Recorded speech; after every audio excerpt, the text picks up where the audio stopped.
Was that Seat Lolly's voice?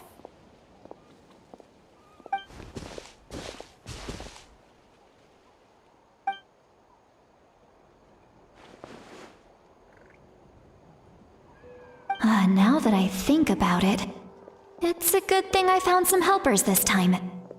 Some things are best done with the help of friends.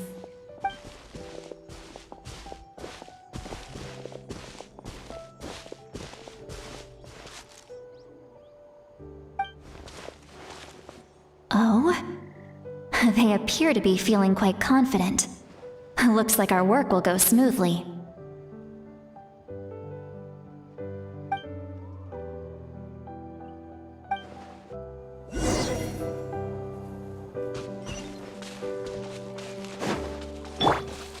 Hey, looks like there's a new camp over there. Yep. Judging by Paimon's experience as a guide, it definitely looks like people set up camp here. Wait. The phlogiston here is a bit odd. Let me see. Paimon sees a small shape here. Could it be some sort of symbol? This is a distress signal for the Masters of the Night Wind. Only someone from our tribe would recognize it. So Auroron was indeed being threatened. We've got to find him, fast. Leaving such a subtle mark implies that he was trying to be discreet. In other words, he was probably under the Fatui's watch. If they notice us, we can just charge in and fight them to the death. But what if my darling grandson is also there? I can't have him caught in the crossfire. No, I've got to be careful. Otherwise he'd get hit as well. How annoying.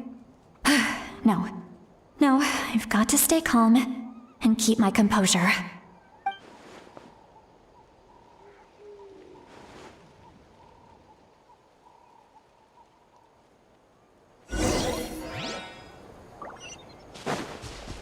All right.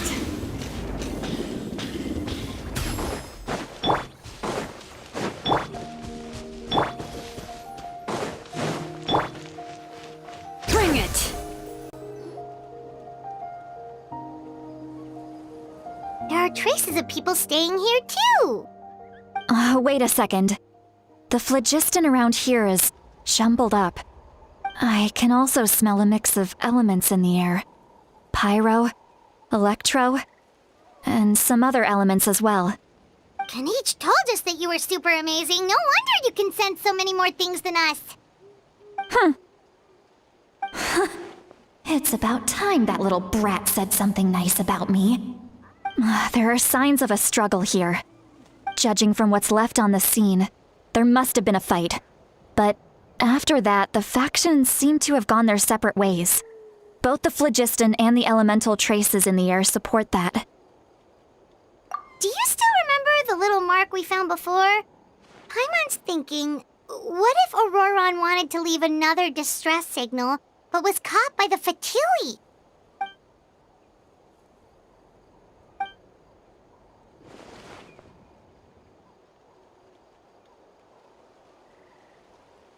Given there are two signals leading from here, we should split up as well. I'll take this direction, and leave the other one to you. Let's meet up again later.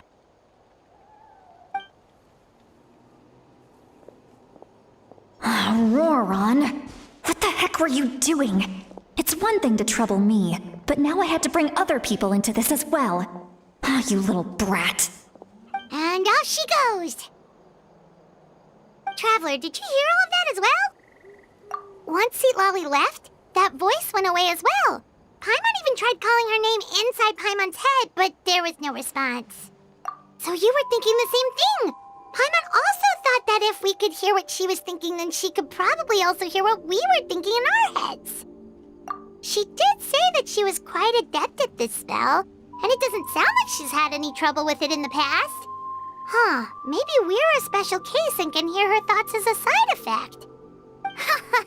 If you think about it, she's really got a lively inner world. It paints quite a different picture from Paimon's first impression of her.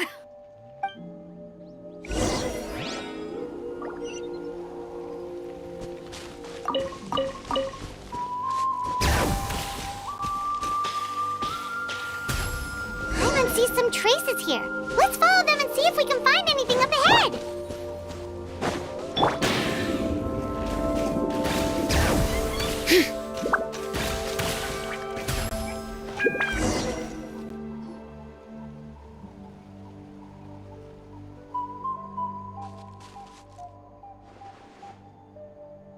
Did you find something?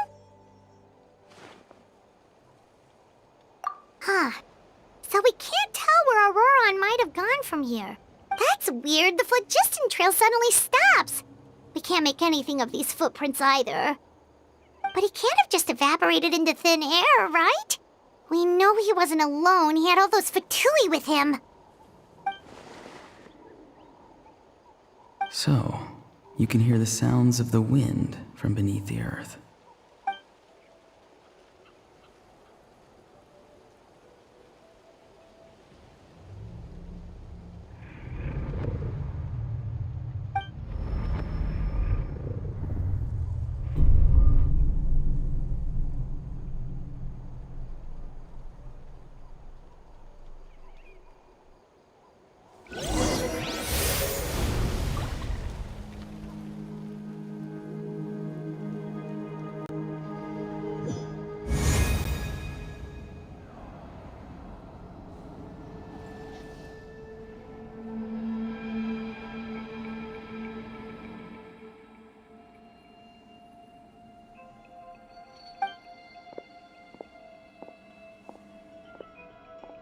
I'm very sorry, but please do not move. I have no desire to hurt you. I apologize that our first meeting has to take place like this. It's just that you're much like one of those animals with ears that perk up as soon as it senses danger in their environment. And given your combat proficiency, I would not have been able to gain an advantage over you if you were anywhere else in the world. However, you're now in the Night Kingdom, a familiar domain to the Masters of the Night Wind. Hello, traveler. I'm Auroron, the one you've been searching for. Ah, the Fatui's custody. I see. So even Granny has told you that I was coerced by the Fatui. I'm afraid you've been brought here by a lie, like a false omen in the lingering smoke. My friend and I only left those traces to lure you here. Deceiving you was never our true intent, however. It was simply the fastest and most feasible way for us to set up a meeting. Greetings, traveler from afar. Be careful with this traveler. His soul is temporarily restrained by us, and it appears to have become more fragile in the process. It's taking all my concentration to hold on to him. It was I who tasked Auroron with leaving the traces to lead you here, and I who used the Master's ritual to bring your soul to the Night Kingdom. I've heard much about you from the past encounters you've had with my colleagues. Given the present situation in Natlan, I would like to sincerely request a formal meeting with you, in person.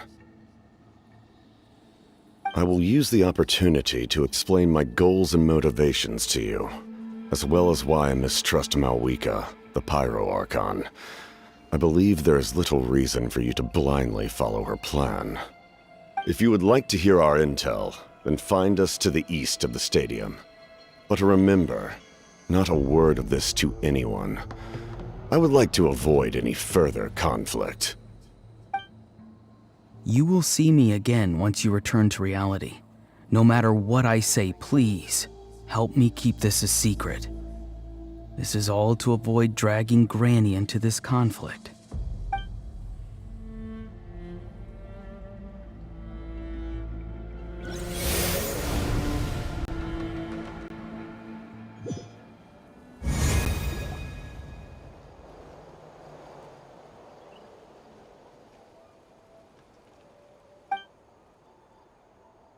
Hey, what happened just now? You suddenly collapsed and stopped responding.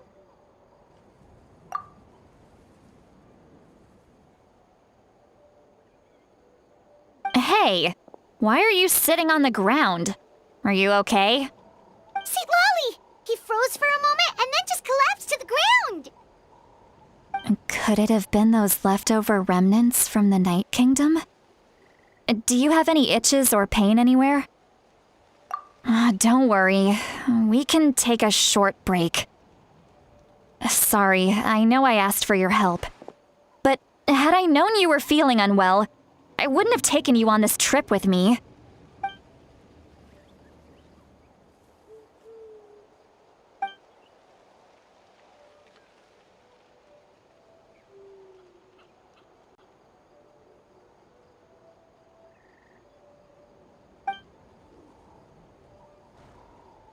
If you're feeling sick, you should just say so. See, Lolly should be able to, exorcise any ghosts or weird stuff that you picked up in the Night Kingdom. A seasoned traveler must know the importance of not pushing yourself beyond your limit. If you need anything from me, just say the word. In any case, let's take a bit more time to rest now.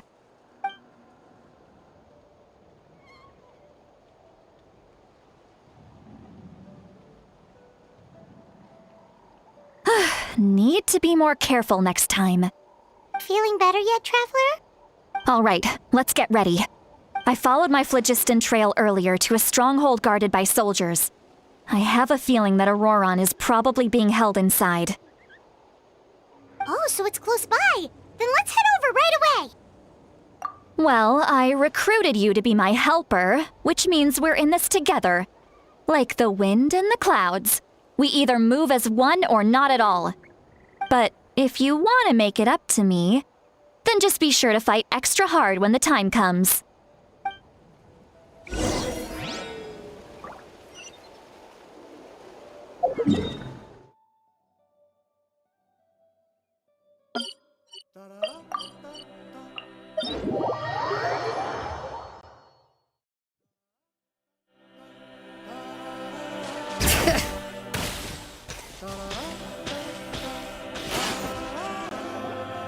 Look over there. Huh? Paimon thinks she sees someone in the middle of the camp. That's Auroron. So he really was taken by the Fatui. All right, we'll take the lead.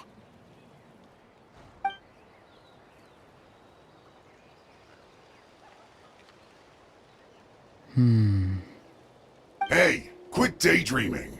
Don't you have work to do? I cannot see the sun. What? Without the sun, I cannot see the truth. You are currently blocking the light, so I must beseech you to move aside. Huh? Okay, Mr. Philosopher. That's enough mumbo-jumbo. Wow. I'm going to rip that guy's head right off. See, Lolly's struggling to control her temper now. Are you ready? Let's go kick their butts. On my count. 3, 2, 1! Still trying to resist? You've got no idea who you're up against. Put your back into it! Let my name echo in song! Silence! Be sanctified. Fulfill my duty. Hear the echoes of the valley! Bring it! Let's end this quickly! My work. Finished. Bow your You can't run from death. All right, let me break names echo! Killjoy, we've only just begun. The wind knows me. Clouds high. The birds come. Time to shine! Oh, you got it. The times beckon. Settle down. This Killjoy. Death. Auroron! Granny! Paimon knows she's called Granny Eatsley, but it's still kind of weird hearing someone actually call her Granny. And greetings to you too, Gramps. What did you just call him? Gramps? Is that not right? You're Granny's friend, are you not? You seem to be approximately the same age as her, so I figured you've got to be Gramps. How many times have I told you? It doesn't work like that. There are a lot of people who look about the same age as me. You can't go around calling everyone Gramps or Granny. Oh, wait. He's not a child, is he? Don't tell Paimon he's one of those people who look like an adult but are actually only 8 or 9 years old. Oh, your words have pierced my heart like a thorned vine. Given how hard those thorns are to remove, I may just need to find a pair of tweezers. Why are you so upset? You can just say yes or no. Of course I'm not a child. It's just Granny always taught me to show gratitude where it's due. And since the Masters of the Night Wind raised me collectively, I basically see everyone above a certain age as an elder I should look up to.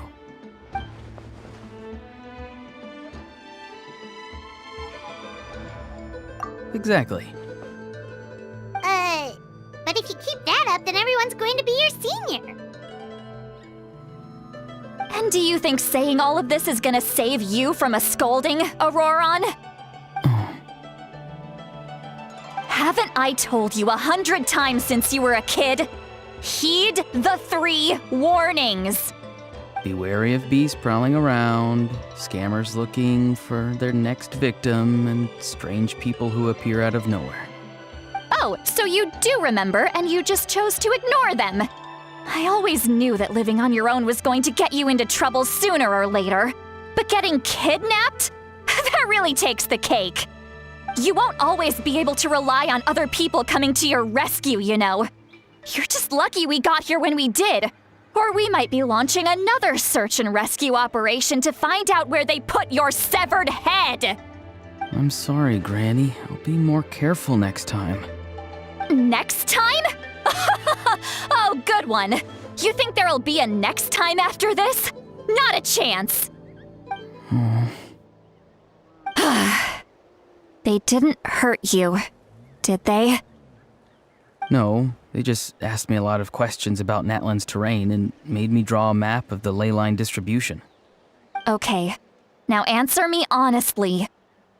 Were you the one who helped the captain escape after his battle with the Pyro Archon? Yes. So why did you do it? Because they said they would need my help from there on out.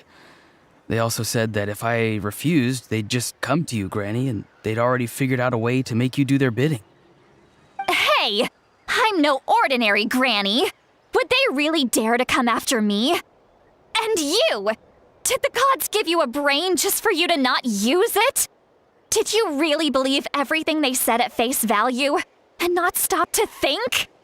Thankfully, the Pyro Archon only asked that we find the mysterious individual from the Masters of the Night Wind and didn't slap your name on a wanted poster. Don't think for a second that she doesn't know what's happening. Even if the truth that you see will soon manifest into reality, there is still no need to preemptively panic. Have you forgotten the words that I've taught you? I'm sorry. Forget it. We can submit the details of this camp and the defeated Fatui as evidence of your innocence. Let's clean this place up and get back to the city. Auroron, you better remember this lesson well and seriously reflect on your actions. Also, once we return to the city, come to the speaker's chamber with me. I'll need you to explain everything. Sounds good. Should I bring some of my homegrown vegetables as well? Your vegetables? Yes. I grow a lot of fresh produce in my garden. I hope the Pyro Archon won't be too picky about the selection. Now's not the time to be thinking about that. If you do come face to face with the Pyro Archon, the first thing you should do is... Recite the 3 warnings. Huh? No! You should emphasize that you were not in cahoots with the Fatui! How exactly did the Masters raise this guy? Oh, right.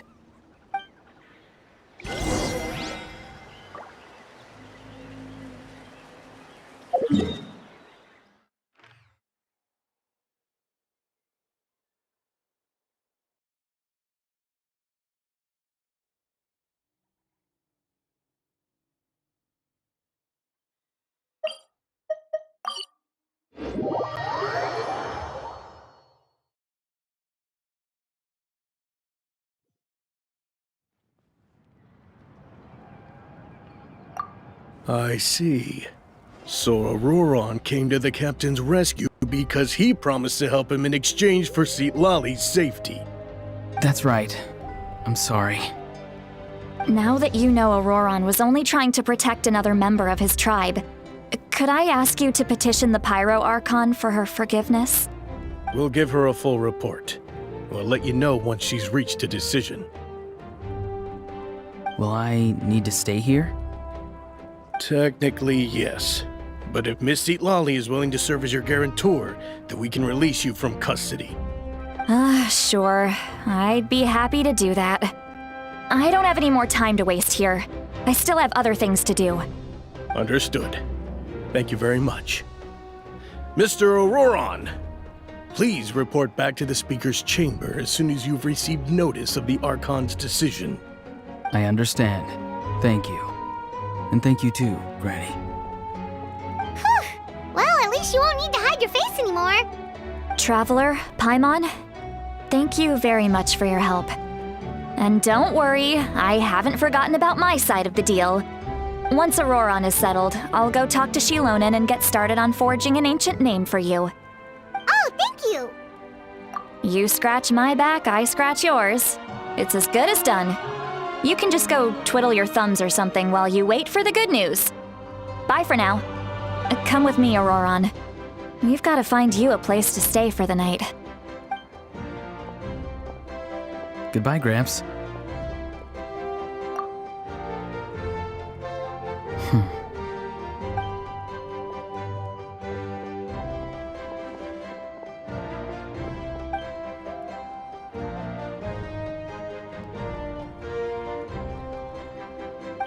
We're finally done. All right, it's time to find some grub. Huh? What is it, Traveler? What? That captain? Sorry. Paimon just didn't see that coming. So you really saw him in the Night Kingdom? And he didn't attack you? Oh, that Auroron, what is he up to? He sounded earnest enough just now. Paimon would have never guessed anything was happening. All that stuff about protecting Lali and being forced to help the Fatui when he's actually been a willing accomplice all along. Yeah, you're right. Still, Paimon appreciates you telling her about this. Paimon will support your choice no matter what, so if you want to go, we can go together. We still have another whole day before the meeting, so we'll just meet with them when the time comes.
All right.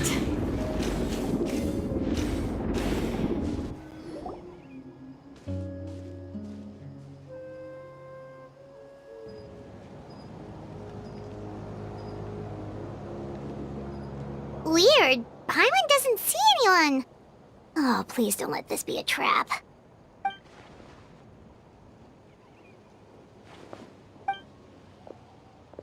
What was that? Good evening. Nice to see you again. It's you. You shouldn't pop up from behind people like that! What are you, a ghost? I'm terribly sorry. It's just a force of habit. Ugh, and what's with you apologizing all the time? You sound so polite and honest, but you're actually doing shady stuff behind people's backs. You're right. Granny tells me that too. Huh. Come to think of it, you remind me of her. Sometimes you two sound really similar, you know. Oh, so you're gonna call Paimon Granny too now? Well, I could.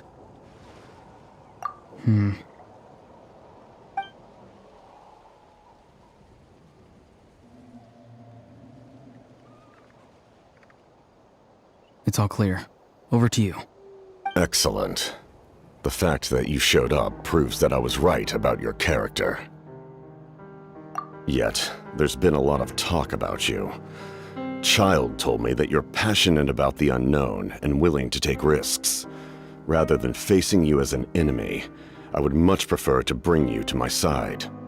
If we allow the current state of things to continue, we will inevitably clash, and that's a scenario that I'd very much like to avoid.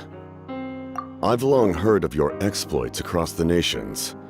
Though you have crossed swords with my colleagues many times, I know that you are by no means an unreasonable person. And once you've learned the truth that the Pyro Archon Malwika would never willingly share with you, you may just find it in your heart to consider my proposal. I assume you've already been informed of the Pyro Archon's plan. In order to defeat the Abyss and save Natlan, she still needs 2 more heroes to appear. Wait, how did you know that? Never mind. Guess that's not important now. I've long kept a close eye on her plan. To be frank, it's an exceedingly risky plan. Will the heroes really appear? And even if they come to her, will their power be enough to drive the Abyss back? If any part of the plan goes awry, all of Natlan, even all of Tevat, will pay for her mistakes. Now, you may have been led to believe that this is the only plan available to her. But what if I told you she's had another emergency plan all along, the details of which she has chosen to keep hidden from you? An emergency plan? Yes. A way to keep Natlan intact, even if her original plan fails. But given the painful cost of its execution, she has chosen to keep it as a mere backup plan. Whether this stems from hesitation, fear, or even naivete, I cannot say. But Natlan cannot afford to wait until she comes to her senses. My fear is that given the enormity of the decision, she will be reluctant to confront the dire reality we face until it is too late. There will be no time left to execute the backup plan, and all of Natlan will be lost to the Abyss. We have to make the decision for her, here and now. Yeah, do you have any evidence for all this? Just telling us a bunch of scary stuff isn't enough, you know. Besides, wasn't it you who tried to seize the Gnosis for the Tsaritsa's plan?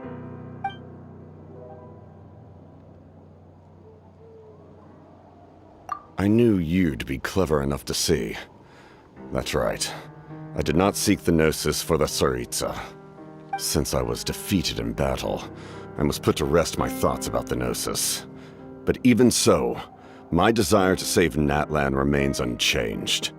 And now, I have found a new way to solve the crisis. We can implement it immediately if we reach an agreement. Someone's here. Huh? The captain disappeared! Something is rapidly approaching. Oh no. Something? Bad news, chump! It's your granny! See, Lolly? When did you get here? I knew something was amiss after we were separated. Hidden ceremonial tools, an unconscious traveler.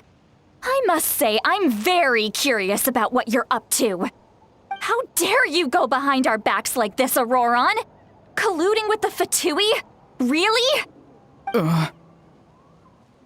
Oh, here we go again. Cat got your tongue, huh? You really think you can avoid a scolding just by staying quiet?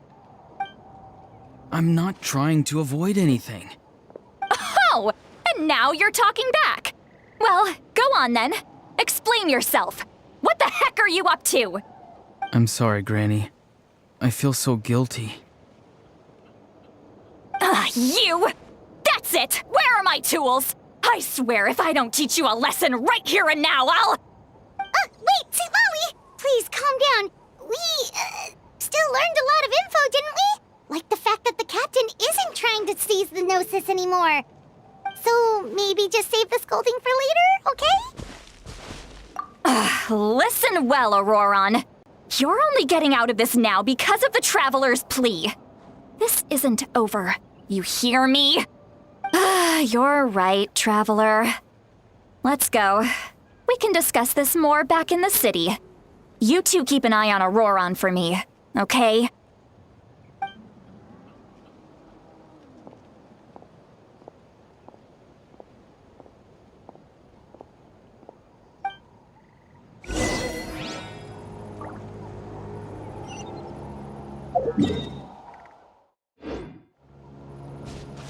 Bring it!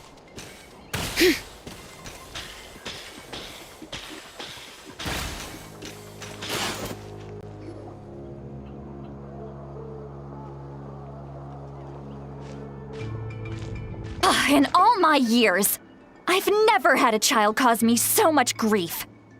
Do you seriously not see what's at stake here?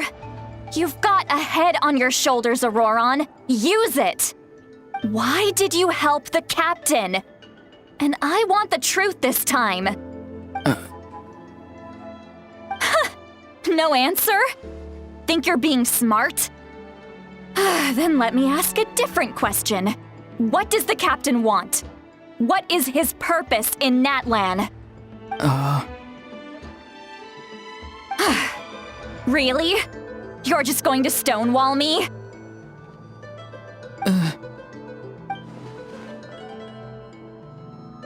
Just use your brain for a second. What do you possibly stand to gain by helping the captain? Only endless trouble awaits you and everyone in the tribe. You've always been a good kid. Why would you throw that all away now? If you're worried about something, just talk to me. Granny would much rather we had a conversation instead of constantly clashing like this. Why is he staring at us all of a sudden? I'm sorry that you have to hear all this. Indeed, it's like going to visit a friend at his house, only to suddenly hear your friend berating a naughty Saurian. Well, that's an oddly specific analogy. Wait, did one of your friends really do that? Yes, and every time my friend scolded his Saurians, they would look at me the same way you're looking at me now, helpless and embarrassed. Wait, but you're the one getting your head chewed off.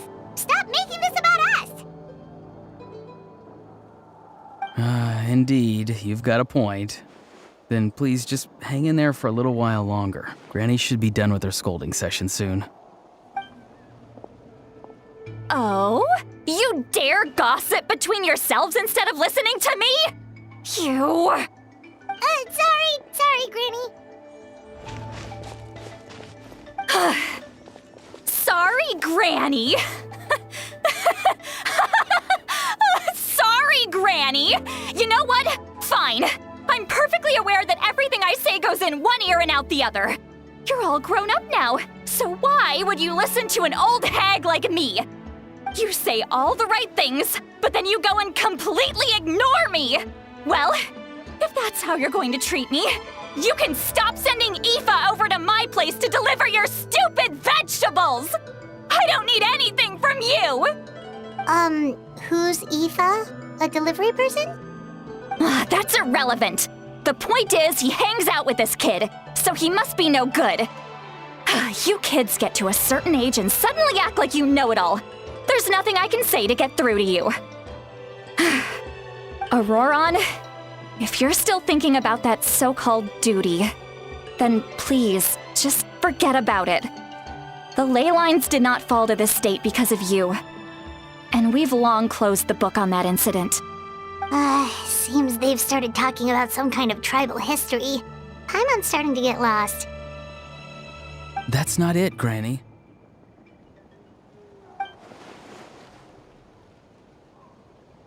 I know you tend to get down on yourself when you're upset, but I can tell I really hurt you this time. All I can say is I'm sorry. His voice. Auroron! Where have you gone? It sounds like he's somewhere super far away, but isn't he right here in front of us? I'm really sorry. It's up to all of us to do everything we can to save Natlan. So I've got to go. Get back here this instant! Auroron! What is this? Powder from plant spores? Is that the trick he used? What just happened? How was he able to suddenly get so far away like that? It's a trick of his.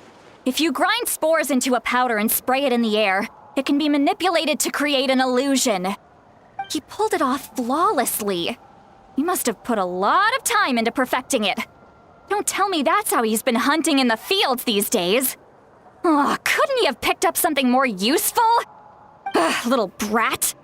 That's it. The next time we meet, I'm definitely going to break his legs.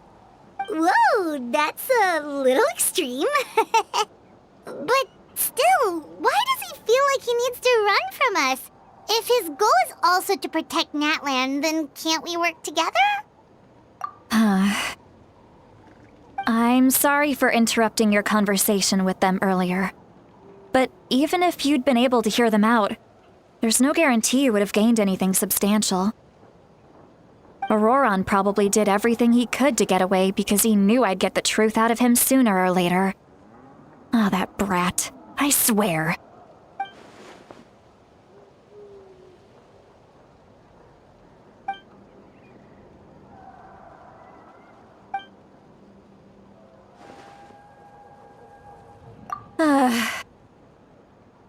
We've got quite a long walk back to the city.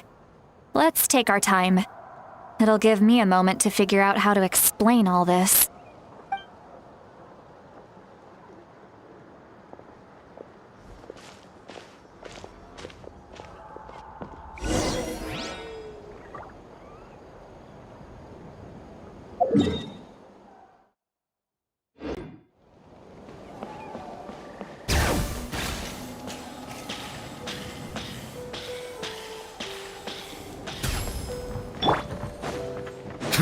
All right.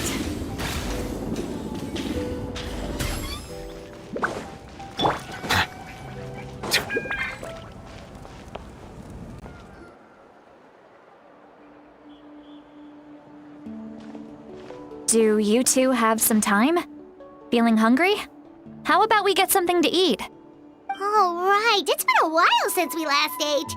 Now that we can relax, Paimon just realized how hungry she is. Then let's go. We can find somewhere to sit down and talk. Food and drinks are on me. Really? You're not gonna take her offer? That's right. Lally has gotten a lot quieter since Auroron ran away. She seems to be having a hard time. He's right. We're seasoned adventurers, so we're more than capable of paying our own bill. Hey, come on now. You won't even let me take you out for some food and drinks? I just wanted to treat you to a meal. Are you sure? We can save you some Mora. Mora is the least of my concerns. Besides, we're definitely due a meal after all the time we've spent together. Let me get this one. I might be an old hag, but I like to think I'm not completely useless. Sure, that's fine with us, but Paimon doesn't want you to be sad, Sweet Lolly. Don't worry. I'm sure a juicy grilled steak will work wonders.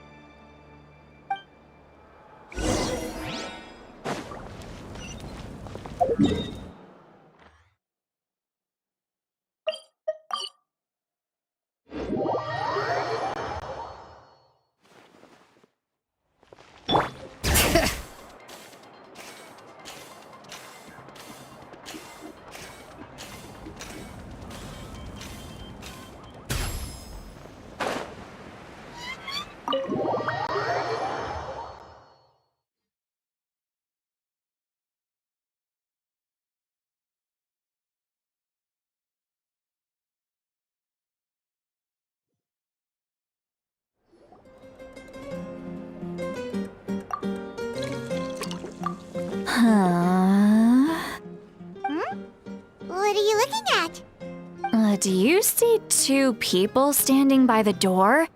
They look like spitting images of each other. Are they twins?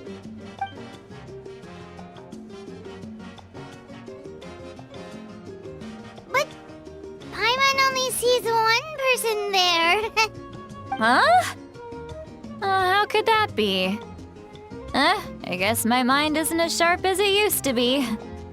Give me another bottle, boss! Do you think she's drunk? There you go, miss. Oh my, it's not every day you get to see Granny Itzley here with some friends. Not to mention ones who've made a huge name for themselves recently. Oh, so you've heard of us? Of course I have. Aren't you the ones who saved Kachina and brought her back? No wonder you hit it off with Granny Sitlali. She wouldn't spend time with just anybody, you know. I don't even remember the last time I saw her with a new friend. Wait, so you call her Granny too? Well, given our ages, it'd probably be more accurate for me to call her my great-great-granny. She's one of the most famous people at the Masters of the Nightwind. Most days, hardly anyone even dares talk to her. Huh? Gossiping about me right in front of my face now, are you, Chonka? Oh, please, Granny, I wouldn't dare. I'm just beyond happy to see you bring over some new friends. After all, any friends of our regulars are sure to be great customers too. All right, that's enough. Go on now. I'm sure the other customers would like to talk to you as well. There's no need to keep staring at me. I promise I'll keep my alcohol down until I leave. Well then, you have my thanks.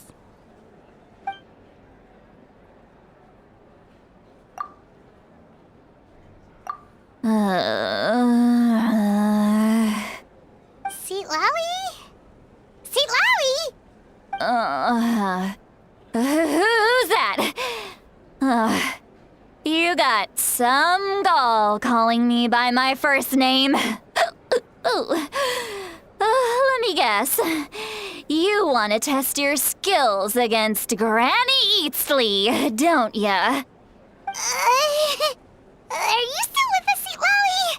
You're kinda talking to no one. You chumps come around here, picking fights with me? Well, you know what happens next. You lose, and then run off home to tell everyone about how I'm this big scary bully. It's always the same story. You brats start it, I finish it, and then I end up with the reputation of being some kind of terrible monster among the shamans. I mean, come on. Monster? Me? Really? What did I do to deserve that? Granny Sitlali, you're not a monster at all. Exactly! And while we're at it, I'm not some lazy slacker either. Between meditation, advising the chief, and speaking with the Wyab, I actually have a pretty packed schedule, you know. Oh yeah. And I have to mentor all the new kids. Hey, new kid. Yeah, you. Don't play dumb. Didn't I teach you how to find phlogiston? You see? I know my stuff. I'm a good teacher. You tell him. That's more like it. About dang time someone showed me a little respect. Yeah, Granny's a hard worker, all right. You can always rely on old Granny.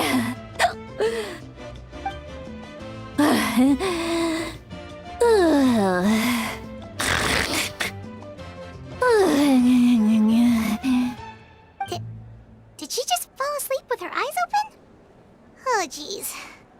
Behind this pitch-black curtain, a chapter of hatred reveals itself.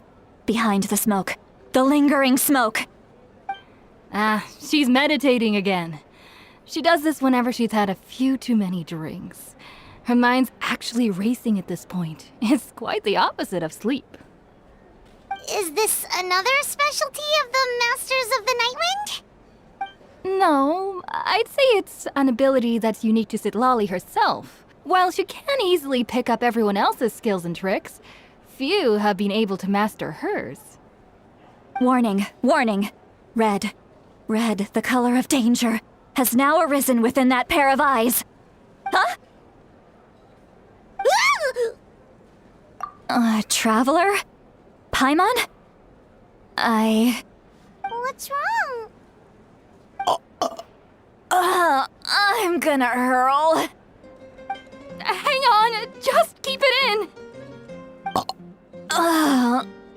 Phew. Okay, it's passed.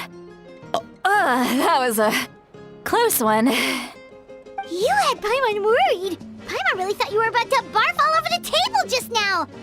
How embarrassing. I'm sorry you had to see me like that. That's never happened before, I swear. I've never thrown up, not once. Are you feeling okay? Wanna take a quick walk and get some fresh air?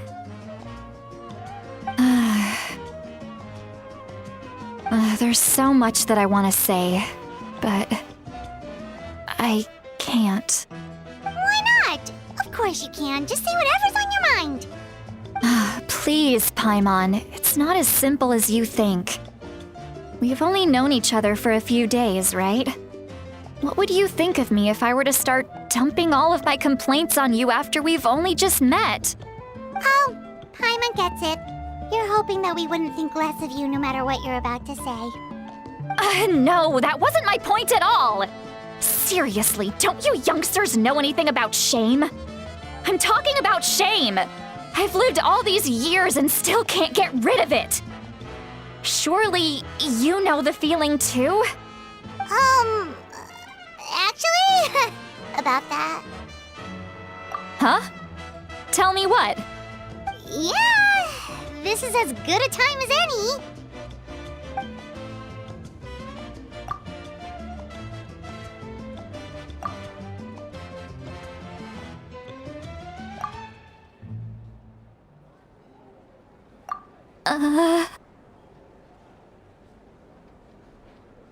So, you heard my... It's okay, Citlali. You had every right to complain about those things. I can't take it anymore! Why do these things happen to me? Hearing me mumble under my breath is one thing, but hearing what I mumble in my own head? That's too much! It's just like when you're rolling on the floor in your pajamas, but you forget to lock the door, and someone bursts in to deliver cabbages and sees the whole thing! So that, happens to you a lot. It happens to people in general, okay? Doesn't matter if you're 200 years old or 1,000 years old. Everyone rolls around in their pajamas sometimes. I was just picking something generic. Take a walk with me. I have things to share with you. Looks like she's completely given up. Like those criminals who just confess everything and accept their fate.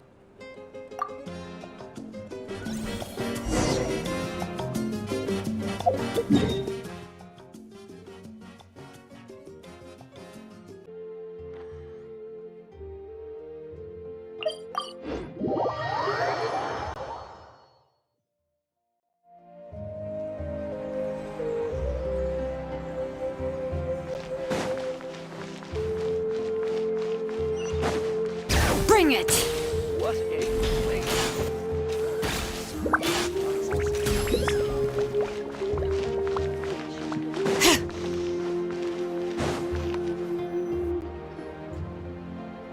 Well, great view, right? I love coming here by myself. Wow, it's beautiful! You're making me want to cry. Oh no, what do we do? I was an expression, okay? A figure of speech. I'm just... embarrassed. Here you are thanking me. Even after you helped me all this time. Let's just have a casual conversation. It's easiest that way. Really? You don't seem like the kind of person who keeps things casual. Well, I guess I used to be more of a stickler for the rules. And you're right, I don't usually open up to the people of my tribe like this. I'm just an eccentric old hag to them. That story's been passed down so long, it might as well be true. But you're just a regular person. The kids of my tribe would have a heart attack if they heard you say that. Granny Eatsley is a powerful figure. Be careful around her. That's what they'd say. Well, you are powerful. Are they afraid of you? Some are. Others are mad I always come out on top. A few decades like that, and people stop knowing how to deal with you. What about you? Are you scared of me? We don't find you scary at all. That's because you're not from my tribe. You don't know how many delusions of grandeur I've destroyed just by existing. I make people realize that no matter how hard they work, they'll never become a living legend like me. Oh, not to brag or anything. Maybe it's hard to believe. Just pretend I never said anything. We believe you. Shilonen has full faith in your abilities, and Auroran didn't seem scared of you. He thinks of you as his granny, right? Yes, but Auroran's a special case. Mawika already told you about her plan. And you've given so much help to Auroran and me. You deserve to learn the full truth. Auroran's not like other people. As I mentioned, he was abandoned as a child. The reason being, his soul is incomplete. The Masters of the Nightwind view this as a bad omen, capable of bringing about illness and misfortune. No one knows who his parents were. He was just left on a rock in the wilderness. It's a miracle he wasn't devoured by some wild beast. The Masters of the Nightwind believe they can see human souls, and in Auroran's incomplete soul, they saw a possibility for Natlan. A possibility to turn Auroran into a vessel for lost souls. The ceremony would allow lost souls to gather within him. Auroran would then be sent to the Night Kingdom to return the souls to their rightful place, strengthening the ley lines and completing the ceremony. Wait, that doesn't sound right. Now you see the problem. When damage occurs to the Night Kingdom, the souls held within disperse and remain adrift, unable to find a way back to the ley lines.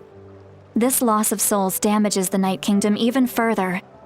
The ceremony can send back countless souls at once, which would benefit the Night Kingdom and the souls themselves. Of course, the vessel, Auroran, would be sacrificed in the process. I wasn't surprised the chief at the time came up with the plan. The ley lines were already in a terrible state. A suitable candidate for the ceremony appears, and now you have the chance to make things better. Of course you're going to take it. When the chief asked for my opinion, I didn't give my approval, but I didn't object either. So they went ahead with the ceremony. It failed, and Auroran escaped with his life. Pathetic, isn't it? By not objecting, I basically gave them the go-ahead. Maybe they didn't have my explicit approval, but it's not like I did the right thing. If the ceremony was successful, Auroran would probably be dead. Of course, in my tribe, death is rarely something to fear. But What kind of message would we be sending by sentencing a newborn to death? By using a human life as a tool? It's not right. So, when I learned the ceremony had failed, I was ashamed by my inaction and absolutely relieved by the result. The plan was never a secret.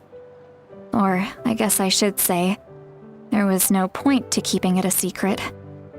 A simple investigation from Auroron would reveal everything. Everyone thought he would be happy he survived. And he never really said anything to the contrary. But just as I was about to put all of it behind me, he asks this question. Would Natlan have been saved if the ceremony succeeded? Wait, but it's not his fault.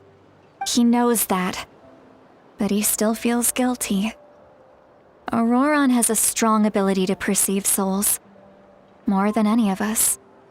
He understands just how dire the situation with ley lines has become. Maybe he chose to work with the Fatui because he still thinks he owes a debt to Natlan. I can only imagine what they told him. Traveler, didn't the captain say he found a way to solve the crisis? Maybe that's what brought Auroron into this. Anyway, we can't just let things go on like this. We have to convince him to come back. You don't look so good, Sweet Lolly. Maybe you should head back and get some sleep. Probably drank too much. It's okay. The fresh air is doing me good. Okay.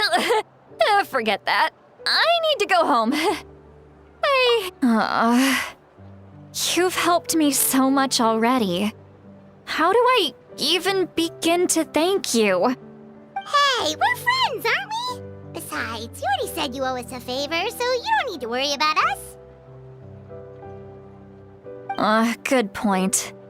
Well, I'll go home and get some sleep. We can figure out our next move in the morning.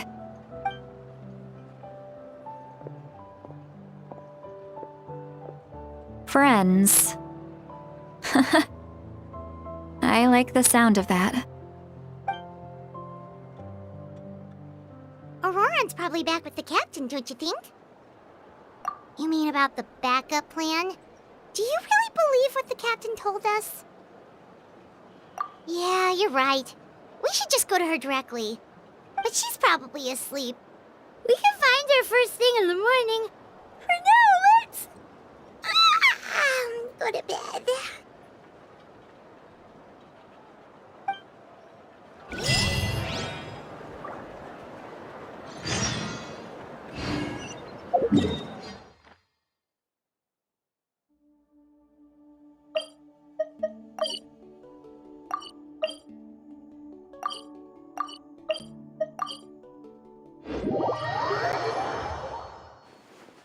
Take a break after all that running around.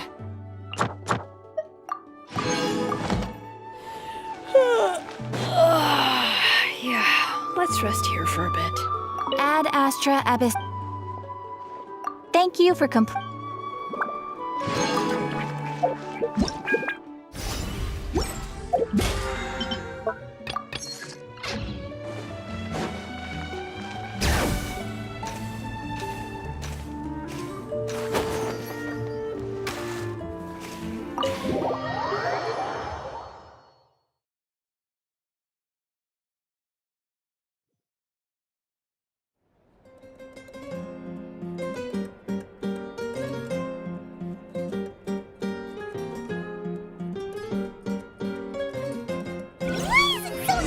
outside. Pirates still haven't asleep. Well, I guess we should see what's going on.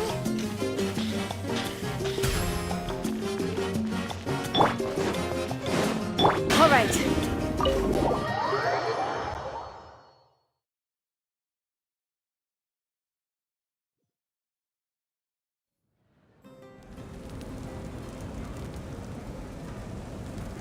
You're already here. I was just about to come get you. Wow, you're up early. That's impressive, especially after all the drinking last night. Let's not bring up last night. I'm embarrassed about the whole thing. Anyway, I was also woken up by the commotion. Looks like all the warriors from the stadium are on the move. I heard many areas have been attacked by the Abyss, including the Masters of the Nightwind. I need to head back right away. The Abyss attacked again? Are you sure you can handle it on your own? Do you need our help? I'll be fine. We also have the support of the warriors stationed at the various outposts. Given the quick response, things shouldn't get too serious. The stadium could always use more manpower, so you should join the forces here. I'm done making excuses for him. He's not a child anymore. He needs to take responsibility for his actions. I was the one who vouched for him, so I need to report back to the Speaker's chamber. I'll accept however they choose to handle the situation. But I should be able to convince them to let me go back to my tribe first to deal with the attack. As for the ancient name, once we handle this crisis, I'll talk to Shilonen right away. Don't worry, I never forget a promise to a friend. Thank you. All right, I need to start heading back. She left in a hurry. The situation must be really serious. Looks like a lot of people are heading to the stadium. Let's see what's going on.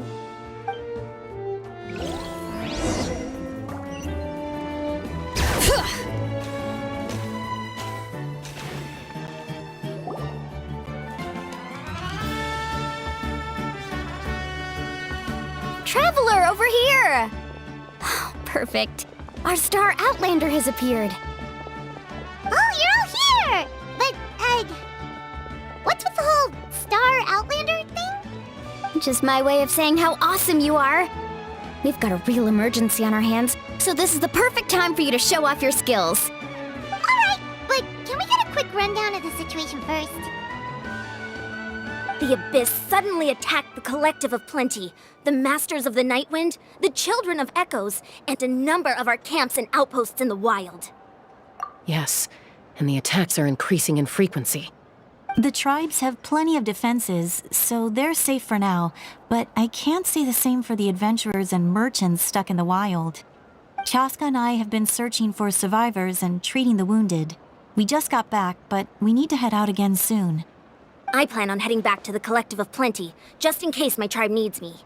What about you, Mualani? Where are you gonna go? I'll go help the Children of Echoes. They're the closest, so I can start fighting right away. What about you guys? We could go together. Yeah, that does sound important. No worries. Just leave the Children of Echoes to us. Who knows? Maybe yours truly will have the Abyss on the run by the time you're finished. That would be pretty great, actually. I hope my tribe gets through okay. It'll be fine. Your tribe doesn't do all that bodybuilding for nothing. Let's part ways here for now. And most importantly, be careful, everyone. Oh, and some of us need to avoid getting contaminated by dangerous-looking substances. That will make my job a lot easier. Koichi, do we really have to do this now? It's alright. She's just looking out for everyone. Alright, let's hurry up and talk to the Pyro Archon so we can help the others.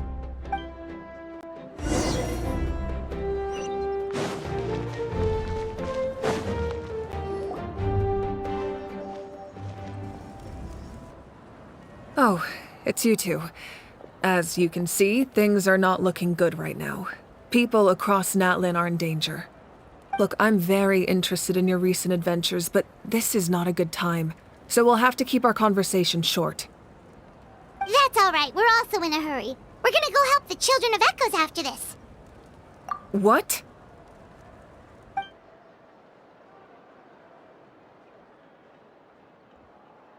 So he thinks my plan is too risky. He thinks I'm being stubborn. I shouldn't underestimate the Fatui's ability to gather intelligence. The Gnosis does have that function, but there's more to the story. I will answer you honestly, but you must help me keep this a secret. I can use the power of the Gnosis to save Natlan, but it comes at a heavy price. The Gnosis would drain all the souls and memories from the Night Kingdom and weave them into a giant net, which would surround the ley lines and protect them against abyssal corrosion. Wait, you can use souls to weave a net? But does that mean... Yes. It means sacrificing those souls in the process. Souls are just another form of life. The cruelty of this method is self-evident. The Night Kingdom not only houses the souls of the dead, but also our memories and legends. Using the Gnosis means converting all three into material for the net, erasing our history and culture. Even then, the net can still become corroded. If we cannot find a way to repair the damaged ley lines before that happens, then all those sacrifices are for nothing. Given the enormity of the price, it's a solution I refuse to consider right now. I want us to win, but I also care about how we win, and what that means for us in the end. Now it's true, both plans come at a risk, but after weighing our options, this is our best bet. Natlan is unique among the nations of Teyvat. Given the ever-looming threat of the Abyss, the Pyro Archons had to account for the worst-case scenario. Having a contingency plan is our duty, not just to the people of Natlan, but to all who live on this continent. Still, this has always been a well-kept secret. I'm very curious how the captain learned this information. Oh, one more thing? The captain said he found another way to solve the problem. Could be equally as extreme, though. Without the Gnosis, he should have no other option. But I see no reason for him to lie. Seems like our only path forward is to track him down, so he can answer that question for us.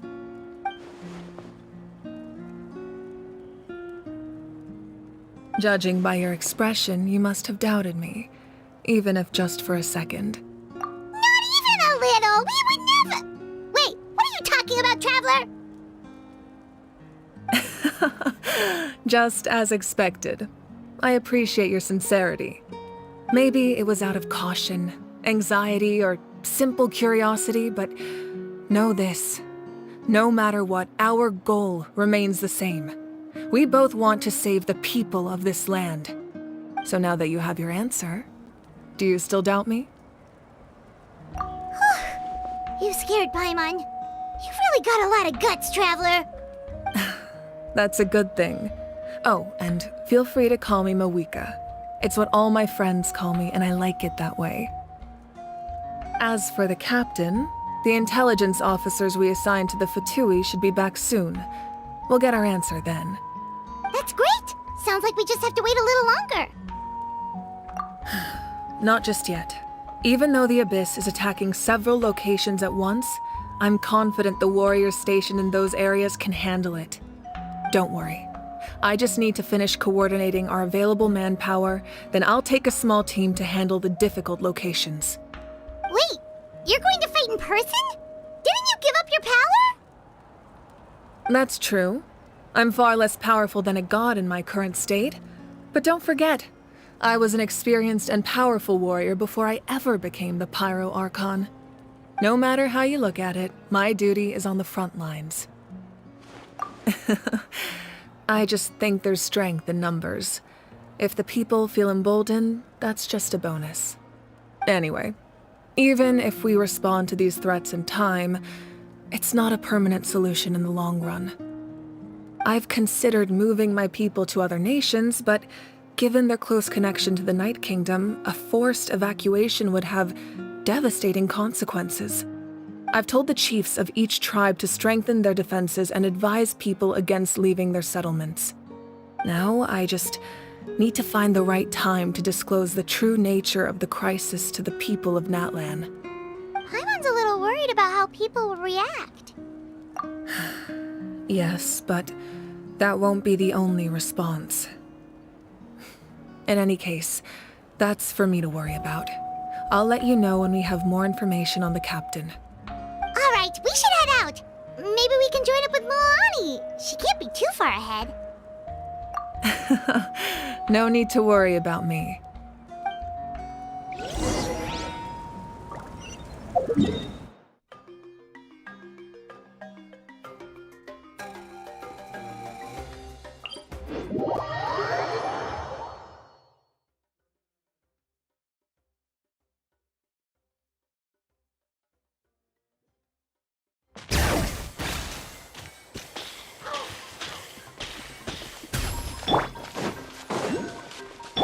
right.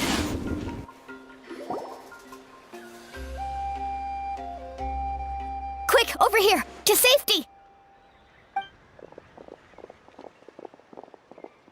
Kachina, how many people do you have left?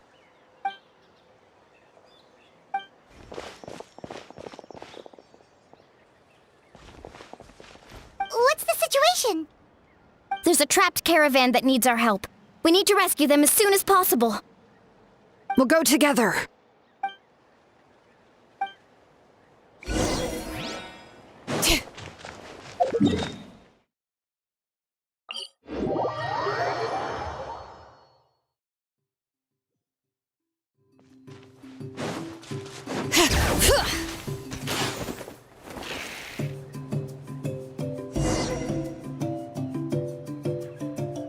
Stay safe. We've got this. Check this out! Best of luck!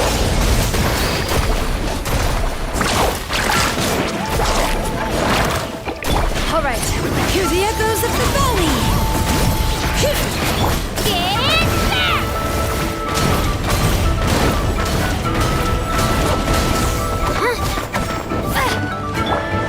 To dust! All right. Let's ride!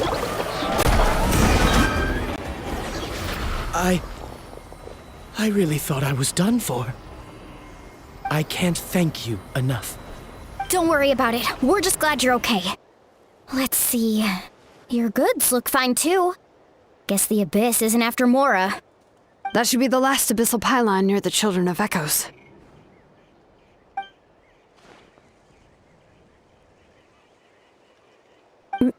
By the way, where's Lolly? I thought she would come with you. The Masters of the Night Wind also got attacked, so she went back to help her tribe. She said we can deal with the ancient name later. Yeah, that makes sense. The attacks are more urgent. All right, this isn't a good place to talk. Let's head back to the tribe.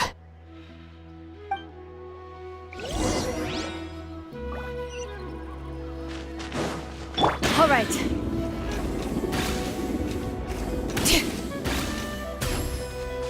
Bring it!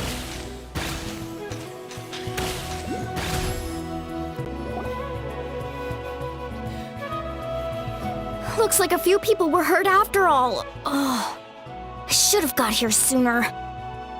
The Abyss threw a lot at us at once. I rushed out as soon as I heard the alarm, and there were already so many monsters. Before long, Kachina brought over a whole group of warriors, and just like that, we destroyed several pylons as a team.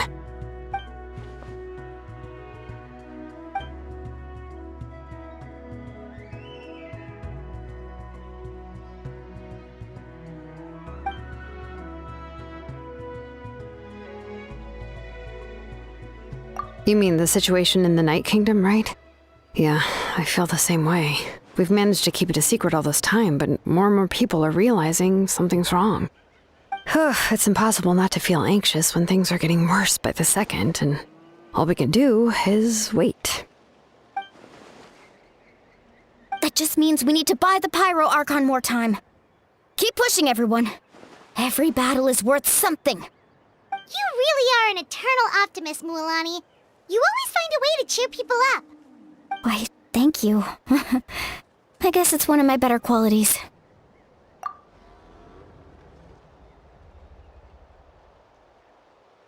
So, specifics aside, the Pyro Archon confirmed the Gnosis can resolve the crisis, but it comes at a huge price. And somehow the captain finds out about it, goes to fight the Pyro Archon, and calls her out for having a solution but refusing to use it. Honestly, if he has the same information as us, I can't really blame him.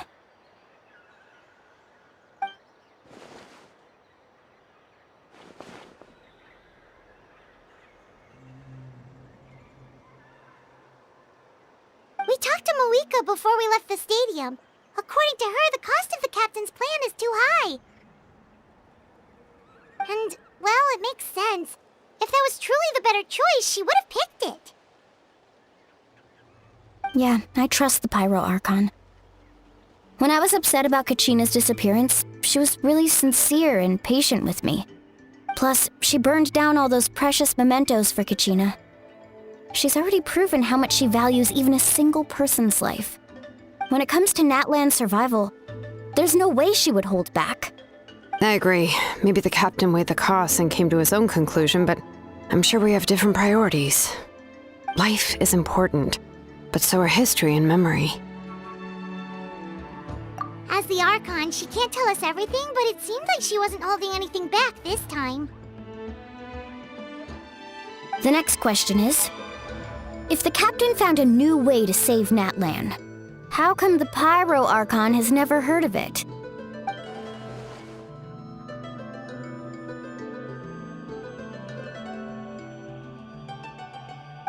This is all super confusing. We still don't have enough information. Once we figure out what the Fatui are doing, we'll have our answer. Let's head back then. Moika said her intelligence officers should return soon. With how many Fatui there are, someone's bound to give something away. Sounds good.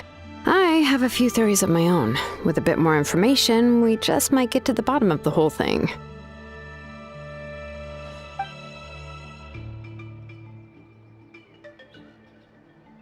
I was just about to ask. Count me in. If I was just a bit faster, we could have prevented a few people from getting hurt. People who could help us in the next battle. It's all a chain reaction.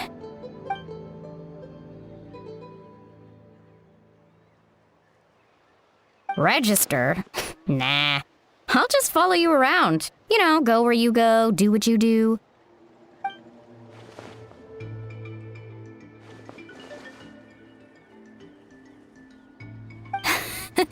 You got it. I just don't want to make the trip back. It's so far. All right. See you all later. Let's get together and celebrate once this is over. Oh, you betcha!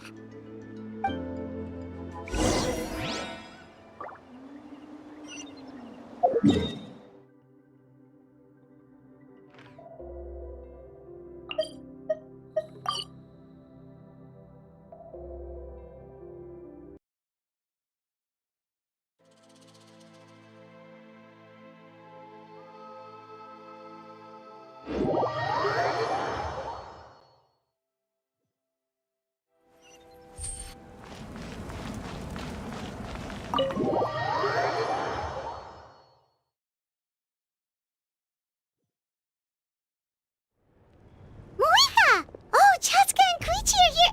Wait, are you okay, Koichi? I'm fine. No need to worry. They ran into the Fatui while out on a mission and decided to follow them. The Fatui? Calm down and let me explain. Here's what happened.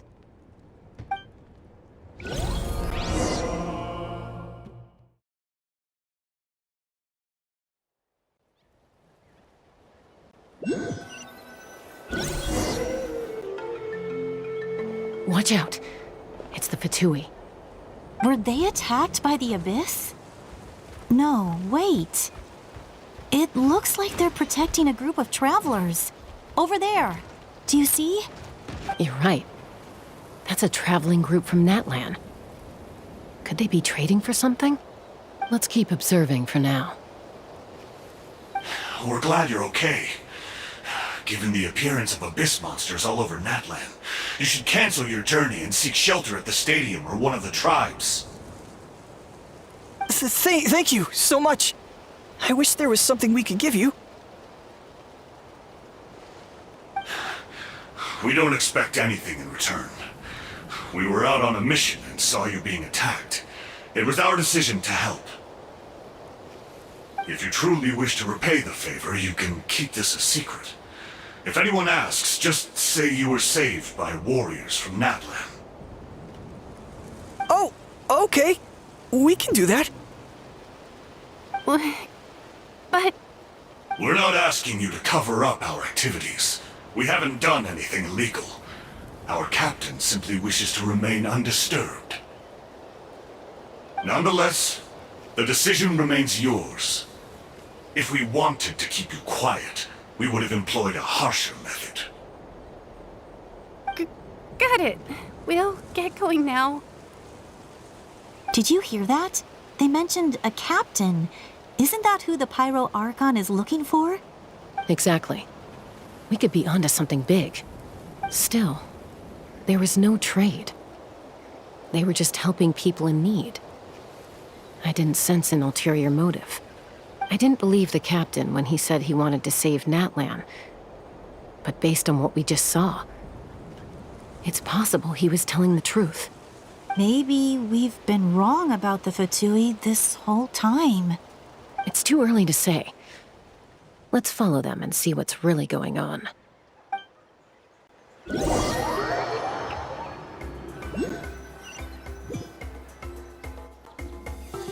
So this is where they were headed. Looks tricky. It's heavily guarded on all sides.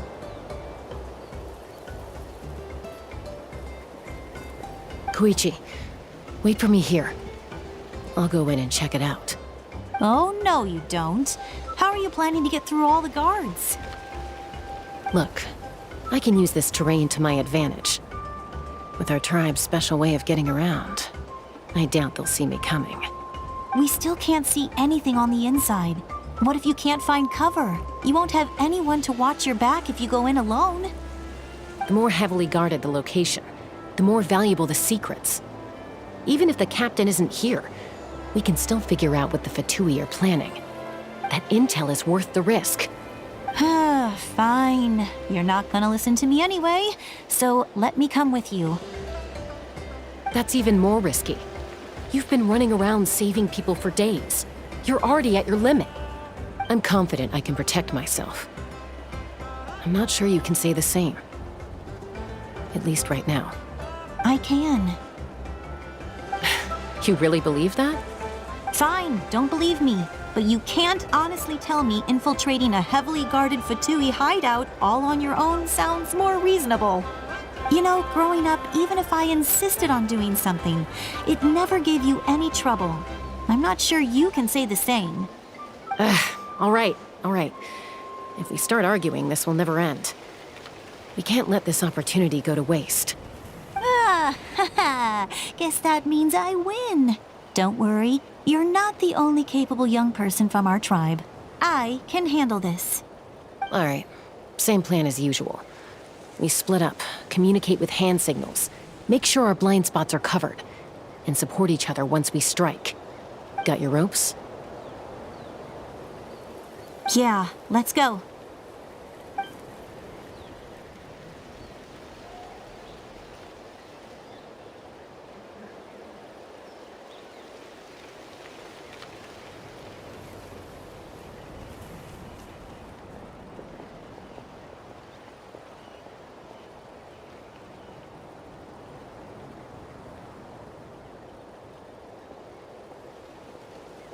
The Fatui have eyes all over this place. I should wait for Koichi's signal.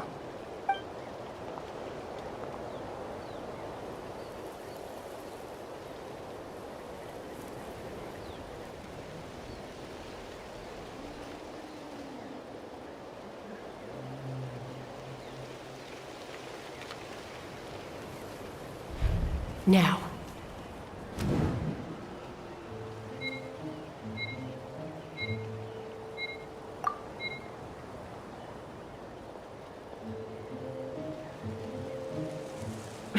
Missed my chance. I'll wait for the next one.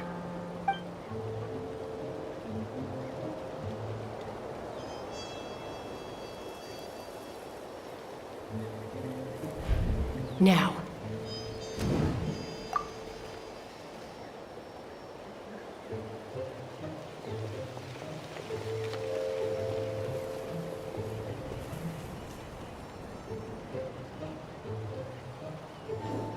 Not sure how many chances I'm gonna get. I need to act.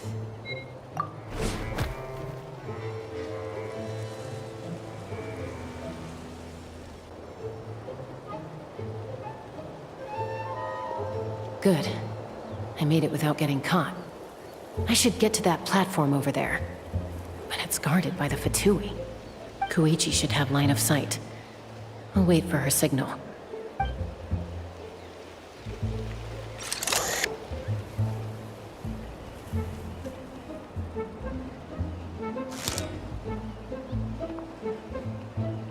That's it.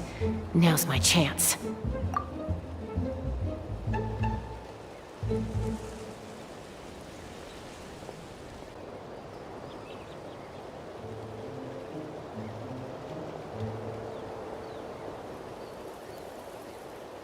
It's no use staying in one place. I should keep moving.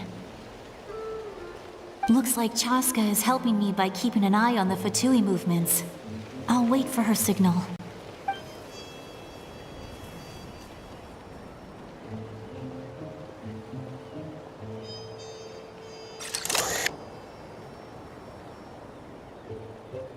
Time to move.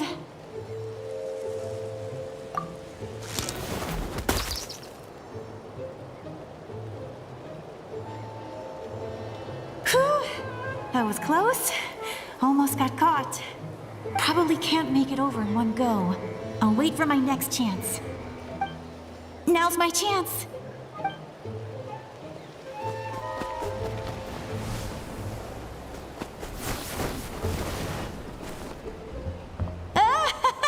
I made it! That'll show my sister. Let's see. The Fatui's occupying all the best locations. If we could just get past them somehow. Wait, I've got it!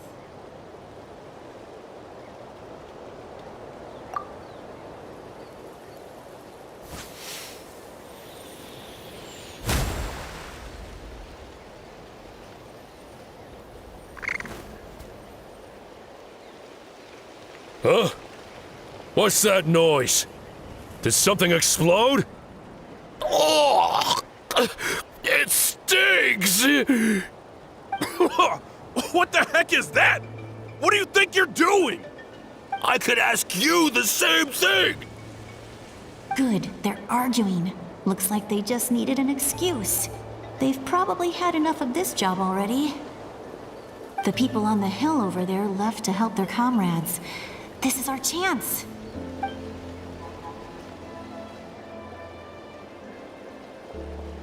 Come get me, Chaska. I hope she gets this hand signal. That's Koichi's signal. Smart idea. Alright, time to move. Give me your hand, quick. Coming! I checked, and this way is completely clear. It should lead us to the deepest part of this place.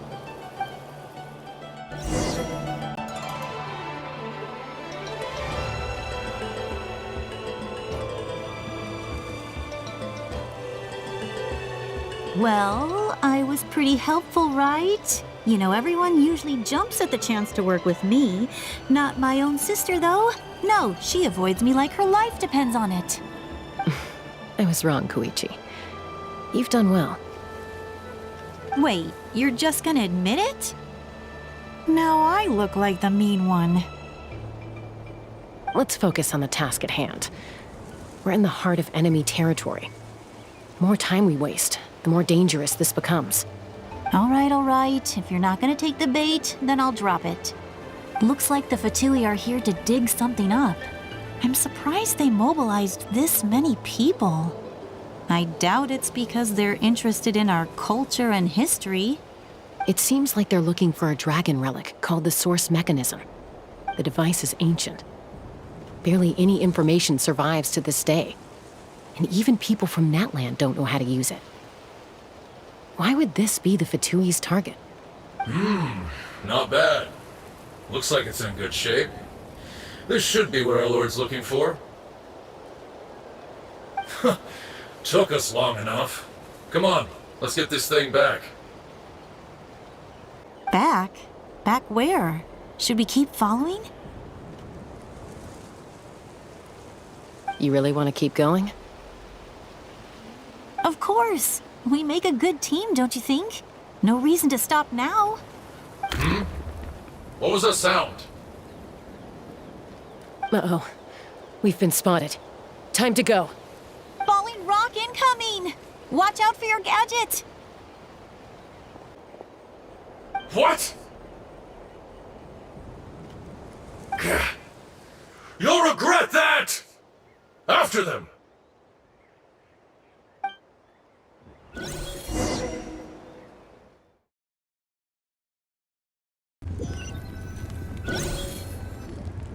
Once we got them off our tail, we went back to observe some more. They'd collected several identical pieces of something. It looked like they were waiting, though. So we decided to come back. So, Koichi got injured trying to get them off your tail? She pushed herself too hard and collapsed on the way back to the stadium. Well, I didn't cause you any trouble while we were fighting, right? So my perfect record remains. You've done very well. I could make a comment on knowing your limits, but it's not my place. I know. I'm already reflecting on my actions. So, our current intel suggests the Fatui is after the source mechanism. The device is a complete mystery, even to us. What does the captain want with it? I have no idea. But it's safe to assume the device could serve a similar purpose to the Gnosis. Shilonen, I need you to gather every scholar in Natlan familiar with the secret source. Yeah, I'll get right on it. Thank you both for your hard work. Koichi, it's time for you to get some rest. Oh, and there are gifts from your patients waiting at the speaker's chamber.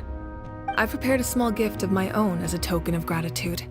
I'll send it to your home along with the others. My patience. That's so nice of them. Guess that means I'm doing something right. You don't need to give us anything, Archon. We were just doing our duty for Natlan. I should take Koichi home now. Well, if Koichi doesn't want her favorite Saurus crackers, then... I accept. Thank you, Archon. What am I gonna do with you? There's some for the rest of you as well. They're one of my favorites too, so don't be shy. I'll start investigating the source mechanism right away. If I learn anything, you'll be the first to know. Yummy snacks!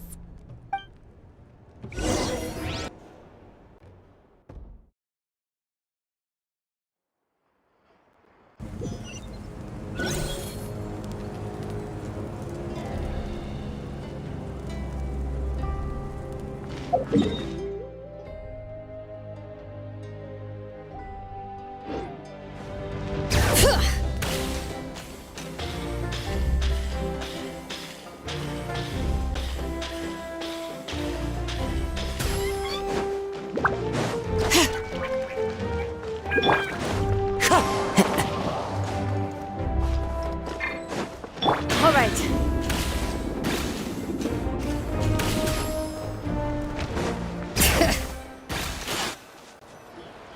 What's next for you two? I'm taking Koichi home. With our parents there to keep an eye on her. I can make sure she actually rests. Hey, it's not like I'm some kind of prisoner. I'll be fine in a day or two. There's no need to go all the way home. That's what you always say. Everything's no big deal until you collapse. What if the Abyss attacks again? You're saying if I let you rest in a hotel, you're not gonna rush out the minute you hear the alarm? I won't. Triple promise I won't. Mm-hmm. Fine. On the off chance something like that were to happen, I might. But I'm a doctor. I have a duty to help people in need, no matter how hard or tiring the work gets. I guess you're right. But I don't have to like it. This reminds Paimon of when we first met.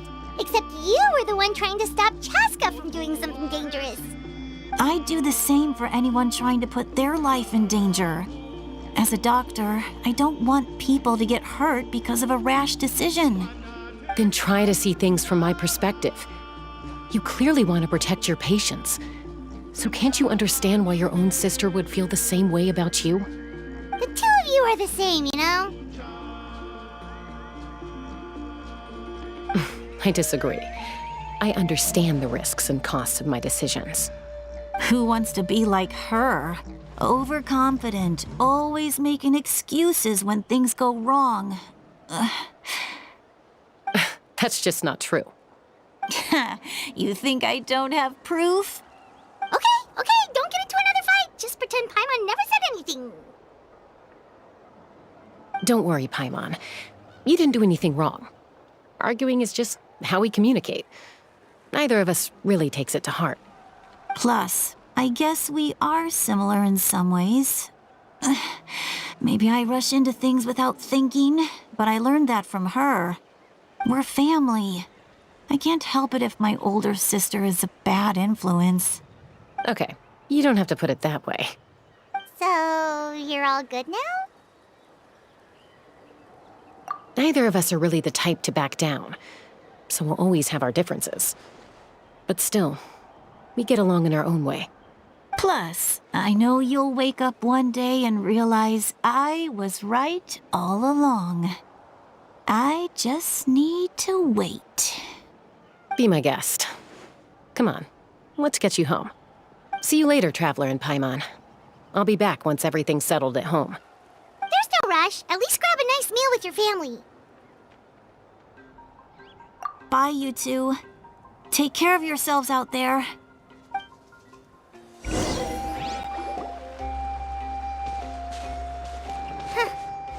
two will probably make up for real at some point, right? Well, we've learned a lot. Let's go over everything that we know so far.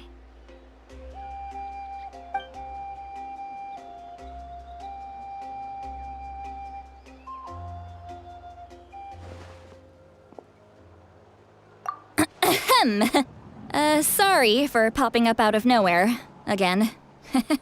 Why do you look so awkward?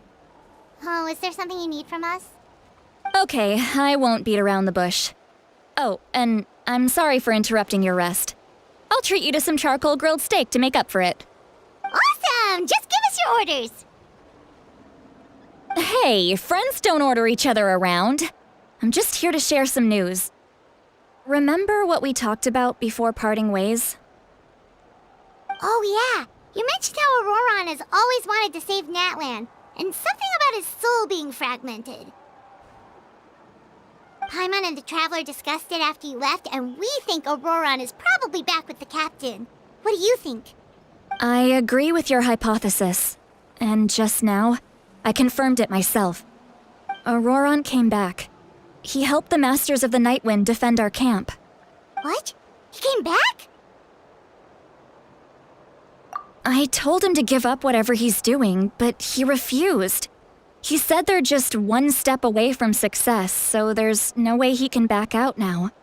Apparently, he came back to fulfill his duty to our tribe. When he left, he said it was because he still has a duty to Natlan as a whole. I'm surprised you let him go at all. I had to prioritize my tribe. Besides, the situation was intense. I couldn't focus on outside and inside threats at the same time. Plus, he was on guard. He knew I would try to go after him, so he made sure to keep his distance. I kept an eye out for a good opportunity, but it never came. All these years of calling me Granny, and I couldn't do a single thing for him in the end. Don't say that! Your tribe all raised him together, right? That couldn't have been easy. You're right. Seeing him come back reminded me of when he was little. Running around the tribe, dropping by random houses right and left. He's not only a child of the Masters of the Nightwind, but a child of Natlan. It's only natural for a child to want to do something for their family. Besides, Auroron is my apprentice. He might have a few tricks up his sleeve, but I guarantee I know every single one. Wait, what are you saying? Look. Remember how I said Auroron's soul is fragmented? This is the talisman I created to keep it stable. And this gem is what makes the talisman work. It just so happens that Auroron is due for a gem replacement. Since I can't get close to him, I put the new gem in a supply bag and asked Aoife to bring it to him. You guys know Aoife, right? No? Well, he's a pretty famous vet around these parts. He's always bringing me all sorts of things, and he happens to be very good friends with Auroron. Aoife doesn't know what's going on, so he agreed, no questions asked. Auroron would find the gem as soon as he opened the bag. He knows how important it is, so I knew he would make the switch. He probably suspected that I tampered with it. But here's the catch. The trick is on the bag. The moment he touched it, a portion of his memories were copied onto the old gem, which he no longer needed. That's amazing. You can do something like that? Most people can't, but I can. That trick he used to bring you to the Night Kingdom isn't anything special, by the way. My technique is much more subtle. He won't notice anything. So in other words, we have a whole backup of Auroron's memories in this gem. The kid thinks he can take me on? Like I wasn't the one who taught him everything he knows? That's amazing, Seat Lolly. Let's take a look right away. Once we get to the bottom of this, we can finally track him down. I know he thinks of me as his grandma, but do you think he'll get mad at me for this? You can be honest. That's a tough question. Paimon doesn't have a grandma, so she's not the best person to ask. To be honest, I've always doubted my ability to look after him. I didn't stop the ceremony all those years ago, and now I'm useless again. But if I stop here, it will haunt me until I'm 500 years old. Every night I'll wake up in a fit of anger. Yeah, you're right. First anger, then tears. Oh, wait! Who are you calling a crybaby? You're just making it worse, Traveler. I need to look at his memory. Even if he resents me, refuses to see me, or runs away for good, I don't care, and I won't blame him. A family does whatever it takes to protect their own. You sure you'll be okay? We can come with you if you want. Did you just say you'll come with me? Is that okay? We have a pretty good reason to see it too, don't we? Because, right, we need leads on the Fatui. You really mean it? Fine, you can come. Just promise me you'll see this through. No backing out. Got it? Don't worry, we're professional adventurers. Then I place my trust in your professionalism. All right, time to sneak into someone else's memory and engage in some, unwanted spying. You heard it here first. I wouldn't be doing this if I had any other choice. Are you ready?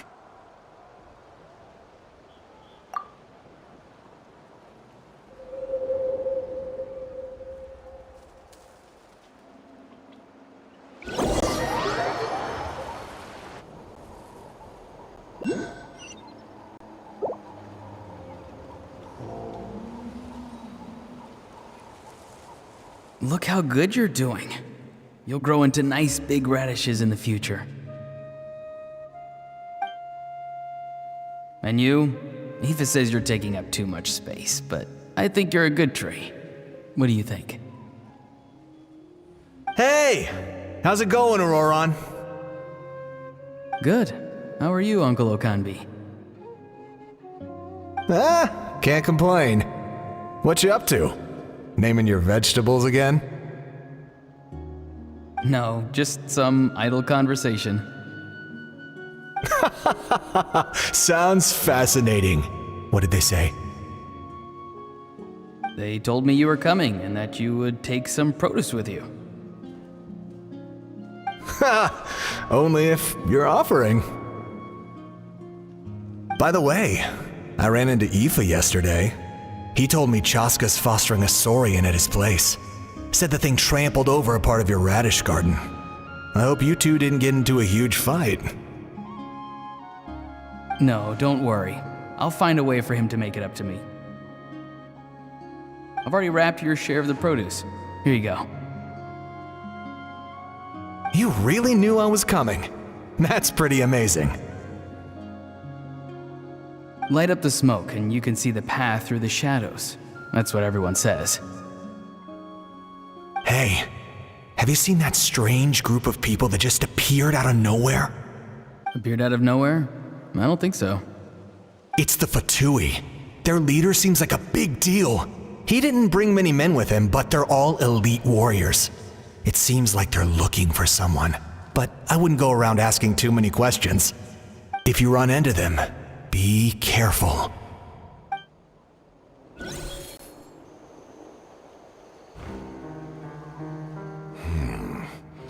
You're from the Masters of the Nightwind, are you not? Why do you live here alone? I enjoy living by myself out in the wild. I guess you're from the Fatui, the one everyone's calling a big deal. Not an inaccurate description. I'm looking for someone who may be known to you. Citlali is her name. Granny? What does an Outlander want with her? I've heard the name. You have business with her? There's no point to further questioning if you insist on hiding things from me. I shall seek answers elsewhere. Oh, he could tell I was lying and now he's leaving? He gave up just like that? Hey! At least tell me why you're looking for Citlali. It's none of your concern. I have my own means of tracking her down. Why are the Fatui looking for her? What does she have to do with them? I can't just let them go like this. I have to figure out what they're planning.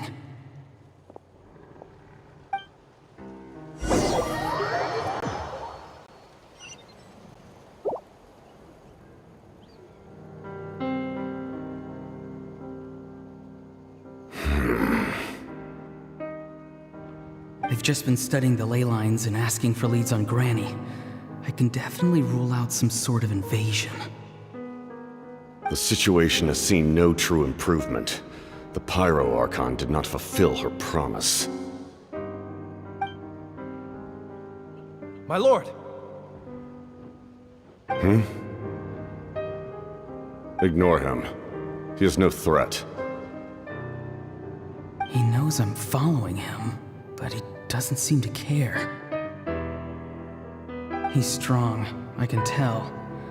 But there's something unusual about him and also familiar in some way. I can't describe it.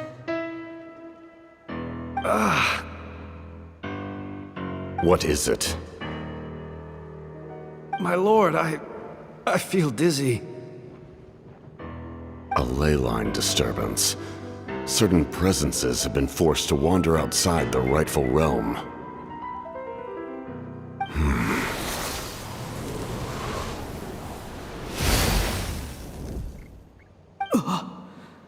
That was a spell from the Masters of the Nightwind. How did he know that? Is he sending those escaped souls back into the ley lines? How did he do that so easily? Soulfaring is supposed to be extremely difficult. This could be related to why he's searching for Granny. I feel much better. Thank you, my lord. Think nothing of it. Stay vigilant, and continue to gather information. The Abyss could attack at any moment. If you notice any irregularities, assume drill formation and be prepared to fight. However, there is no reason to over-engage. Information is our first priority. Yes, sir. Why are the Fatui fighting against the Abyss? Do they really mean us no harm?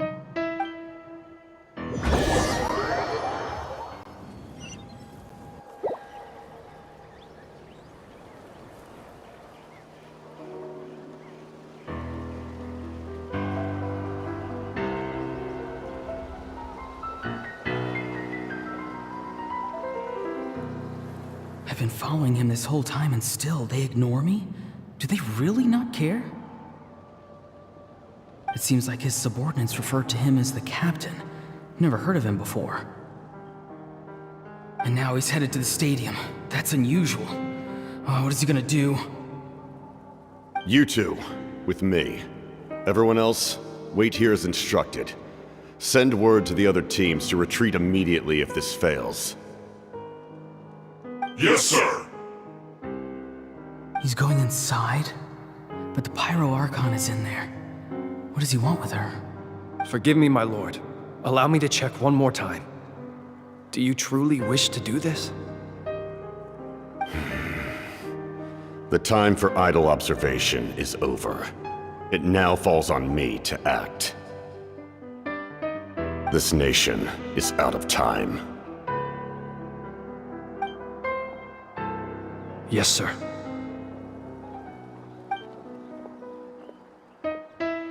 He just walked straight into the stadium. What is he gonna do?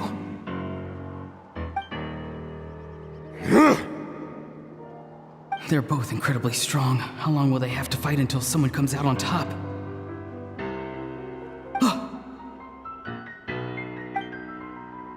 Wait, this feeling. Just like the other day near the ley lines, it's faint, like a soul's trying to escape. Where is it coming from? Is that why he's looking for Granny? If he dies here, then all clues will be lost. I can't let that happen.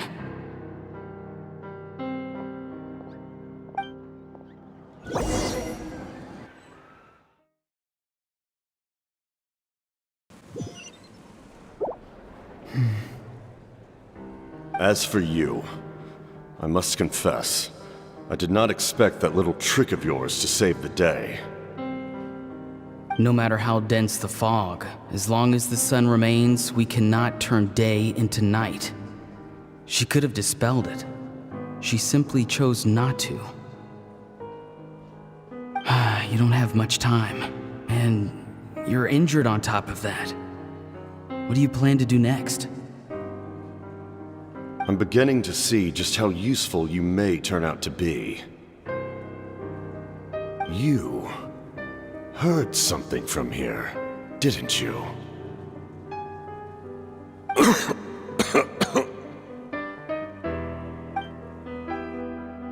No need to force yourself. I've never seen anyone match the Pyro Archon in battle before. I didn't expect you to intervene at such a critical moment. You know I've been following you. Why didn't you stop me? When walking in the forest, it is only natural to encounter wild beasts. However, not every beast has the courage to come out and bite.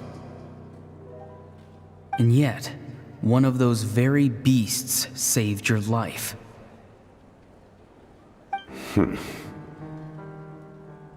Then speak. What do you want? I didn't save you because I wanted something. My soul is more perceptive than others. I can sense that the ley lines are extremely weak. I don't know what the Pyro Archon is planning. Can she really save us? The questions you asked her just now, well, I've had very similar doubts. So I felt like I had to help you.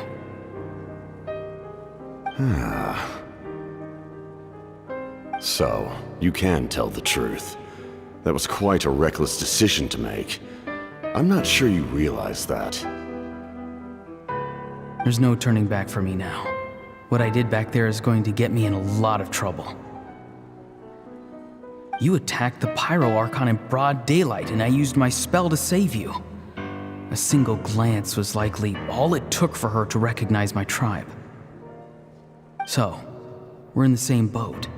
Seem to care little for my thoughts on the matter. It's too late for that. Start from the beginning. Why are you looking for Citlali? Do you know her? Explain your relation to her first. I know you two are acquainted. It was obvious the moment I mentioned her name. Citlali is my elder and my teacher. She taught me everything I know. It's my duty to protect her. If you truly wish to protect her, you should have let me perish at the Pyro Archon's hand. Yet, you chose otherwise. Do I really need to tell you what that means? I want to do something to change Natlan for the better. Something I can accomplish with my own two hands. You're stranger than anyone I've ever met. But maybe, just maybe, you can show me the way. Strange? Citlali is said to be the legendary Granny Eastly, someone capable of communicating with the Wyub, and the Wyub are the key to information on the Night Kingdom. Why do you need knowledge on the Night Kingdom? That is not something you need to know. Don't forget, I saved your life. Do you not believe the Fatui capable of betraying a debt? People can lie, but souls cannot. I can tell there's a weight to your soul, a sense of justice. You may not live among your tribe, but you certainly know their tricks. I apologize for my rash judgment. You are more capable than I imagined. Let's go. We'll see if you have what it takes to join my plan.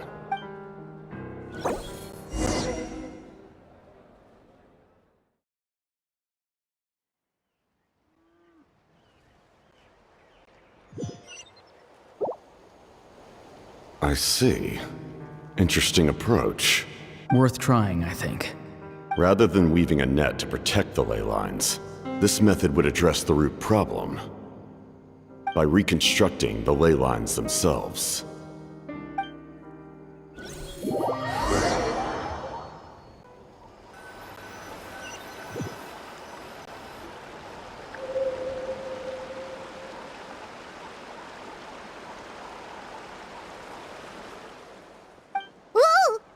Traveler, Paimon.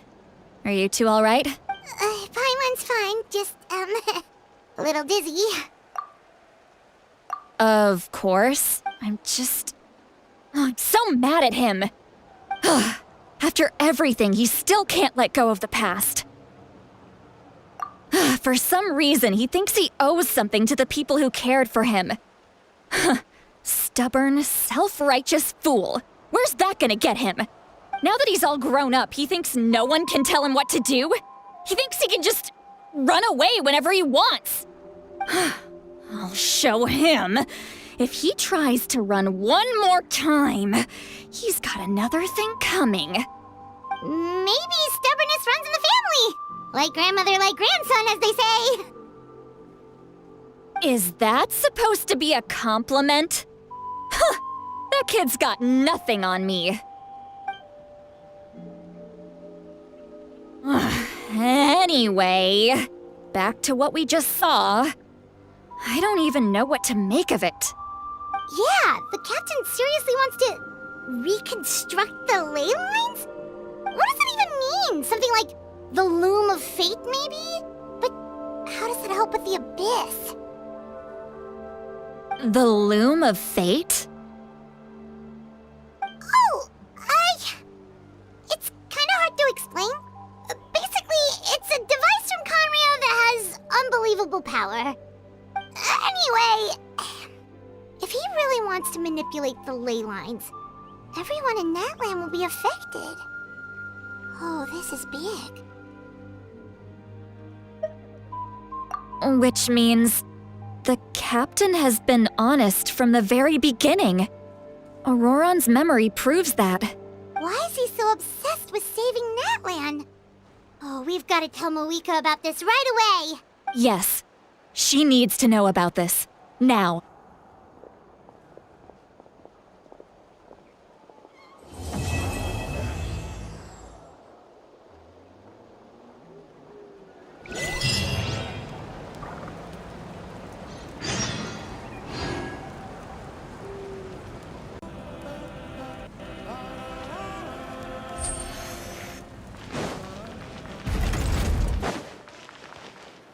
Bring it!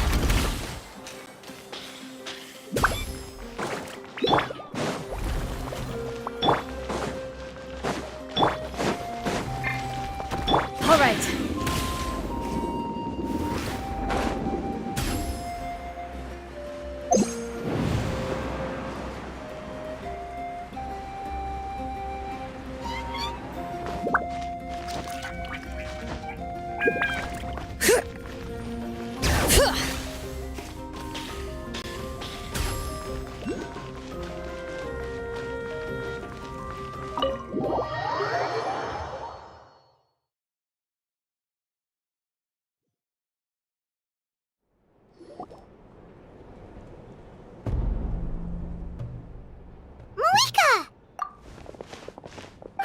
Traveler, Paimon Sitlali. Perfect timing.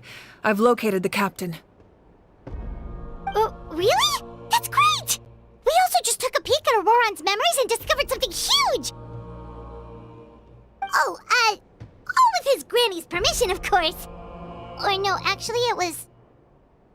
Calm down, Paimon. I'll take it from here.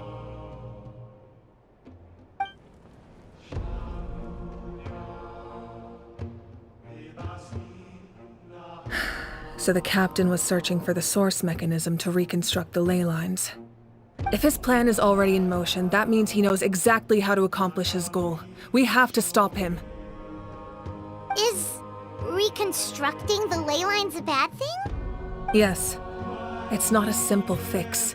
It would mean sacrificing nearly everything contained within the current ley lines, very similar to the price of using a Gnosis.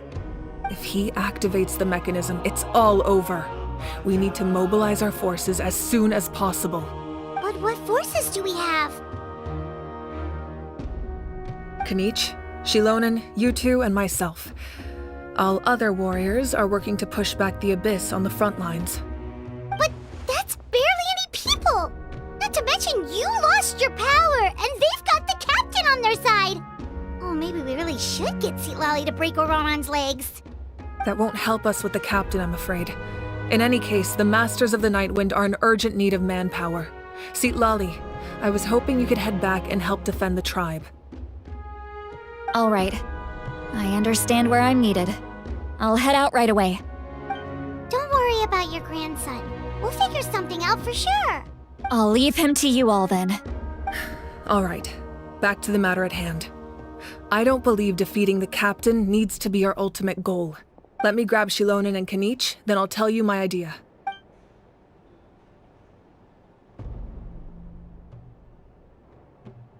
As you all know, Auroron is working with the captain and we need to stop their plan. The captain is a formidable opponent, but that shouldn't deter us. In any case, a head-on confrontation isn't the best way to solve the issue. Their plan hinges entirely on a single element. The source mechanism. If we leverage our forces, we can destroy it, and then success is ours. We'll head out together. In the event that a confrontation becomes inevitable, I'll stall the captain while you advance.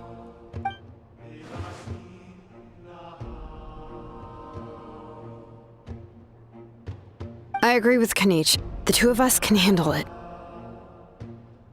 Listen to my plan first. Kanich, I want you and Ahau to launch an assault from the front and break through the Fatui defenses.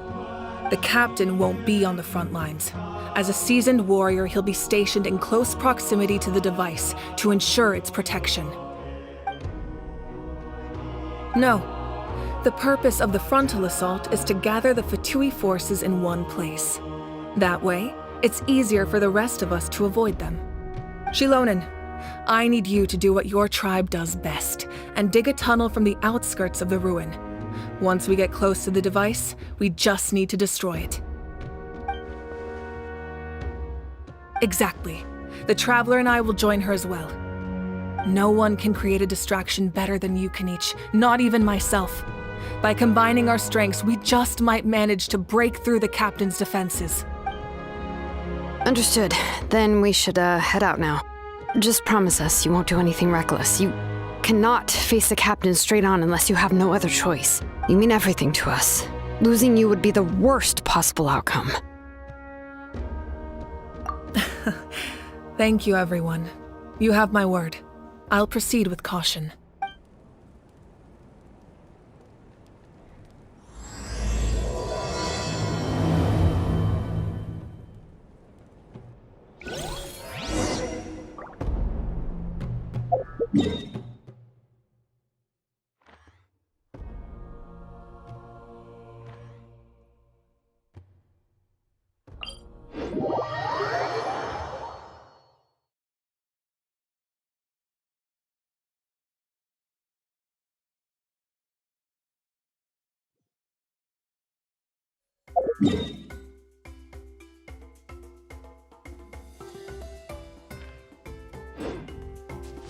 Bring it!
place. Their tunnel must be behind that gathering of Fatui guards. Any of the nearby mountains could be a good infiltration point, but if we want to stay under the radar, we should approach from the side. There are only a few Fatui stationed around the perimeter. We should take care of them first so they can't alert anyone.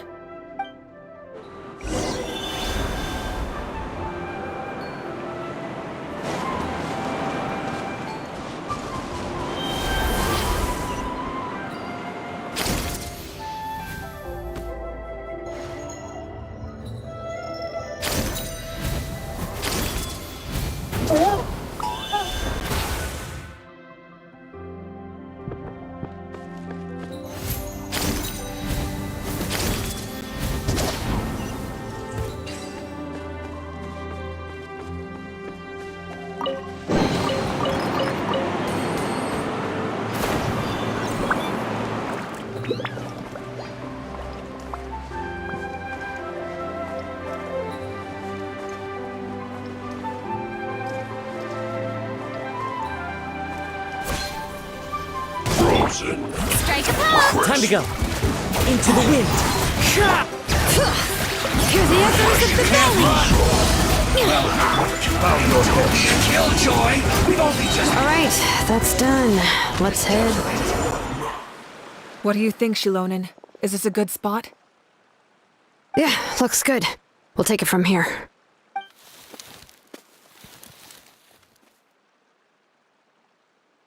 I can see the inside!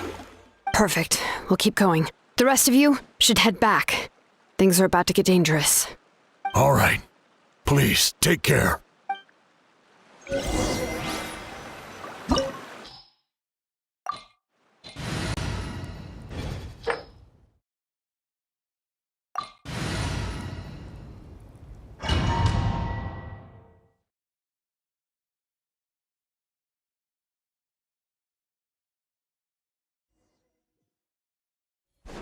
The Fatui wouldn't concentrate all their forces in one place.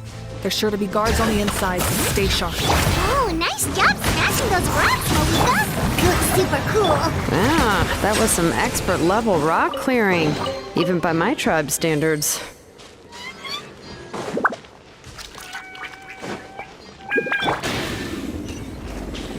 That must be the Fatui tunnel over there. We should steer clear and approach from the side.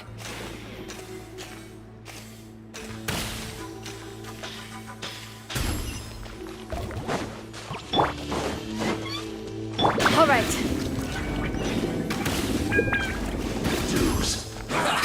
Well met. One with nature. Fallen leaves, adorn my night. Letting grave names echo! We've only just begun. The time's ticking. Can't resist it.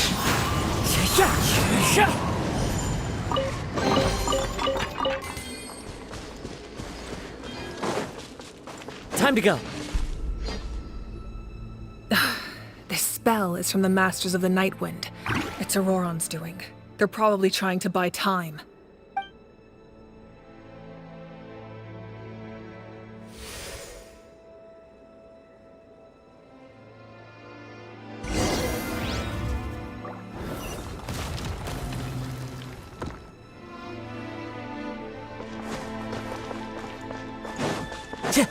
All right. These wheels are relics from ancient times. We should try to restore them. These mechanisms probably control that wheel, right? Let's give them a try.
echoes of the valley! The wind knows me. Silence! Let the mighty be humbled!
This must be it.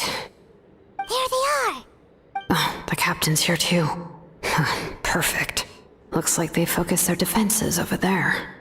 Oh, they're here. Huh. I thought the Pyro Archon would choose a frontal assault. It doesn't matter. They're too late anyway. Stop! It's too late. We need to turn it off! I won't let you do this!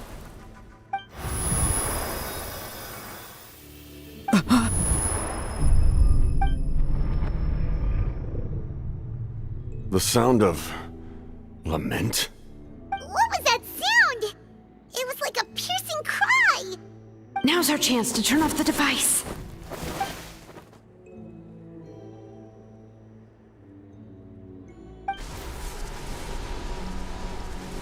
Oh, Auroran? How did he just... His movements have gotten a lot faster. Was Auroran always this good in battle?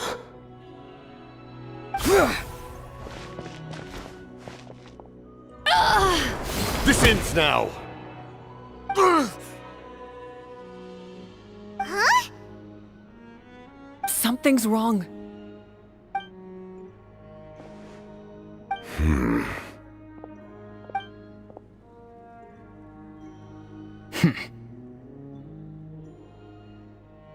You are not Auroran. Who are you? What? Commander. You...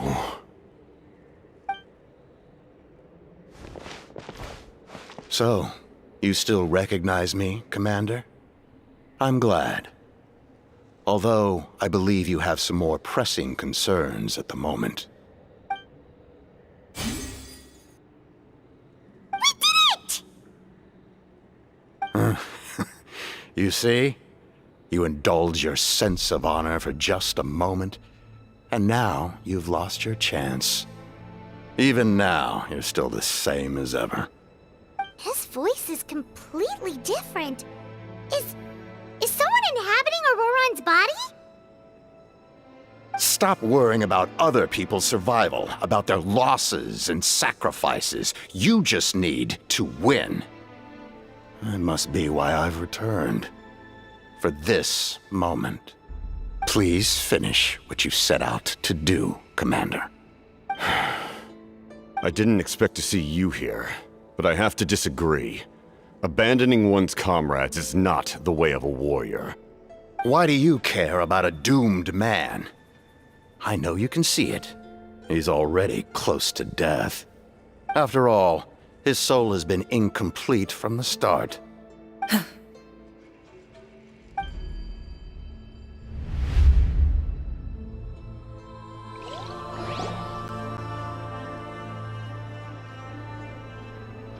Oh, someone said I'm close to death.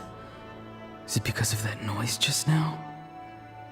The piercing cry came from underground when I activated the device.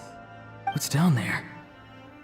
Natlan's ley lines must be hiding some kind of secret.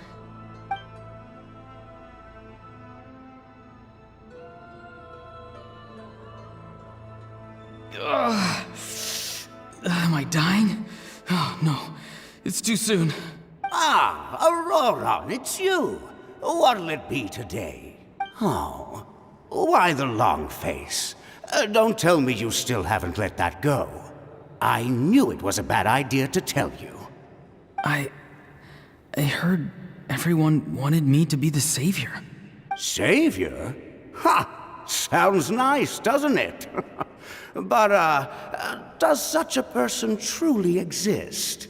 Even if they do, why would you have to become that person, hmm? Auroron, is that you? Oh, here, have a seat. Let Granny cut you some fruit. We just got a fresh batch. Can I get you anything else? Some grilled meatloaf, maybe? Ask for anything you want. We've got plenty of ingredients. What about those spiced rub mushrooms you made me last time, Granny Kuimi? Ah, you liked those, did you? An outlander taught me that recipe, actually. A merchant, to be exact. Never thought about going into business yourself, my boy? You could travel all over. Our Auroron? A merchant? He's far too honest for that line of work. Well, at least an honest merchant like him wouldn't prey on old-timers like us.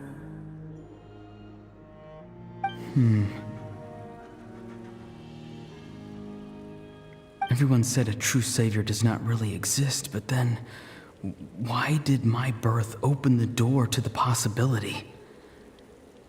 Why give people false hope? Maybe I don't need to sacrifice myself, but surely everyone is born for a purpose. So, what's mine? If I had succeeded back then, would the world have become a better place? What's the meaning of my existence? Done spacing out, Auroron? Did you finish your homework? Yes, Granny, it's just... Will learning all this really make me as strong as you? Of course not! I'm a special case. Other shamans study their whole lives without reaching a fraction of my abilities. Because you're a genius, right? You could say that. Or maybe I've just been alive longer than the rest of them, and picked up a few tricks that they didn't want to touch. It's rude to bring up a woman's age. Never do that again, no matter the circumstances. I wasn't the one who brought it up. Anyway, class is canceled tomorrow. Go have fun. What about my homework then? Do what you want. What use is it being as strong as me anyway?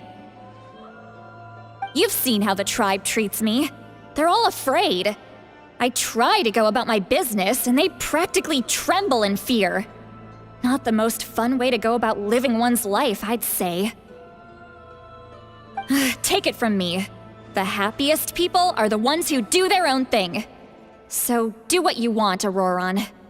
No matter what anyone else has to say.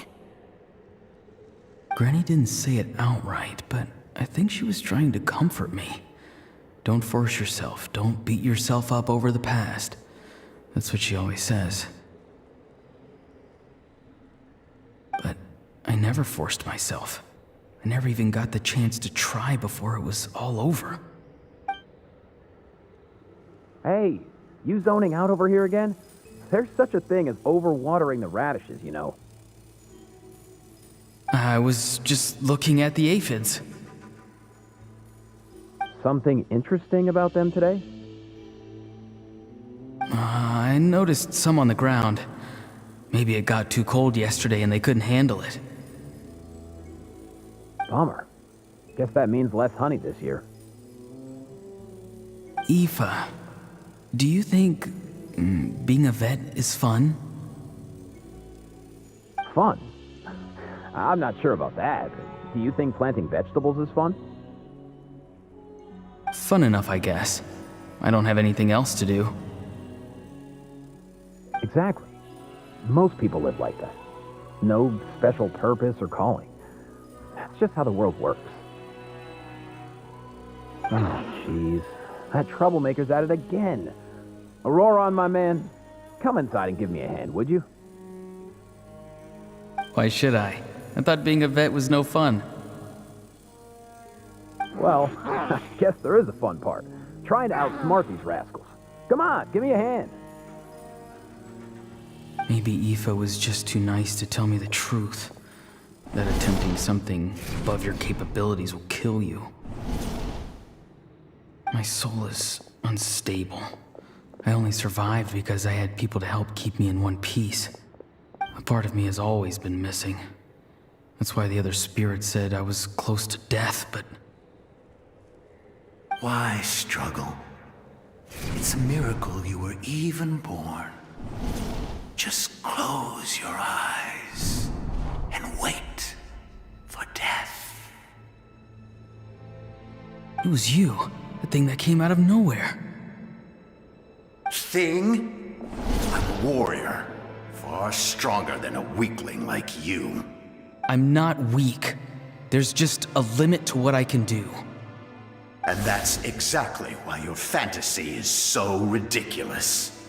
You really think a useless thing like you can save the world?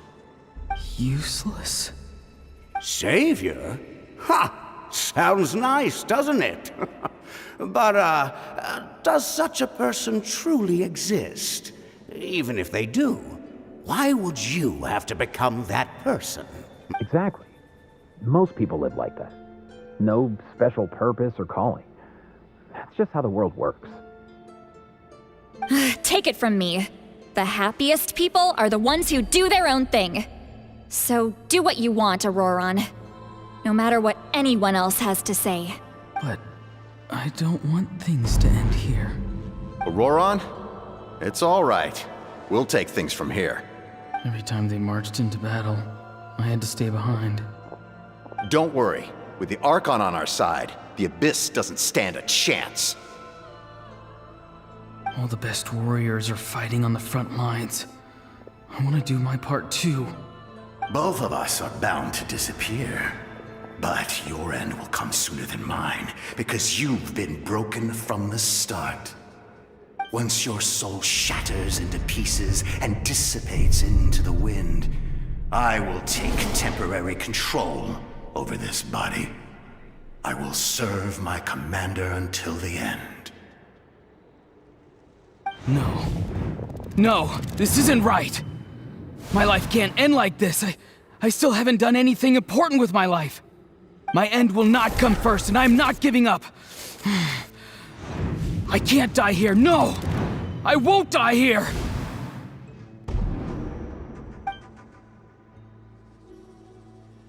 Auroron!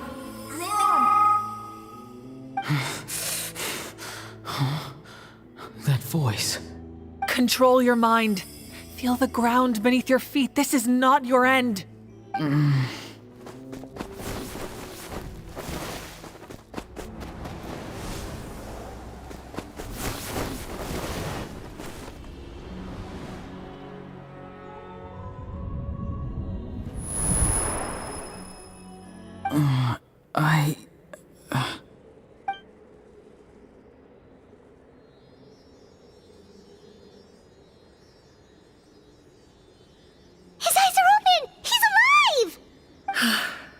Well done. You managed to do the impossible. Uh-huh. What do you mean? Don't try to talk. Focus on holding yourself together. I can't believe the captain did that. Maybe he thinks of Auroron as a comrade. He was helping to rein him in all this time. I'm fine now. Damage to the soul is a tricky thing. The pain almost consumed you for a moment, but you managed to hold on to yourself. That's no easy feat. The worst appears to be over.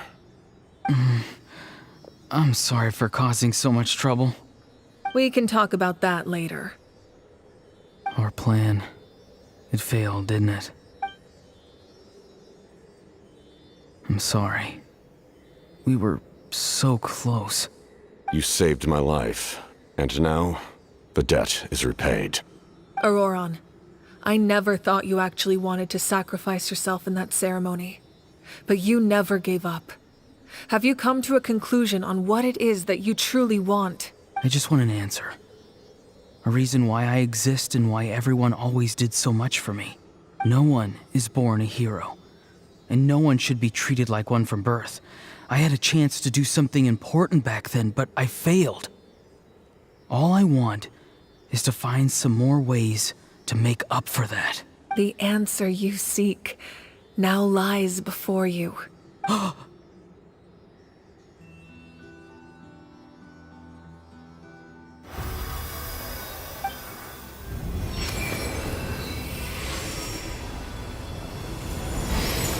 You are the inheritor of my name.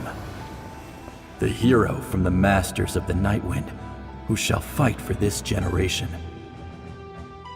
Fascinating. You're not the person that the others thought you were. And yet, you're also not the kind of person that you thought you were.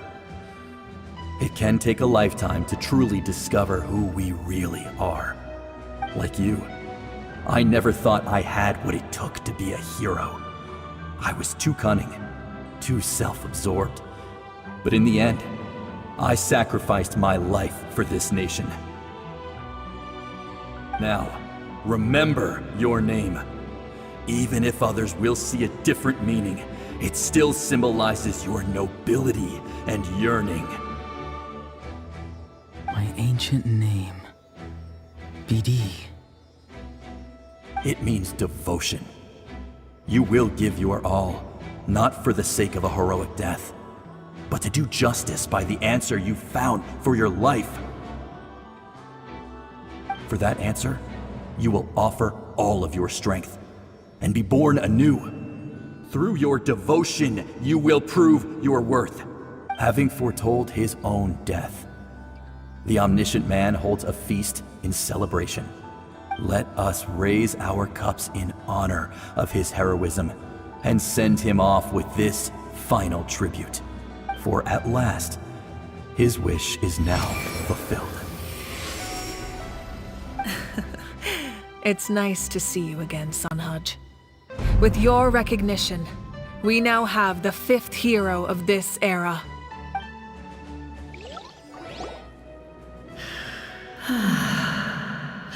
I am happy to see your plan advance one step further. It seems that my cry did not cause irreversible damage. What is that voice? Just as I thought. The Lord of the Night has awakened.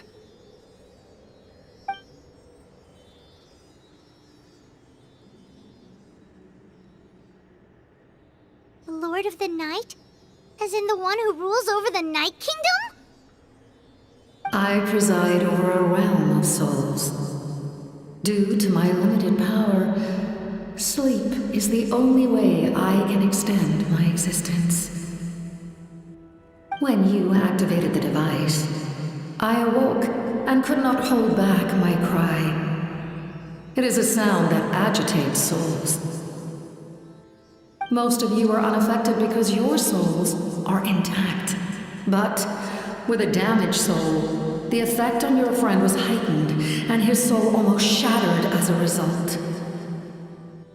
And yet, his soul remains in one piece. He managed to overcome this obstacle through sheer strength of will. A truly impressive feat for a human. So, was that what caused all his strange behavior earlier? No. An additional soul was affected. It tried to take refuge in the missing part of your friend's soul, but was ultimately expelled. However, this soul does not hail from Natlan or the Night Kingdom. Its origins remain a mystery to me. Activating the source mechanism was supposed to reconstruct the ley lines. Why did it awaken you instead? Because I was the one who originally constructed Natlan's ley lines, otherwise known as the Night Kingdom. The ancient battle between the Descender and the dragons destroyed the corner of the world, allowing the Abyss to invade. Natlan's ley lines took the worst of the damage. To aid the people of Natlan, the Lord of the Night used the fragments of the old ley lines to reconstruct a similar network. That's how the Night Kingdom was born. The first Pyro Archon, Xbalanque, strengthened that realm and established the rules that aid our fight against the Abyss. The Ode of Resurrection and the Pilgrimage, both of which are practices that survive to this day. Oh, right! You said before it all came from the power of the heavens. The ancient dragons tried to use this device to strengthen the ley lines by imbuing them with power. Back then, this method was rather ineffective. They lacked the skills to navigate the intricate structure of the ley lines. And now, the structure of the ley lines has also completely changed. I am the only possible vehicle for the power generated by the device. It was an incredibly crude and painful method, but I managed to absorb some of that power. Now, I can speak to you like this and provide you with aid, such as rebuilding the ley lines once more, at the cost of my own existence. But why would you make that kind of sacrifice? The people of Natlan worship me and call me their lord. In the ancient past, before we died out, we were also known by a different name: angels. But adventurers like you are probably more familiar with our devolved form, Seelies. No wonder there are Seelies around here. A Seelie also helped us in the Night Kingdom! Few angels remain in Natlan, so the same is true of Seelies. Everyone rallied around me and offered their power to humanity to reconstruct the ley lines. Now, I have witnessed your determined pursuit for survival, and I have become your faith. I am very pleased. Moika, inheritor of Xbalanque's will, and leader of Natlan. Despite all the obstacles and misunderstandings, I have awoken, and the efforts of this harbinger and the young hero have imbued me with power. Say the word, and I will once again work to fulfill my mandate, just as I did thousands of years ago. You need only nod your head. For the sake of your people and your nation, for the sake of overcoming the invasion from the Abyss, give me your orders. I will not. After reconstructing new ley lines, you will cease to exist. The rules of Natlan are founded in the Night Kingdom. If you disappear, so do they. Not to mention, all the memories and legends recorded within the old ley lines will disappear along with you. The people of Natlan will face memory loss, mental disorders, and cognitive issues. Just like the consequences of using the Gnosis, that is a price I refuse to accept. Humanity's survival is worth any price. Once the Abyss runs rampant, all that remains will be a land of corpses and ruin. And when the new ley lines are invaded again by the Abyss? What then? How are future generations supposed to survive? A land without the Lord of the Night, without the protection of the rules, is doomed from the start. You presume too much. If you cannot ensure survival in the present, you have no right to think about the future. What will it take for you to realize that? How many hundreds or thousands will have to die? The situation hasn't gotten that dire yet, has it? Why? Because I am a survivor of Conria. I've witnessed the devastation and terror of the Abyss with my own eyes. Conria? That's right. My family, my comrades, my homeland, were all lost to the Abyss. It is an unforgettable pain. One that no amount of time could ever dull. Not even 500 years. You've experienced something similar, Mawika. You should know exactly what I mean. You're right. The pain, the regret, the catastrophe. They all haunt my dreams to this day. If I could go back, I would reject all false hope. I would do whatever it took to ensure their survival. You have that chance before you now. Why do you refuse to take it? Because we don't have the right to make that decision. We love this world because it contains everything we hold dear. Everything that has happened here has moved us, shaped us, and turned us into who we are today. Giving up our memories and history would mean rewriting everything. The people of this world would then become fundamentally different beings, their physical bodies the only connection to their former selves. Even so, given enough time, a new civilization would inevitably flourish. If you believe in humanity, you should trust in their ability to create a new future. Or, history could repeat itself. The Abyss could invade once more, and it would all be for nothing.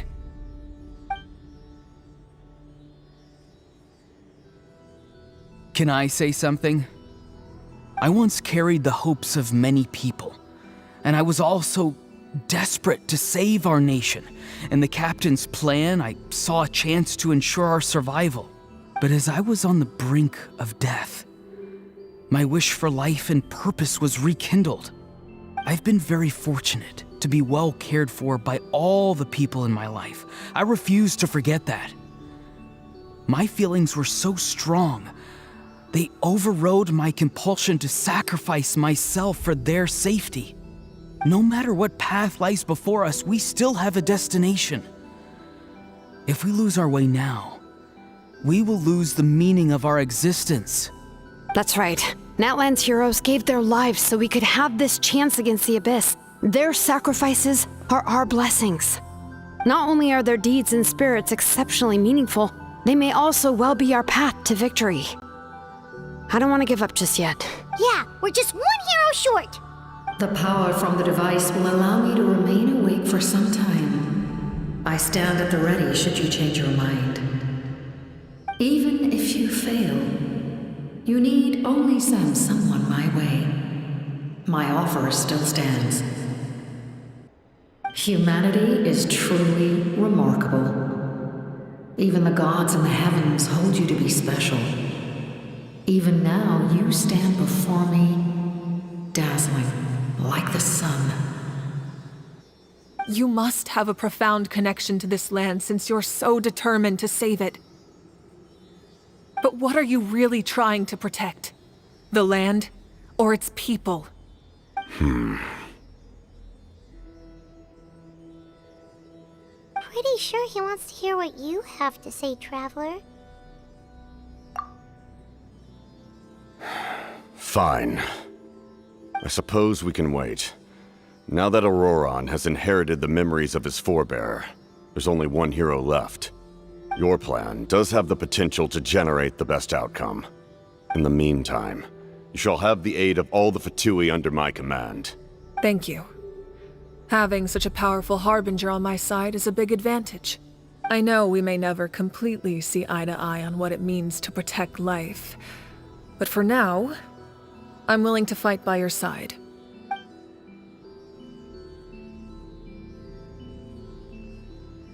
All right, we should let everyone else know about the plan. They're probably still at each other's throats outside. Good idea. We need to explain the situation. Oh, guess we'll stick around then. I'll update everyone outside. Let's meet back up at the stadium.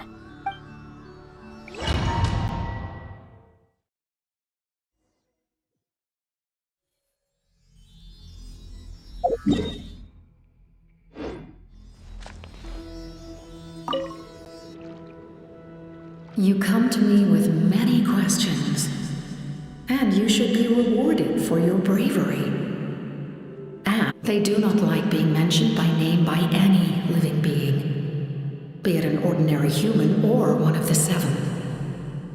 They prefer to remain in the shadows as shades.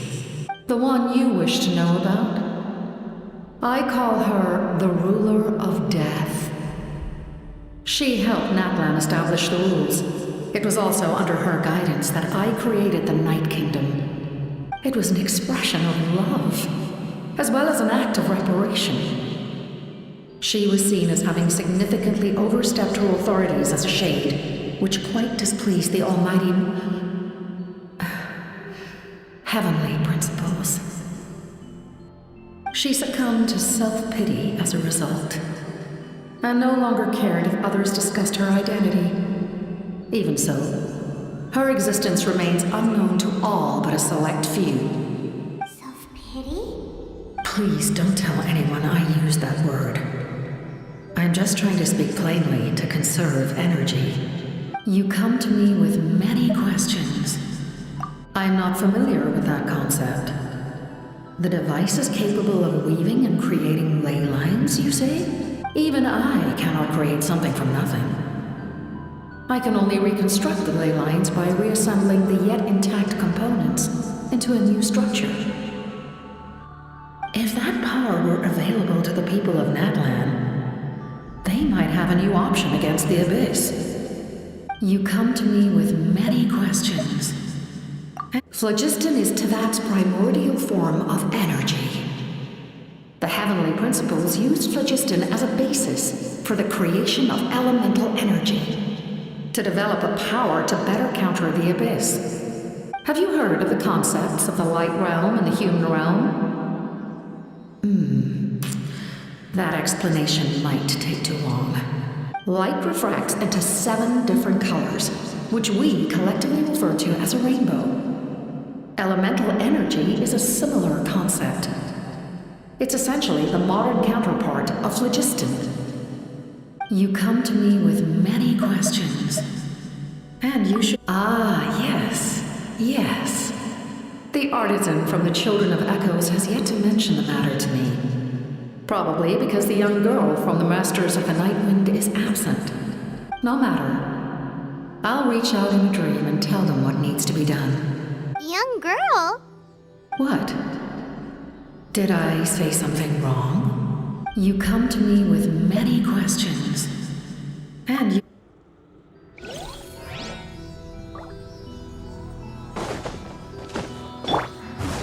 One with nature.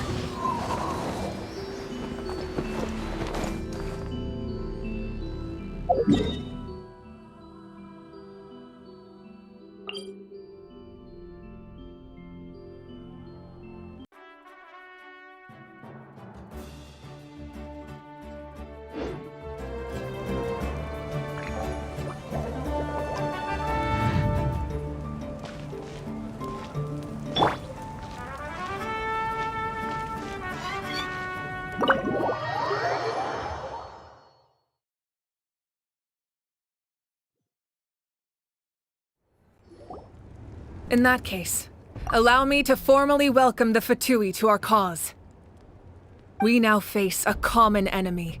It's time to put our differences behind us and look to the future. As for Auroron, his actions may have been out of line, but I don't intend to punish him right now.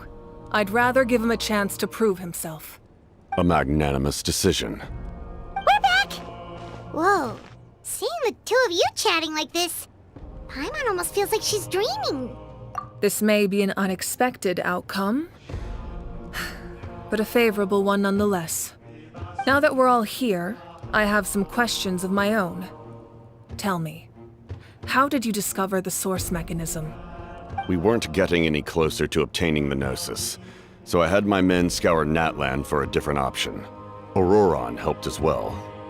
We tracked down 3 scholars, Aberawa, Bosomtwe, and Kushtal, and combined the results of their research to locate this ancient device. I've never heard those names before. Seems like my own investigation failed to locate some critical personnel. I'm just not sure how I missed them. Strange. Perhaps they simply live in seclusion. In any case, their results speak for themselves. That's true. Now we have another option at our disposal. Compared to using the Gnosis, our current plan will buy us some time. And if all else fails, we still have this plan as a last resort, even though executing it will come at a heavy cost. But that means making everyone forget their past! We should definitely try to avoid it if we can. Oh, actually, speaking of the Gnosis, how did you know what it could do? That story begins with the Cataclysm 500 years ago. I failed to save Conria from the rampage of the Abyss. When the situation became unsalvageable, I fled to Natlan with the remainder of my platoon, only to find that Natlan had fallen victim to the same tragedy. I defended this land for quite some time, and, in the process, met the chief of the Masters of the Nightwind, Aizu.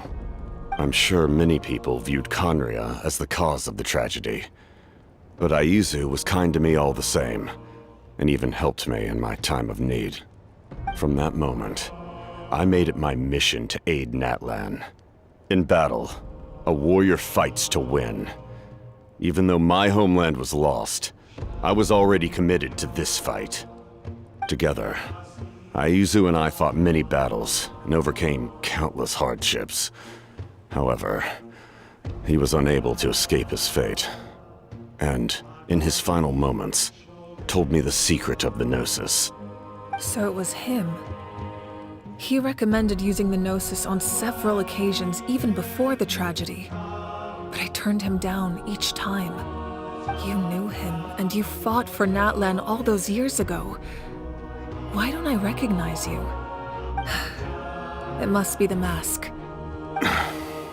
Even without the mask, my past appearance is long gone. Even with the curse of immortality, the flesh still rots. Wait, do you know someone named Dainsleif? That problem doesn't seem quite so extreme for him. You've met him already? Yeah, a bunch of times. Sounds like you know him too. During the Age of Conria, all I knew was his name. The last time I saw him in person, he was traveling with the princess. He carries a degree of pain and hatred that far surpasses my own. Yes, you're the brother of the princess. Given the role I held in Conria, I would prefer not to harm you. Although, this is likely a self-imposed burden. If the princess saw me now, I doubt she would even recognize me. As for your question, I don't know how Dane managed to slow the deterioration of his body. My appearance is much changed, and that's not the only thing. Even my physical strength is a shadow of what it once was. I would have never known.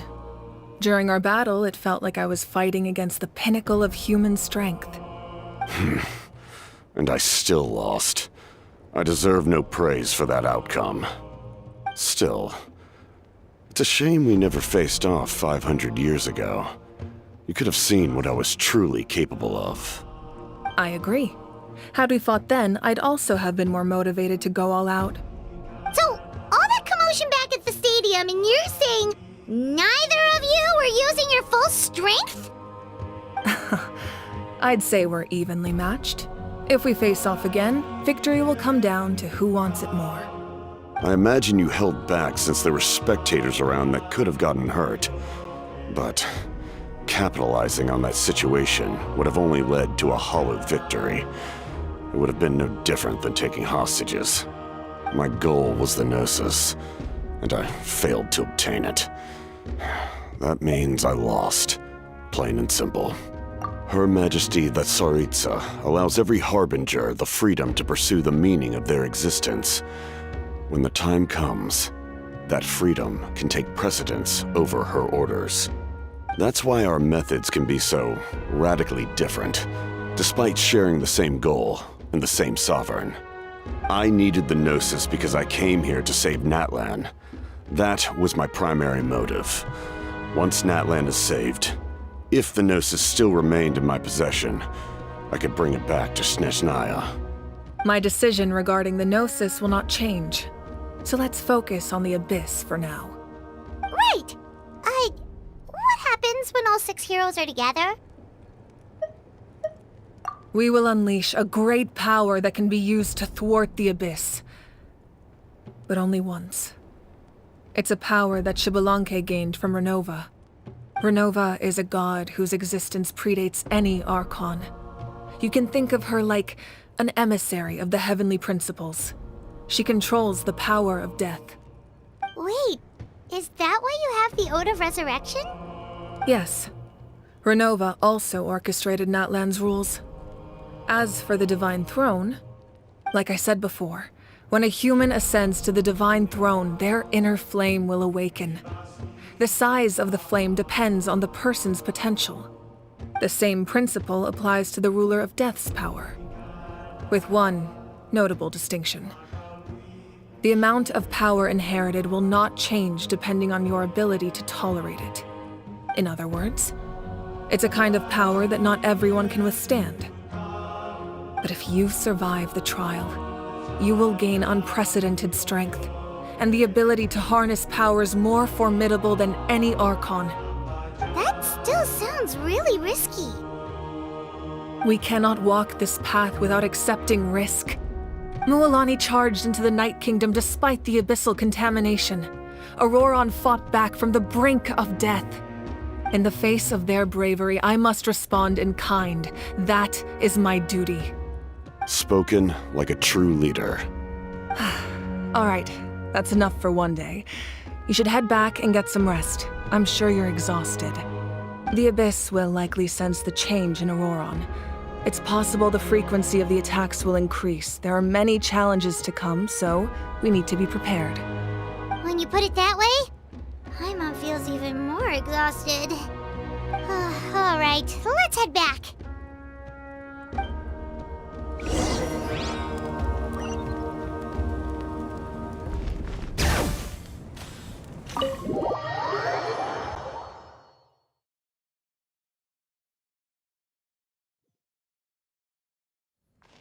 Bring it! That hurts. The monsters keep increasing in number. It's like something changed. It's definitely unusual and we should all be careful. But don't worry too much. You have us by your side. If there's one thing the Abyss fears, it's strength. If they think we're easy prey, they've got another thing coming. Oh, someone's calling us.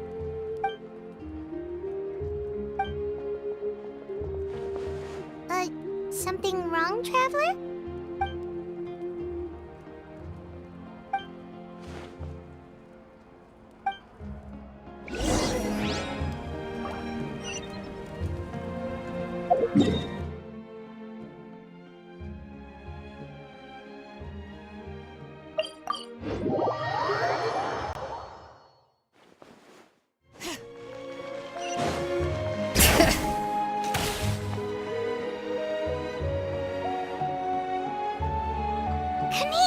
You made it back in one piece! Oh, these must be friends of yours. Well, head out then. See you later.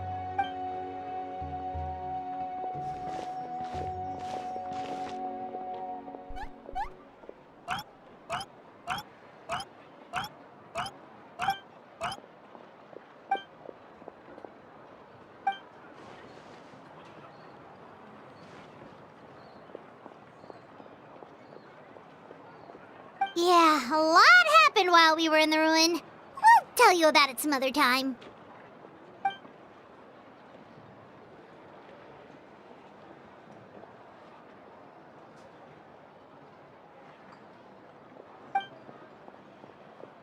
We won't keep you then. Let's talk later.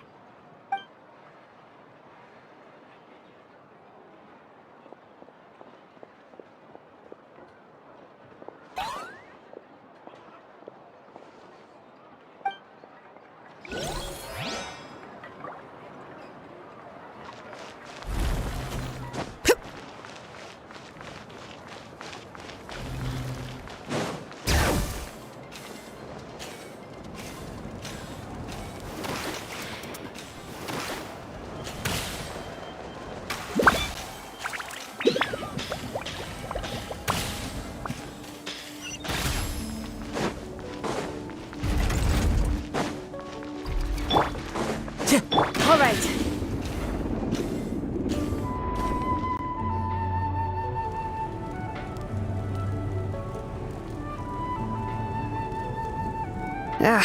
Nope. We can't give any of these to our soldiers. They were not tempered correctly at the forge. Well-made weapons and shields are vital for the survival of our people. I know we're under a lot of pressure, but we can't compromise on quality. Listen, I'm not blaming you. I know this isn't your usual standard of work. Why don't you all just take a break and I'll take care of the pieces.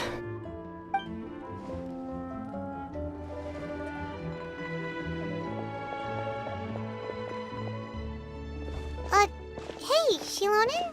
Is something wrong? Nothing I can't handle. Just some rushed defective goods, that's all. Even the most skilled craftsmen make mistakes under pressure, and if you two want to avoid the same fate, you should really get some rest. You must be exhausted too.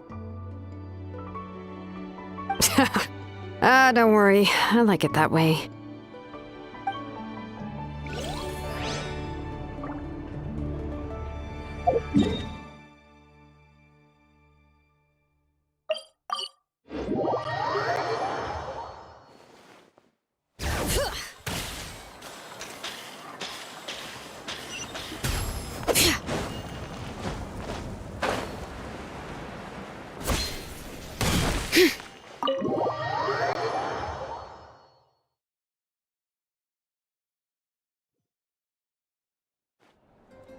Auroron.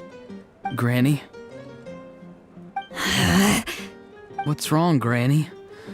It looks like you have something to say. You know exactly what you did. You need some sense knocked into you, that's what I think. Now, where do I even begin? I'm sorry. Now that you have nowhere to run, that's when you apologize? You couldn't wait to run off last time, and the time before that. Pretty sure I apologized those times too. What exactly were you thinking? Being a wanted criminal is one thing, but then you also tried to pull off that whole thing in the ancient ruin. I'm not the one who needs an apology. Apologize to yourself for risking your life. Okay. I'm sorry. I don't have anything to say for myself, Granny. Yell at me all you want. I know I messed up. You better be sincere. This is an incredibly serious matter. I'm being sincere, I promise. I've seriously reflected on my actions. I know what I did was risky, and I know I made some bad choices. But I don't regret it. I just had to do something. Not because I thought I was special, but because I wanted to help Natlan as much as I can. Of course, in the end, I just ended up causing more trouble, so you're right. My apology doesn't mean much, but I don't know what else I can say. You even had Aoife bring me that gem. A simple thank you isn't enough, but still. Thank you, Granny. You're welcome. Just make sure to thank Aoife sometime. I will. Anyway, don't feel too grateful. I tampered with the bag to copy a portion of your memories. Oh, I didn't notice. Of course you didn't. You forget how many years I have on you. Like you could uncover one of my tricks. Anyway, I have something else to tell you. The Pyro Archon has discussed your case with the others. Many of your actions violated the rules of Natlan, and you should understand you'll have to take responsibility for that. I understand. But your efforts weren't entirely meaningless in the end. In addition to giving us another failsafe, you saved yourself with sheer force of will and managed to become a hero. Huh. Not too shabby, grandson. Did the Traveler and Paimon tell you to say that? What? No! I said that because I mean it! I can't believe you're complimenting me at a time like this. You normally let your fists do the talking. You're not off the hook just yet. I told the Traveler I was going to break your legs, and I meant every part of it. Could you not? I still need them to walk. Trying to negotiate, are you? All right, make me an offer. Given all the good things that I managed to accomplish, can you let me off the hook this one time? I promise to do better in the future. Fine. I can let this slide for now. But I'll be watching. We'll see if I change my mind. Oh, a Traveler, Paimon. Didn't expect to see you here. Hello!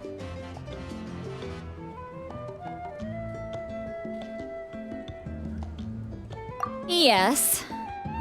Looking after these little rascals is rather exhausting. Taking care of the Traveler isn't easy either. Paimon's life is an uphill battle. Traveler, Paimon, I want to thank you for your help back at the ruin. I won't. Let's get together sometime. If Auroron really wants to thank you, he can treat us all to a tasty meal. Sounds great! We'll be there!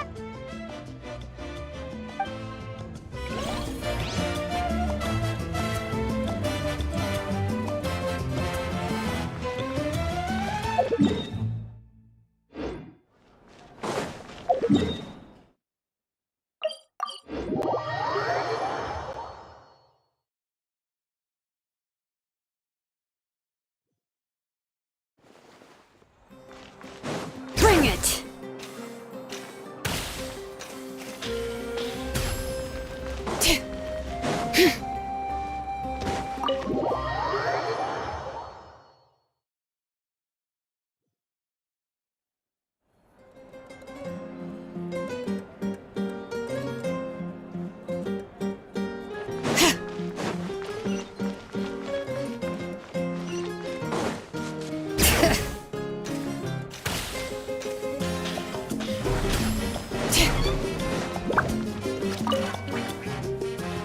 If you're done for the day, we should get some rest. Paimon has a feeling we'll need it for tomorrow.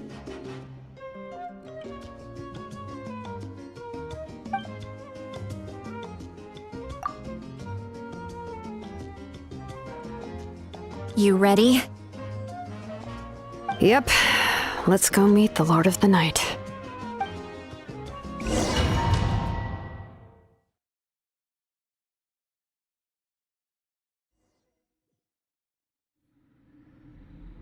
So, this is where you heard the Lord of the Night?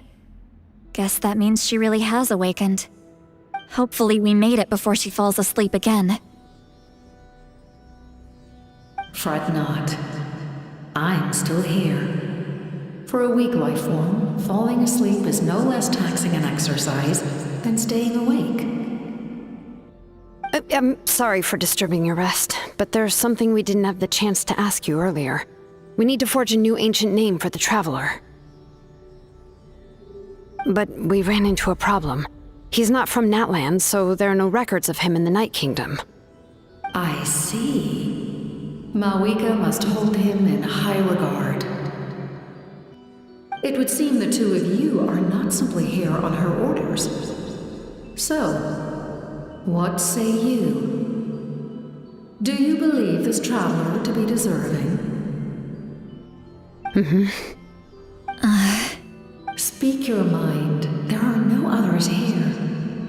You are both my children, both children of Natlan. I would hear your opinions on the matter.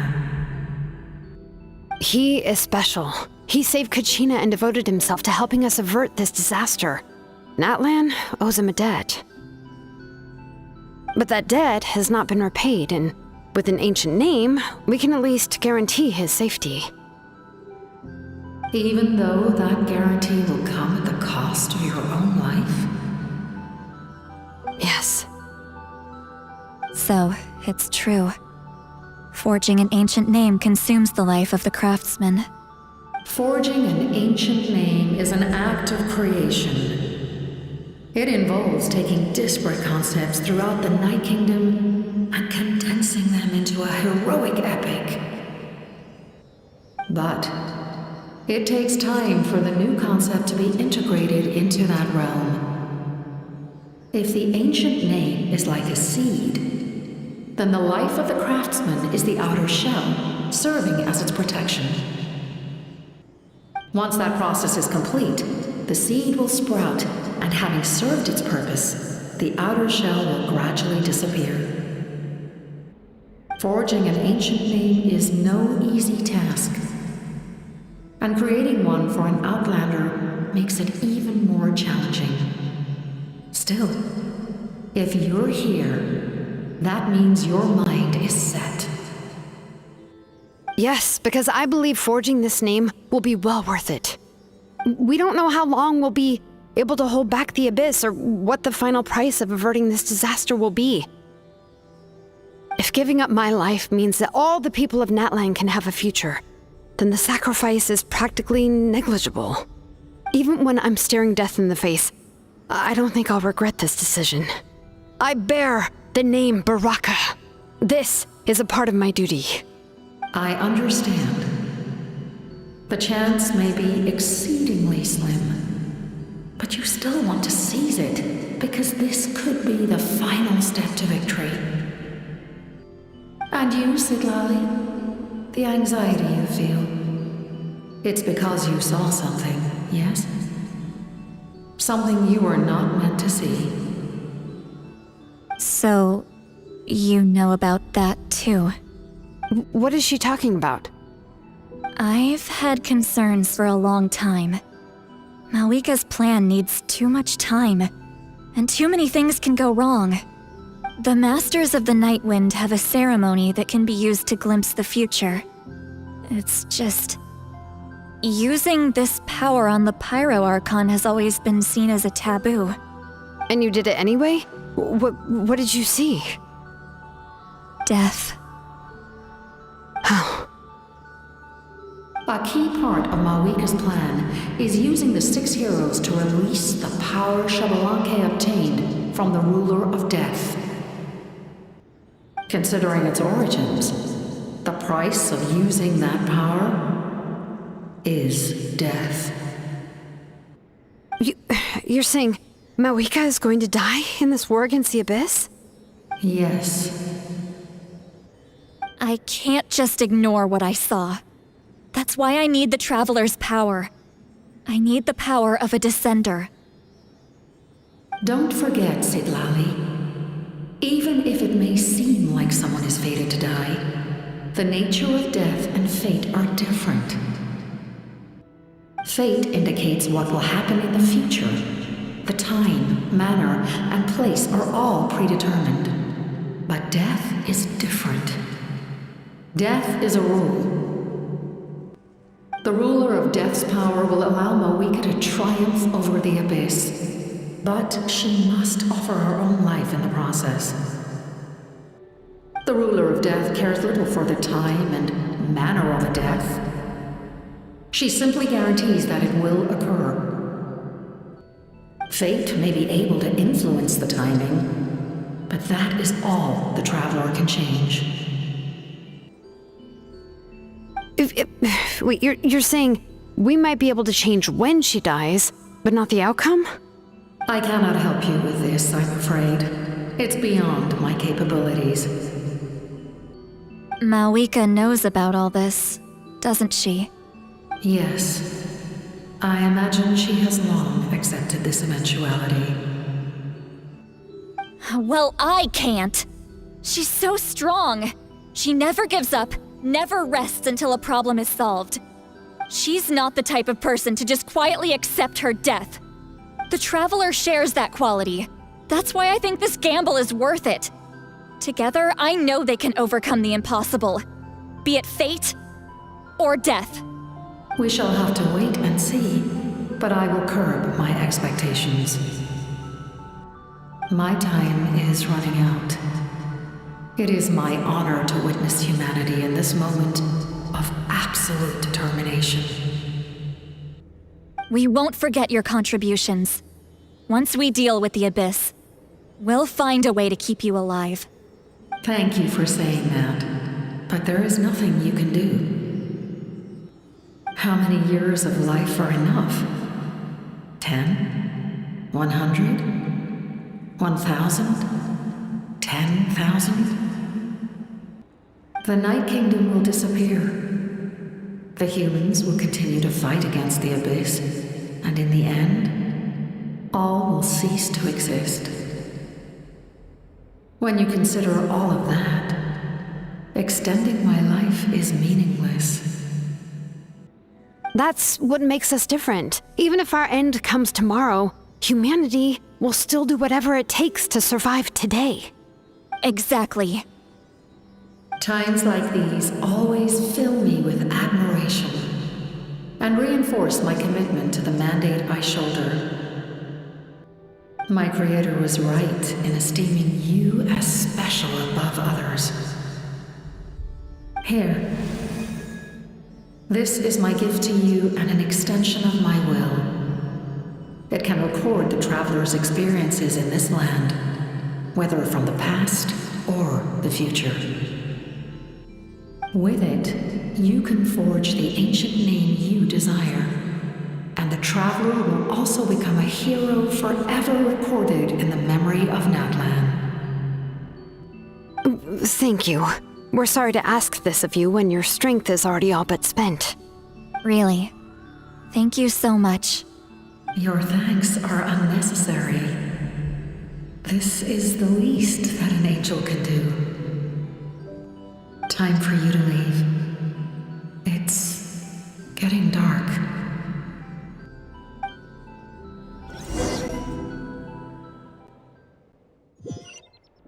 I can't sleep with all the noise outside!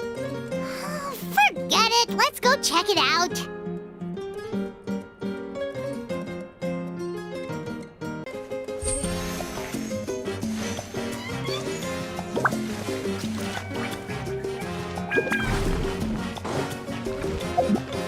Bring it!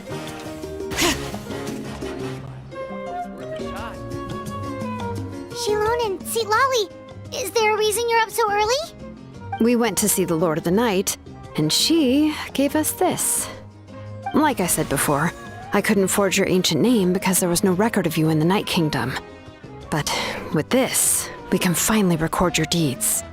Just keep it with you during your time in Natlan, and eventually it'll be full of your adventures. Really? Let Paimon see!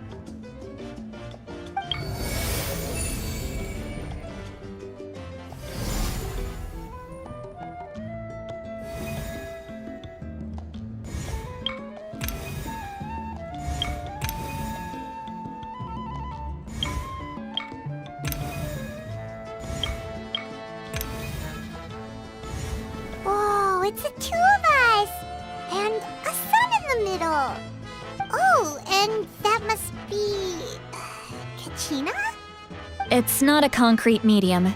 It reflects the Lord of the Night's will, and shows what she wants you to see. Oh, in other words, don't worry about its form.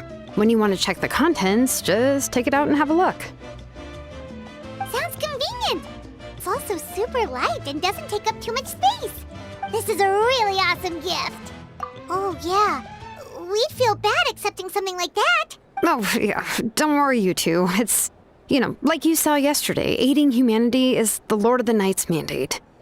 She would have willingly reconstructed Natlan's ley lines at the cost of her own existence. She wouldn't ask anything in return for this.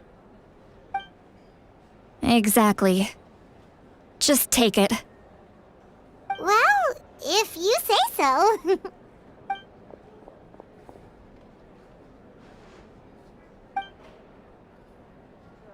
So soon? We just fought them off. We can figure that out later. Let's go!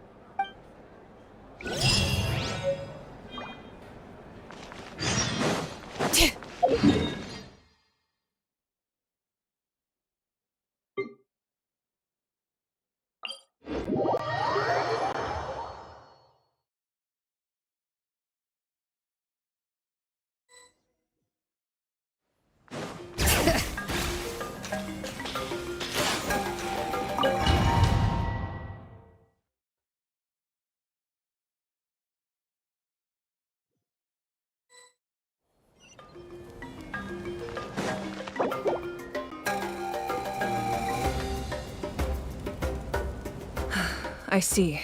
I'll send reinforcements to those 2 locations. This other one is too dangerous. I'll handle it myself.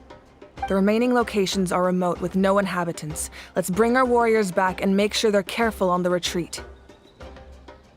Understood. I'll spread the word. We're here. What's going on? Kachina said the Abyss attacked again? Yes, it's not looking good. Our forces have always been able to handle the sporadic attacks, but now there are more monsters than ever, and the attacks are more frequent.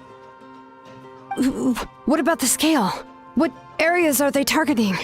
All of Natlan. Not just around the stadium, but even the remote areas of the Collective of Plenty are reporting attacks. Could this also be some kind of omen? If things continue like this, then... We won't last much longer, I know. What we're seeing now is the desperation of the Abyss. It knows we're only one hero short. I don't have the strength to fight it right now. This is its best opportunity and its final chance. You're saying we just have to hold out for as long as we can? It'll be a long fight. Our current focus needs to be on protecting civilians and conserving manpower. There are caravans and adventurers trapped in the wild. Many of our warriors have already left to rescue them, but they'll need reinforcements. All right. Shilonen, Kachina. Head to the camp near the Children of Echoes. Citlali, you're needed in the Masters of the Nightwind. As an important figure in the plan, Auroron will stay here. Your tribe is too far from the stadium. Understood. I'll leave right away. I prepared a hot air balloon to take you where you're needed. Messengers from the Scions of the Canopy are traveling all around Natlan. Update them once you've completed your mission, and they'll compile the information into a battle report. As I receive intel from the various regions, I'll plan your next move.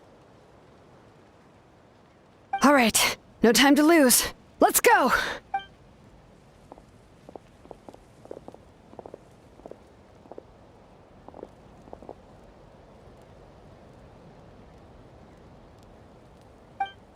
What about us? Where should we go?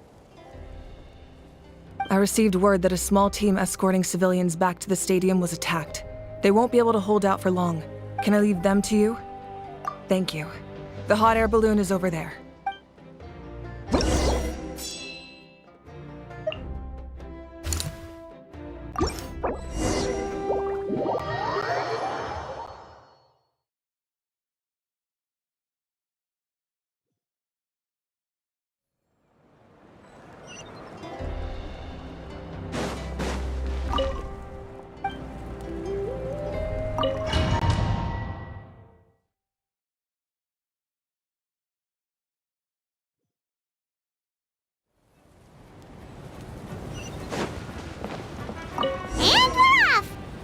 This thing is pretty convenient. It's not only fast, but also saves us a lot of energy.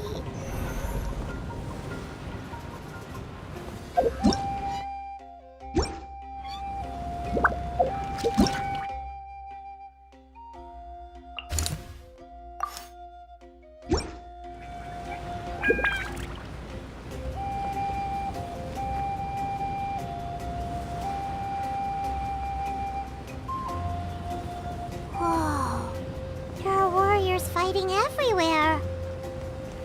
Seems like chaos in the making. Good thing for those battle reports.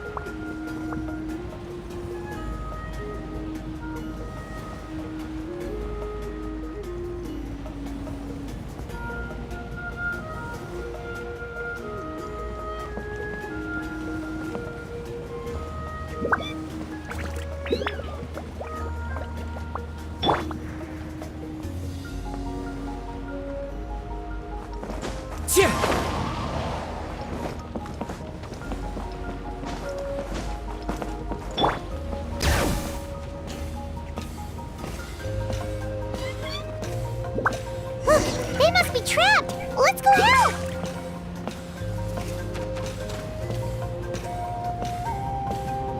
Reinforcements! Thank goodness! Hear the echoes of the valley! Time to shine! Strike a pop! The tides beckon. Settle down.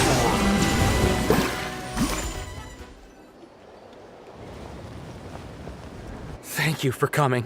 We were almost at the breaking point. There were just too many monsters. They just kept coming, wave after wave. I've never seen it this bad. At least we got here in time. You all should get going. I know, but it's not that easy. A lot of people were hurt in the battle just now. Our cart was also attacked, and now our supplies are scattered everywhere. That's not important right now. We need to focus on getting out of here alive. I know, but these were medical supplies. What if they need them back at the stadium? It's them! Over here!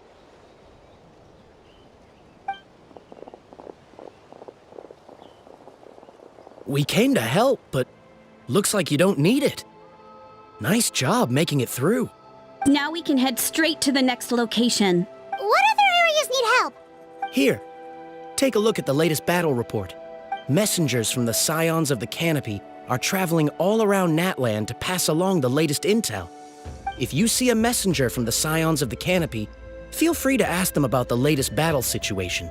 Thanks! Now where should we go next? Seems like you can hold your own in a fight, so let's split up. Choose where you want to go and we'll take the rest. Still looks like they could use some help here, though. These supplies are really important. It's all right. Don't delay your rescue efforts on our account. But if we stay here too long, the monsters might come back. What do you think, Traveler? Should we stay and help? Paimon will do whatever you decide.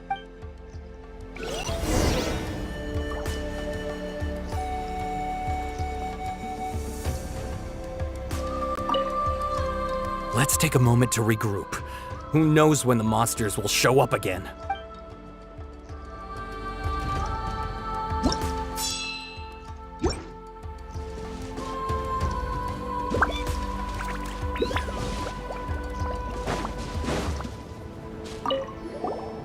Do you get scared? I knew it. You're too strong for that.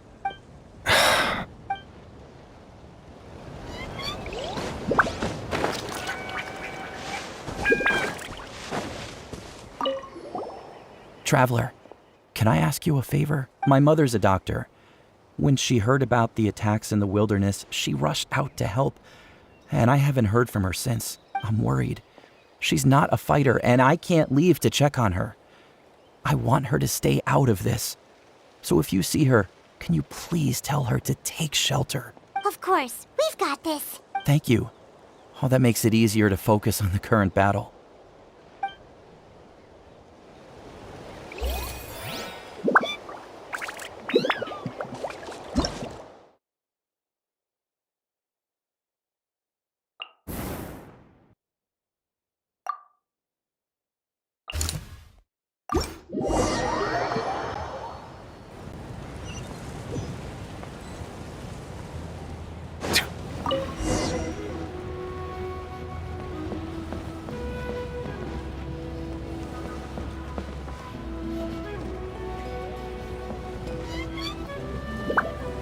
Silence!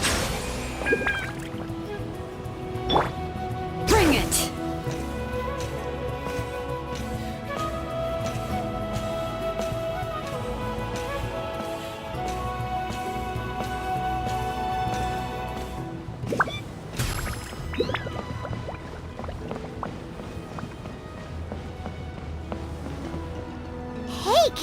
just ran past.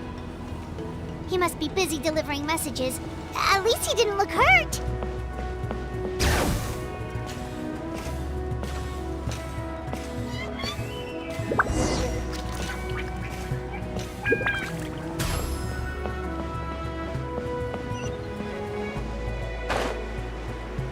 This is it!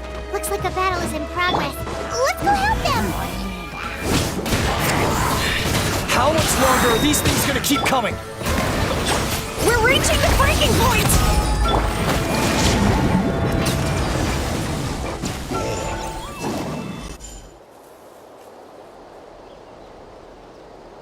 Oh, thank you so much. You came just in time. What's going on? Were other places hit? Yeah, seems like it. The Pyro Archon told us to be ready to evacuate. She warned us something like this could happen. But I never thought there would be this many monsters. You got here just in time. But what should we do about the wounded? The wounded? This area was hit bad. We're housing the wounded in this house for now, but we're short on medicine. It's not easy for them to get around either. We don't know what to do next. We're sitting ducks if we stay here, but we can't just leave them behind. Thank goodness you're here, though. You saved us all. You're right. The monsters are gone, so should be safe for now. Some of my men can escort them. That will take time, though. And some of the wounded can't walk. They might have to stay here. Don't worry. Once we escort the first group, I'll call for reinforcements. That way, everyone can evacuate. Let's help them out here for now. Then we can head to the next area. Oh, there's a messenger over there. Don't forget, we can get the latest intel from them.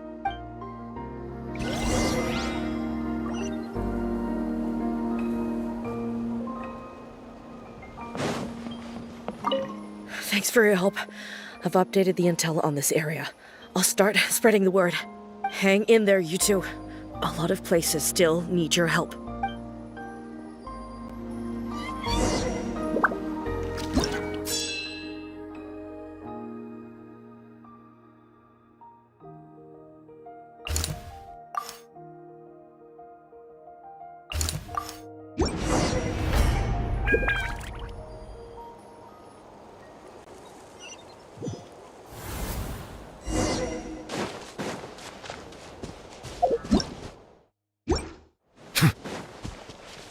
All right. Let the world come alive!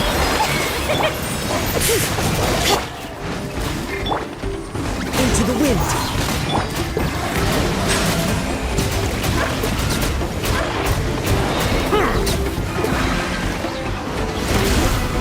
All right, letting brave names echo! As one with wind and cloud. One with nature. Silence!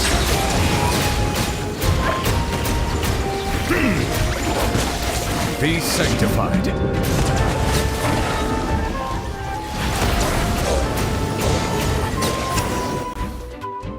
Thanks for the help. Yes, per his order, we're now under the Pyro Archon's command. Not everyone understood his decision, but our Lord's orders take precedence over all. We're alive because of them. They saved us. Well, guess that means we should thank you guys.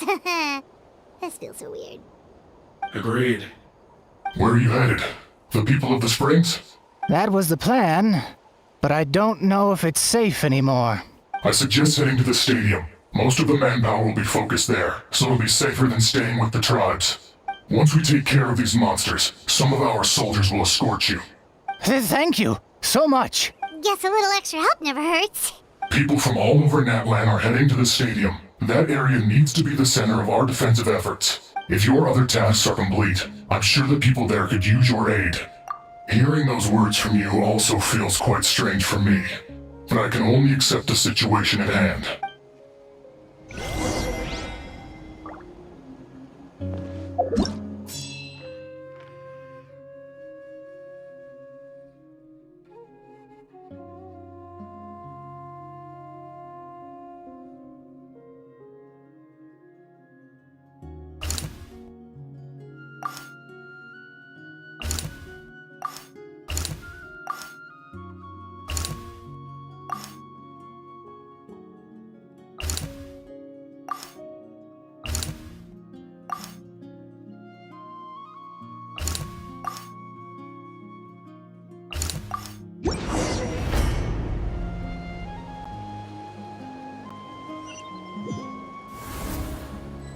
There are so many people here. Looks like it really is getting too dangerous for people to stay out in the wild. Guess that means the situation isn't getting any better. Well, we'll just have to keep fighting.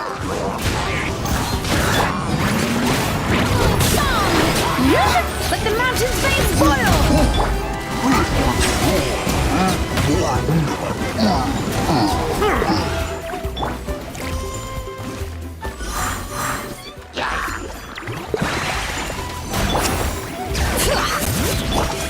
The wind knows me. Shower me with the... The tides beckon. Clouds high. The birds call. Let the world collide! Hear the echoes of the valley. Bow your head. Dada Kondala.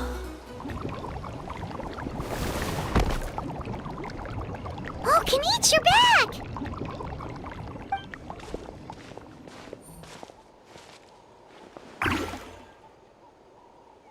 Yeah, it really feels like we're running short on people everywhere. It's so dangerous out there. Just when we think everything's under control, another thing goes off the deep end. Not that Paimon's complaining, it's just... What if things get even worse?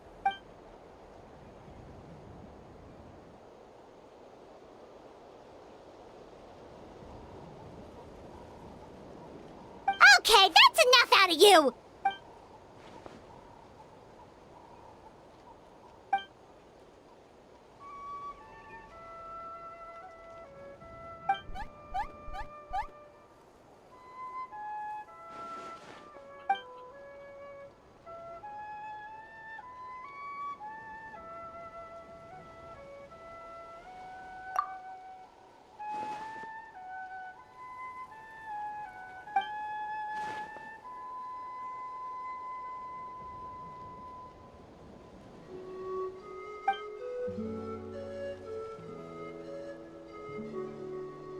Yeah, she always seems so confident. Plus, she told us you can only become the Archon by proving your strength.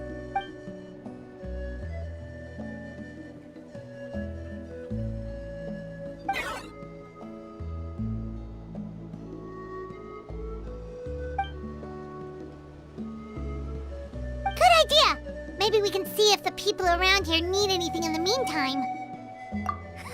Looks like we're on the same page. There are a lot of people in here. Could they all be refugees?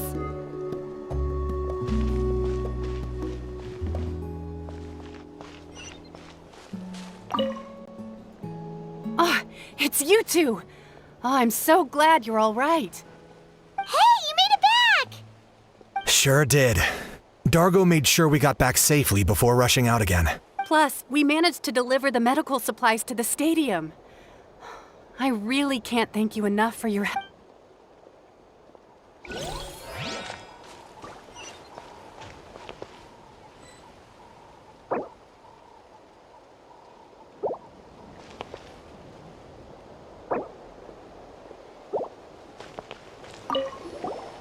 Want to get some rest, Traveler? We have to head out again in a bit.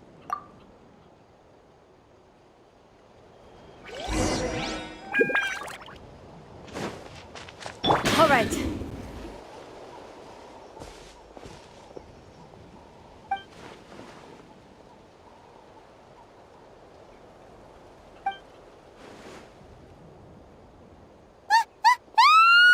What's going on?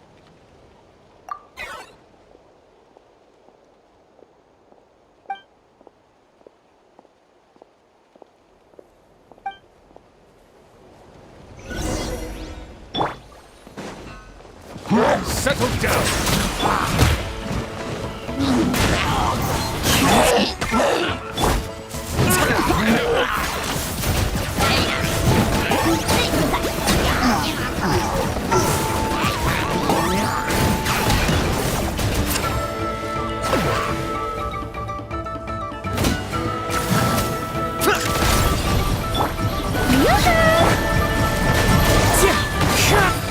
Let the mountain's veins boil! Might be humble. Silence.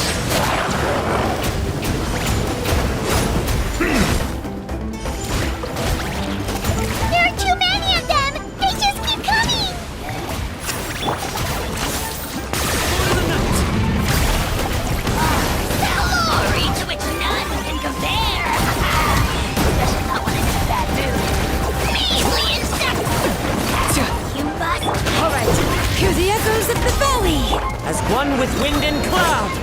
Into the wind! Strike a pose! Time to shine!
Thanks. The situation is grave. Hold this position. Keep the people safe.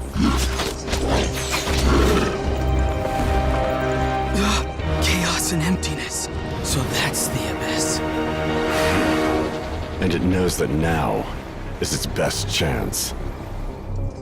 But the sacred flame! Archon's on the case.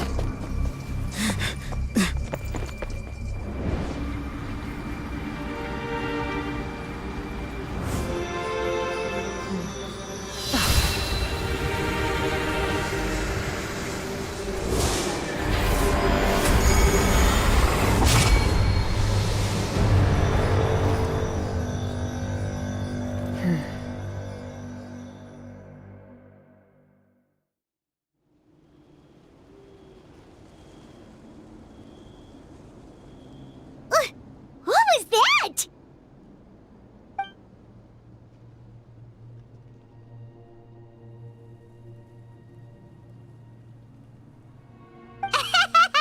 Laugh all you want, it's gonna eat you too!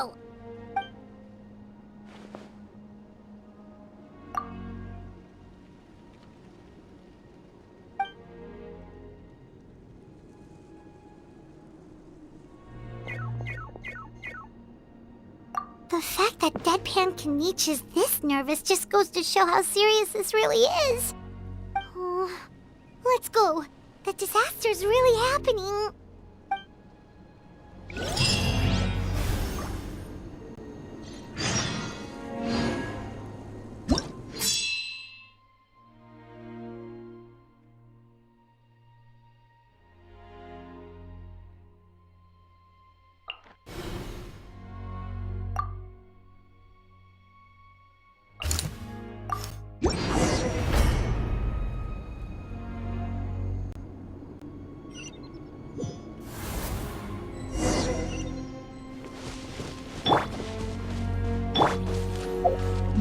Whoa! Those Saurians are fighting each other! No, wait, something's wrong! They're abyss monsters!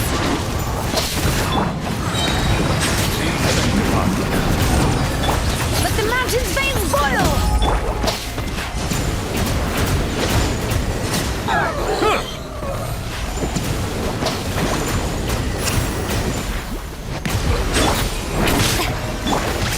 Into the wind!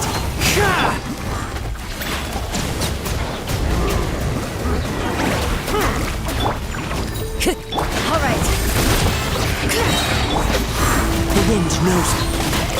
Hear the echoes of the valley! Let my name echo in song! Showing you The tides beckon.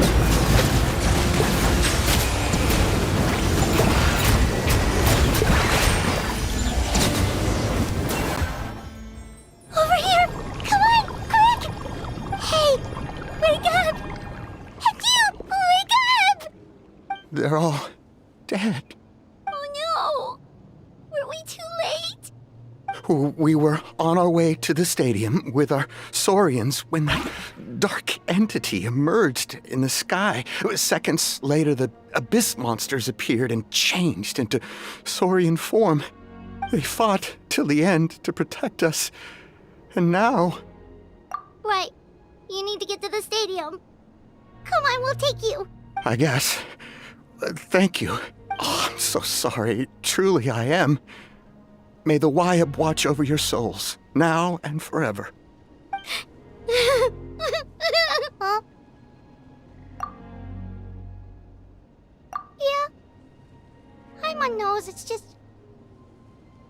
It hasn't fully sunk in yet. But anyway, right now, let's focus on getting them to the stadium. With any luck, there'll be an update waiting for us there. If not, we'll just have to play things by ear.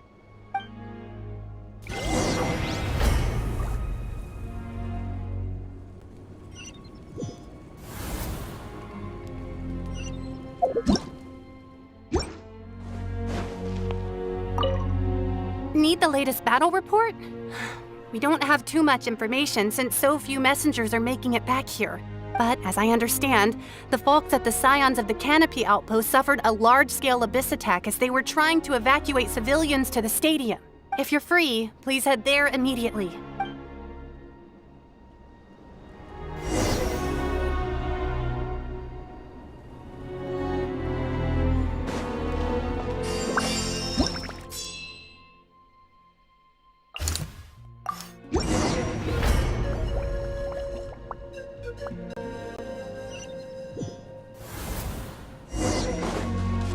Look! Someone's still fighting!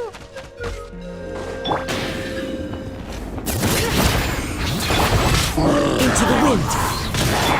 Strike a pose! Settle down. Be sanctified.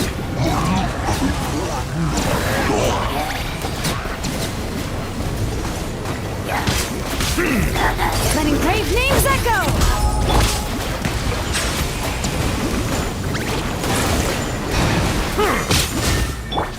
Clouds high. The birds call.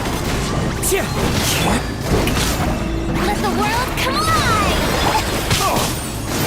Let the mighty be humble.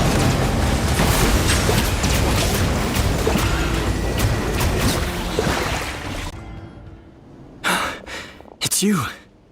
You came. After you left, some of them started evacuating the civilians, while the rest stayed behind to keep guard, but they're all dead. I'm the only survivor. We're done for now. The Abyss will attack again any minute. And then I'll be a dead man too. The last few civilians holed up indoors won't stand a chance. Hang in there. We'll think of something. There's gotta be a way out of this. Like what? None of the civilians have any combat experience. There are old people, children, wounded. They can't defend themselves. The monsters are gone for now, right? Get back inside! It's too dangerous out here! I know it's dangerous. That's why I came out. Same. Huh? What is this? Can you spare some equipment for us? I've never been in a battle before, but I'm young and I can hold a weapon. That's gotta count for something. And I used to fight in the pilgrimage when I was a younger man. Admittedly, I never made it very far. But if you hand me a spear, I think the old muscle memory will kick in. There are others willing to join us as well. I persuaded them to fight. We can't let the blood spilled by our warrior brethren be in vain. We can't watch on as our heroes lose heart. And we can't let them fight alone. We don't have much equipment left.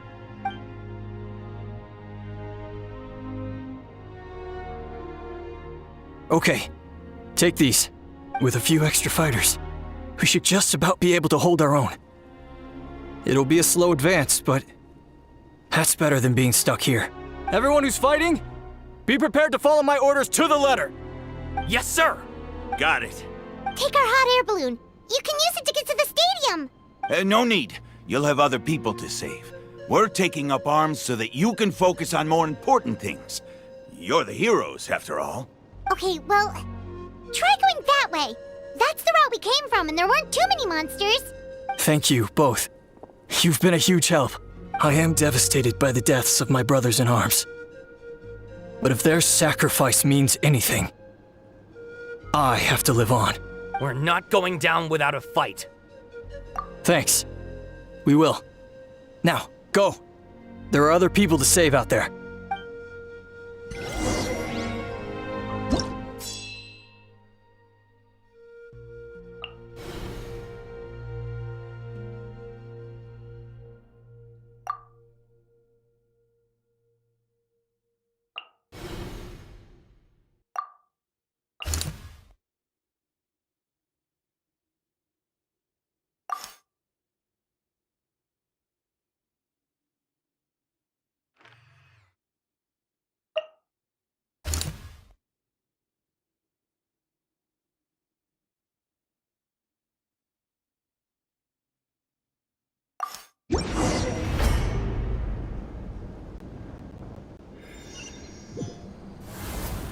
Doesn't look like we'll be able to find anyone here. The monsters are all that's left.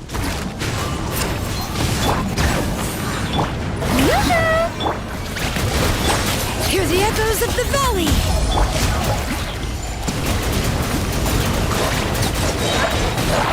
The tides beckon.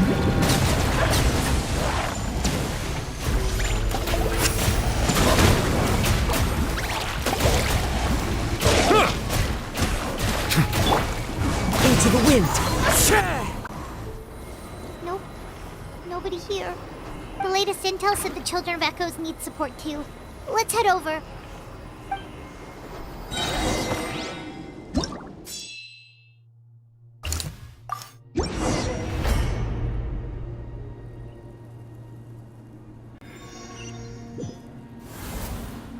These warriors are struggling! Quick, let's help them!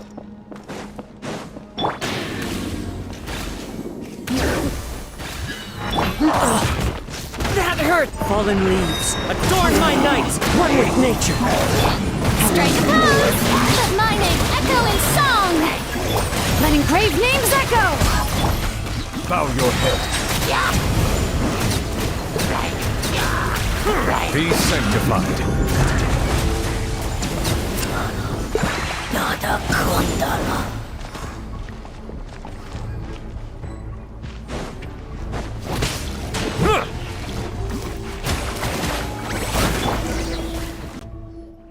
Thank you so much.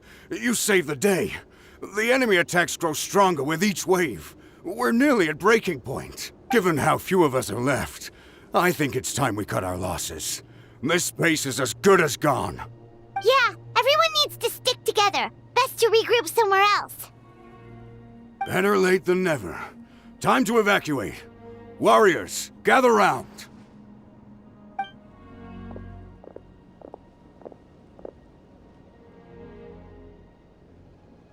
For anyone who still wants to fight on the front lines, the Children of Echo's front is the closest to here. Anyone who wants to leave will likely also see action as they evacuate, but will be afforded safety at the stadium. Those are the options. We're abandoning this base, and you're free to stay with the group or leave. With our limited numbers, I can't promise that we'll be of any real assistance to the Children of Echo's war effort. Even if we do join them, please bear this in mind as you make your decision. Now then, anyone who wishes to keep fighting, show me how serious you are.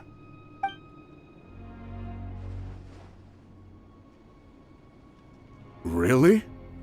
Even after my less than rousing speech? Why would we give up now, after everything we've been through? We didn't stick it out this far just to admit defeat. We can't give another inch to the Abyss. We have to fight them back. If not for our own sake, then at least for our fallen brethren. Very well. For Natlan. For Natlan! We may be few in number, but our will remains strong. We will join the ranks of the Children of Echoes, and they will be stronger for it, however little. Okay, well, take care of yourselves. Don't worry. It'll be just like another Night Warden war. We'll force the Abyss back if it's the last thing we do.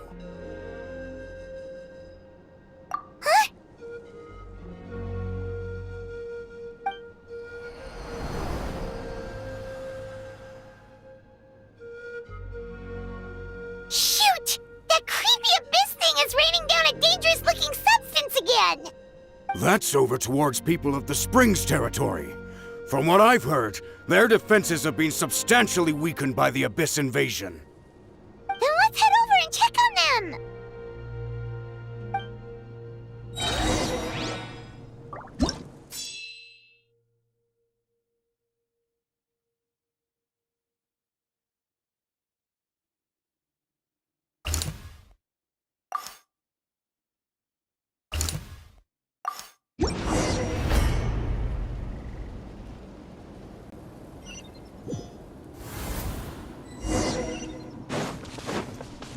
All right. What the? Paimon can't believe it! Yoo-hoo! Let the world come alive! Too darn strong, our attacks are useless! Oh, why isn't anything working? At this rate, the Abyss is just gonna keep sending more and more monsters! The next wave will be here soon! We need to get out of here! Let's check the area for survivors, and hurry!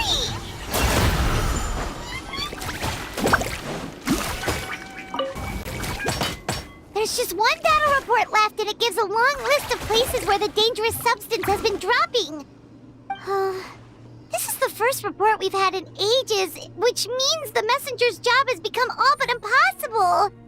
But there's nothing we can do about that. Our priority is to get to the next affected zone. Even if we don't find any survivors, maybe that strange substance over there won't be as rock solid as here. There's a chance at least.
There are too many monsters.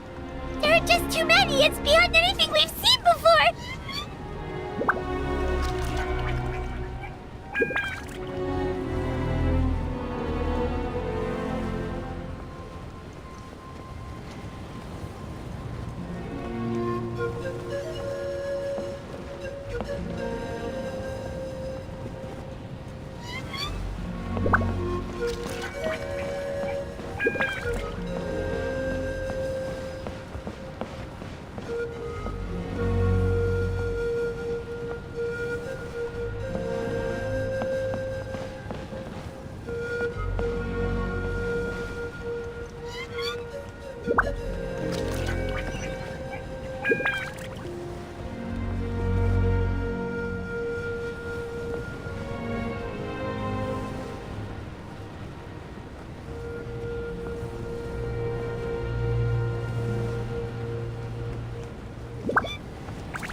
look I'm going to take.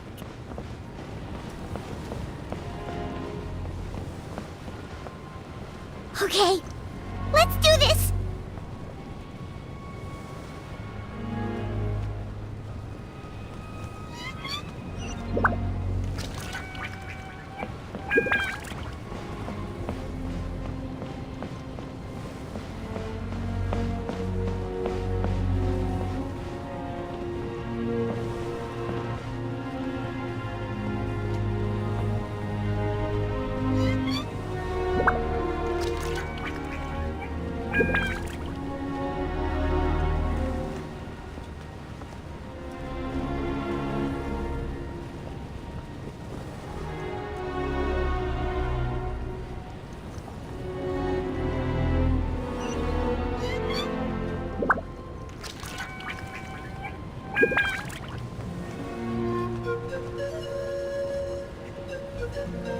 Oh, thank goodness, those people are still standing!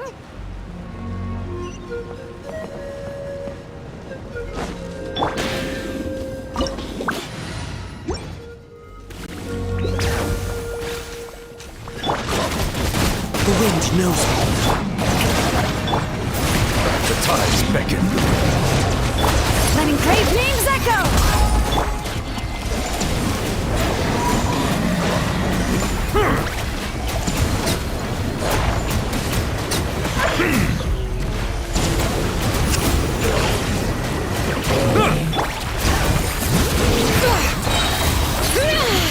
Let the mountains bathe!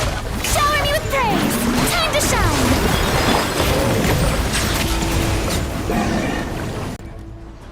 Move out! You've got to get out of here!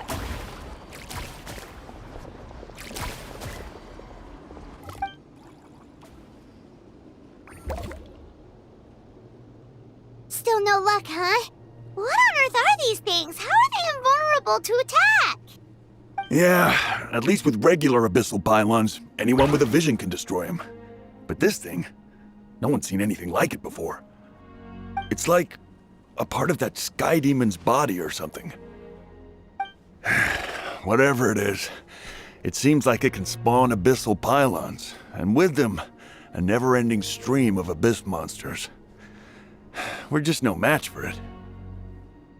At this point, retreat looks like our best option. We're fighting a losing battle here. The stadium is our only hope. That's where the sacred flame is, which seems to be the one thing that well of abyssal energy is afraid of. The Pyro Archon is guarding the flame. As long as that continues, we still have hope. What's this? Water, and some snacks. You look like you need it. I'm guessing you've been supporting the fight all over the map? Sounds like you need a breather. We got enough people to hold our own here, and it's high time you took a break. Why don't you sit down and gather your strength for a minute? It's true. We've been fighting pretty much non-stop. Traveler, you must be exhausted. What do you think? What is it? Oh, you're right. Well, then guess we'd better go warn them. It's your decision. If you want to set off right away, Paimon will come with you.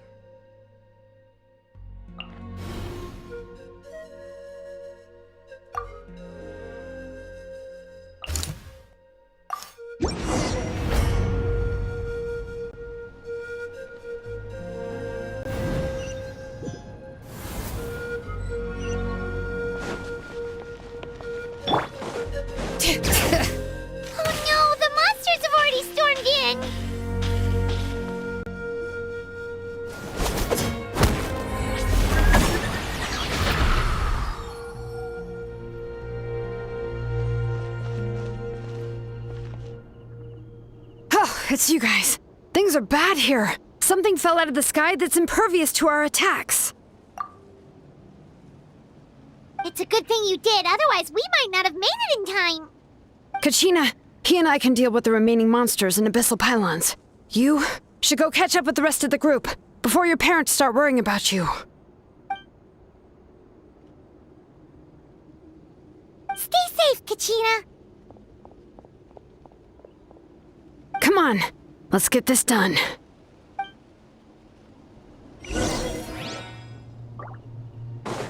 Bring it!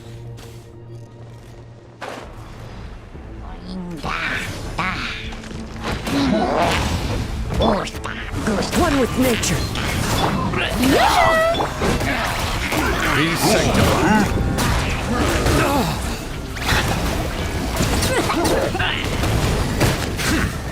Bow your head.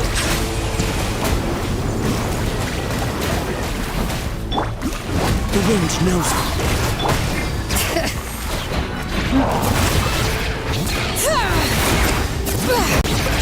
Fallen leaves, adorn my night into the wind. Settle down.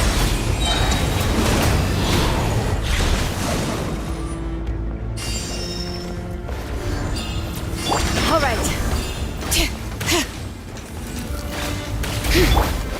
The wind knows Let the world collide! Letting brave names echo! Let the mighty be humbled. Silence. There's a tear in my robe.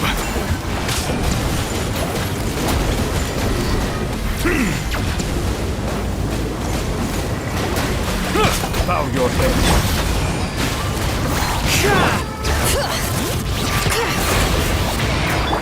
Shower me with bread!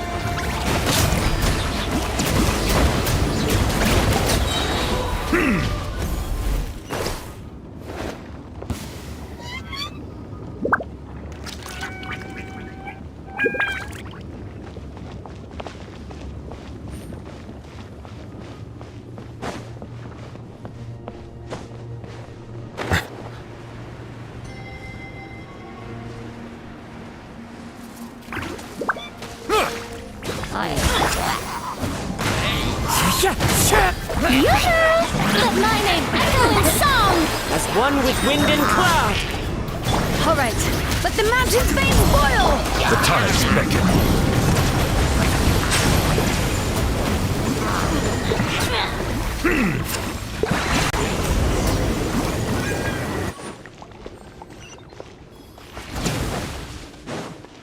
All right.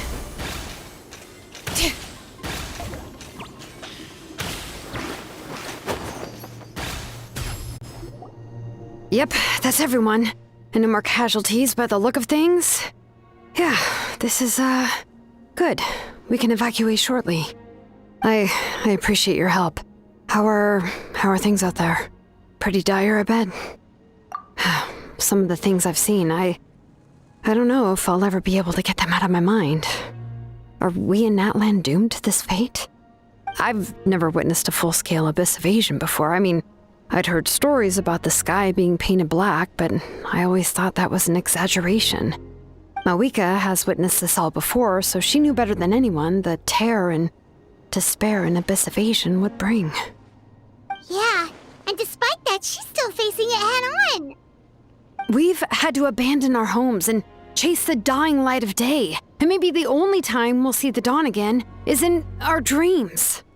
But as long as there's even a sliver of hope, I am not gonna give up. We should catch up with the group. Let's go!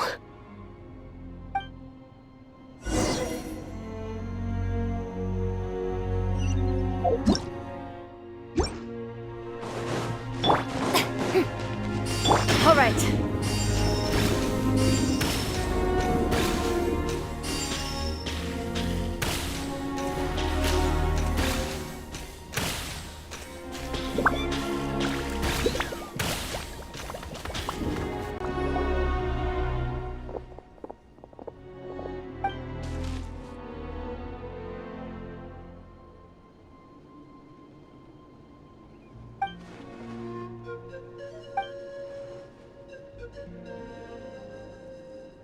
What? Isn't that Chaska's tribe? She said she was gonna take Koichi home to rest for a while.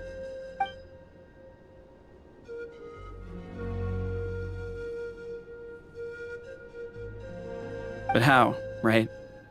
Everyone's struggling just to defend themselves. There is no spare manpower. At this rate, it won't be long before even the stadium is indefensible. And with everyone congregating at the stadium, the Abyss forces will start converging there too. Then there'll be a battle on a scale much larger than anything we've seen so far. On the bright side, at least my old injuries aren't playing up at the moment. Means I can actually join in with the fighting. The crux of the issue is that the heart of the Abyss itself has joined the invasion. That's a power we just can't match. I have every faith in the courage of our people. The Natlanese will never give in to despair. But still, the fact is, our lives are more fragile than our spirits. Traveler Paimon knows what you're about to say. Yeah, Paimon's sure is getting tired from all this flying, but it doesn't matter. Wherever you go, Paimon's going too. Yep, we'll leave the Children of Echoes to you guys. Flower Feather Clan, hang in there. We're coming. If there was ever a time to push ourselves to the limit, that time is now!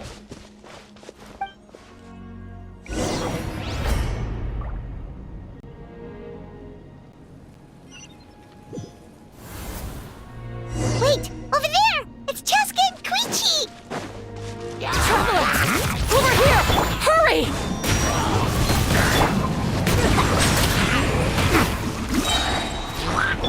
Strike a pose! Be sanctified. Hear the echoes of the valley!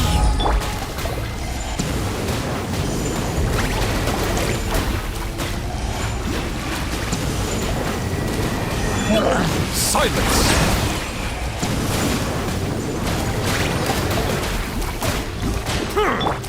Bring it! Let the world collide!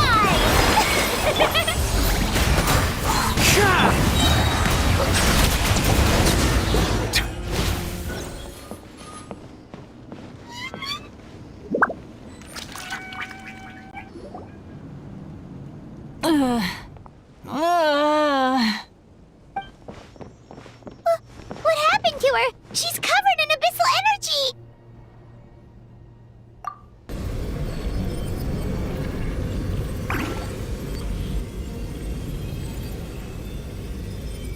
Please, save her.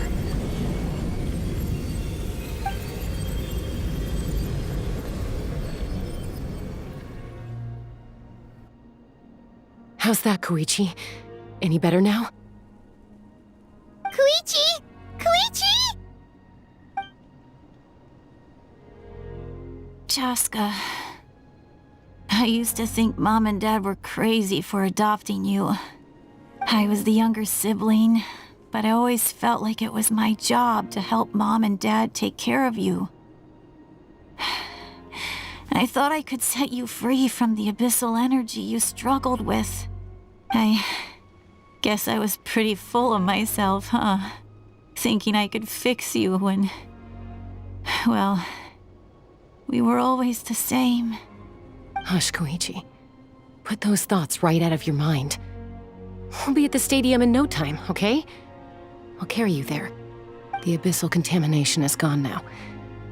Just rest, and you'll get better. I was always nagging you to slow down. Stop rushing headlong into things. I just didn't want anything to happen to you, or to anyone else because of you. I worried about you so much. But now, I realize I never really understood what it's like for you. The fact that you survived an abyssal contamination was a miracle. But it also left you in a constant state of agitation. The fact that we became family was another miracle. But with me worrying about you all the time, it feels like I just agitated you even further. No, absolutely not. Nothing could be further from the truth. Do you hear me? All you ever did was love me. Same goes for Mom and Dad. I've always known that. And I feel terrible because I really did want to get along as a family. It might take me some time, but I'll find a way to make it work. I'm so sorry, Koichi. I never meant to make you feel this way. It's okay, Chaska. No need to apologize. You didn't do anything wrong. No one did. It's nobody's fault that things didn't turn out great. I get it now. So, no nagging from me this time. You keep forging ahead, sis. Never slow down, and never hold back. Spread your wings and fly free, like the fiercest kukasaur in the sky. Show the world who the bravest flower feather warrior is. Because that's who you are. And that's the sister I'm proud of.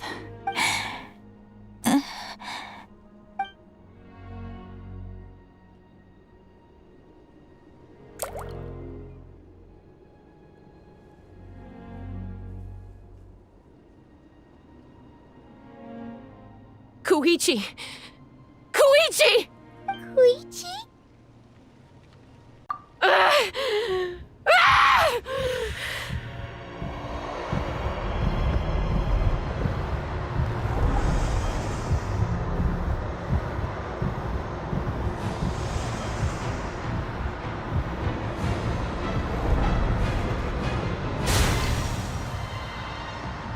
Chaska?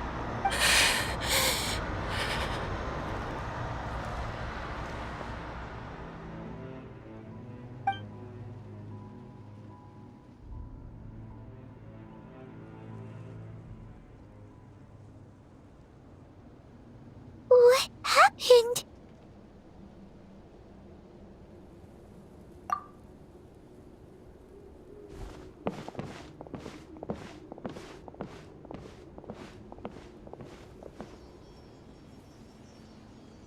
What was that just now? It looked like abyssal energy was flowing out of her, but then, a split second later, it disappeared. Koichi did say that Chaska needs to let off steam now and then, or she'll end up losing herself. But this time she wrestled back control. If only we were faster! Dealing with abyssal contamination is a piece of cake for you! We could have gotten to her earlier, then you could have treated her before it was too... Wait, what's happening to Chaska?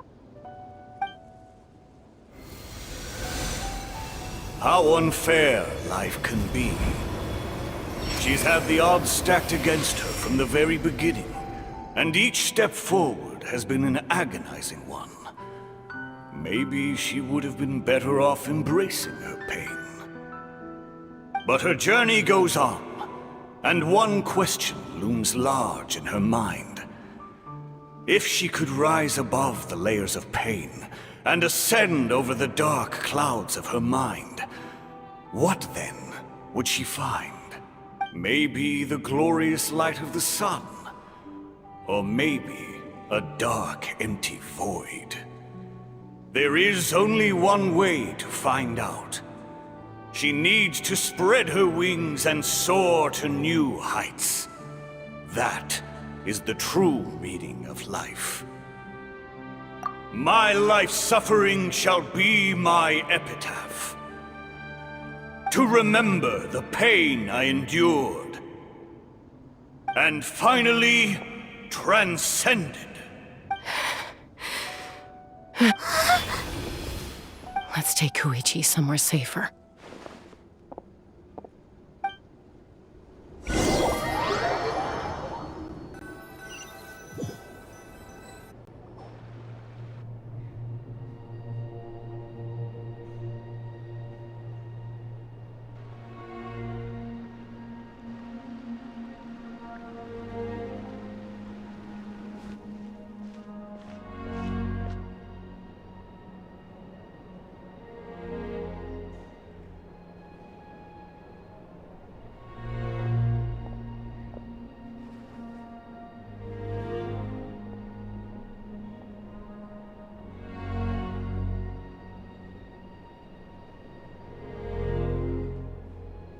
Please, take care of Koichi for me. I still have more important things to do. Of course. We are grateful for her service. Yes. She served selflessly. I'm sorry, Chaska.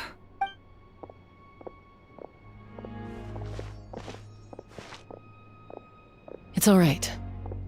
I'm far from the only one going through this right now. Koichi wanted to be a hero. And in my heart, she always will be. If we want to honor what she stood for, not to mention her sacrifice. Archon, we need to hurry. Time for this war to end.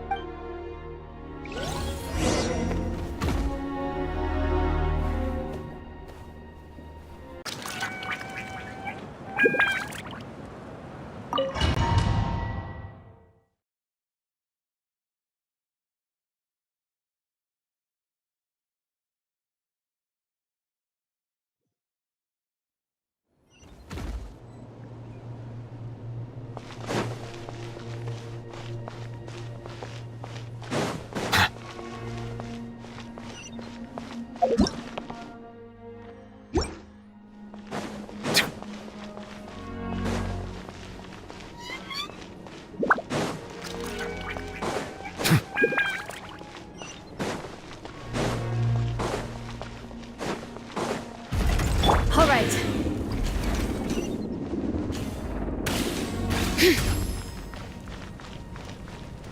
Bring it!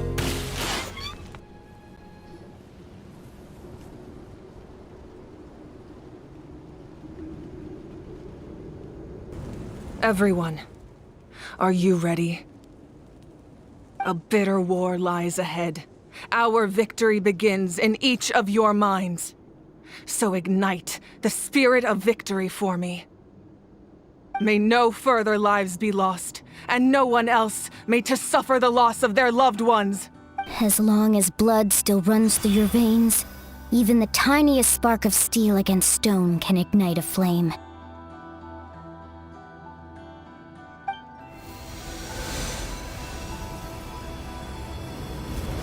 Its blaze will become one with the gaze of all Natlan. Even amid everlasting darkness, our bonds remain eternal.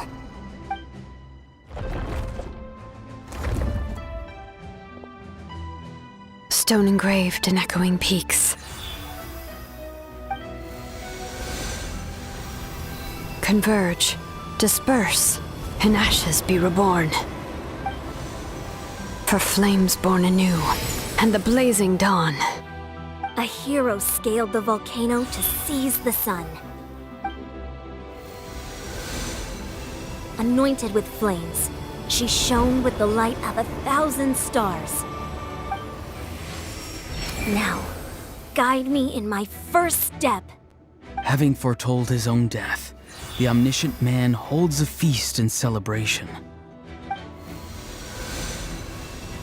Let us raise our cups in honor of his heroism and send him off with this final tribute. For at last, his wish is now fulfilled.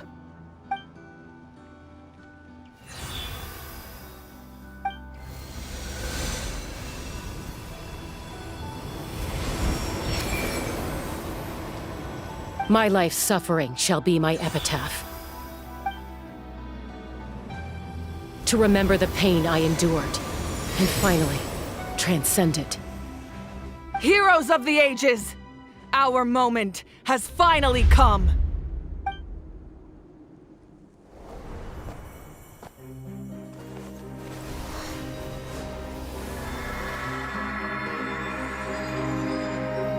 We unite as one! Baptized by the Turnfire. Bearing an ancient blessing. Knowing true power. And accepting a fate of devotion. We embrace the transcendent flame. For Natlan! For Natlan!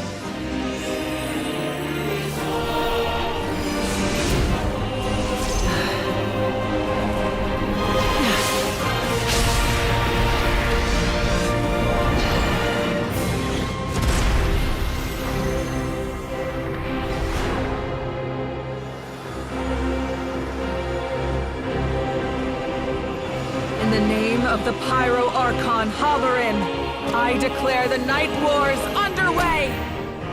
The Ode of Resurrection will guard all life till the war is over!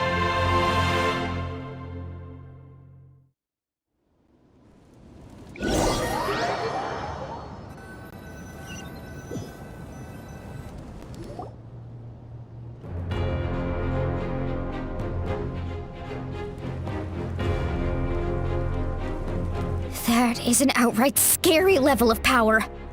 So, from now on, all warriors will be able to resurrect themselves using the sacred flame. That's right. No more casualties. It's time to wipe the enemy off the face of the earth. And to reclaim our lost territory.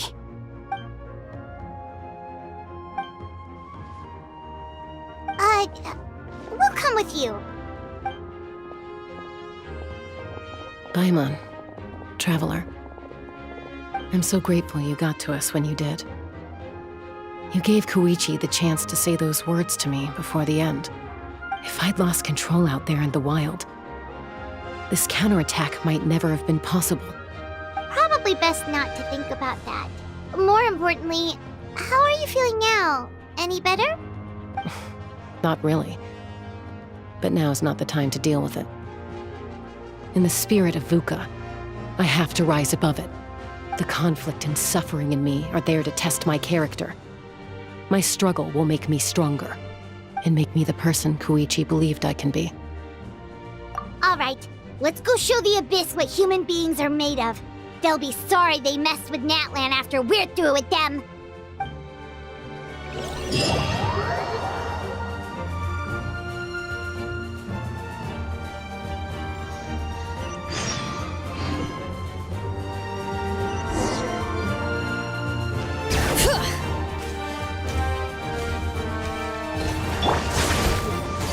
Into the wind! Fallen leaves, adorn my... Letting great names echo! Strike a pop! Be such a burn that blood!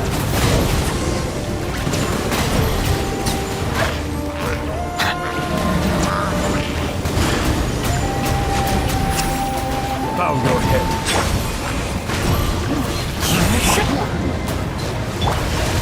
Let my name echo in song! Shower me with breath! Alright.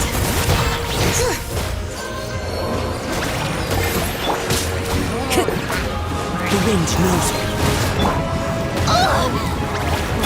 Silence!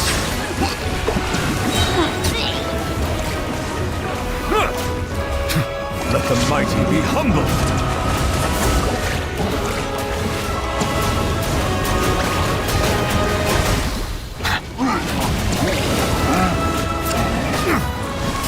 Bow your head.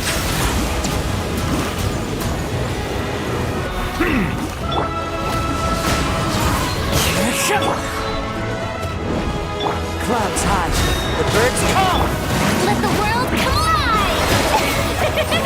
Silence!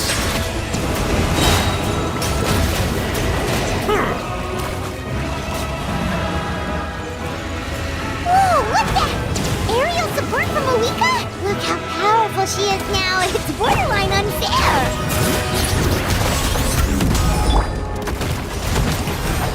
The tides beckon.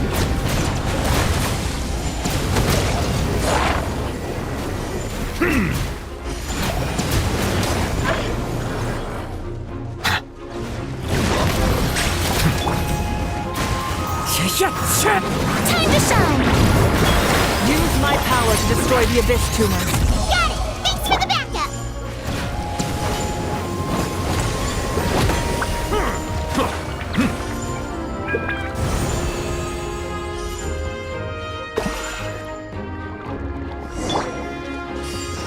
Bring it!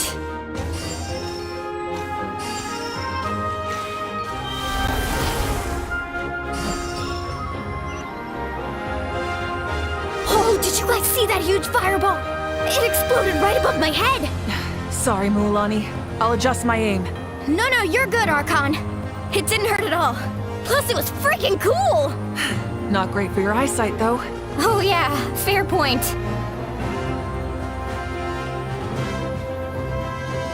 Ugh, a how's coming execute him! Done. Thank you, Malika.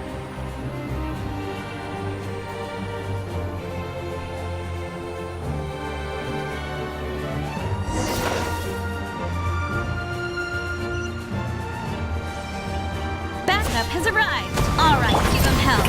Vengeance for Koichi. Silence! Be sanctified. Hear the echoes of the valley!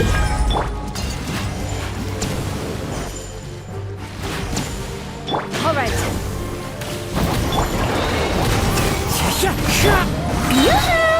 Settle down.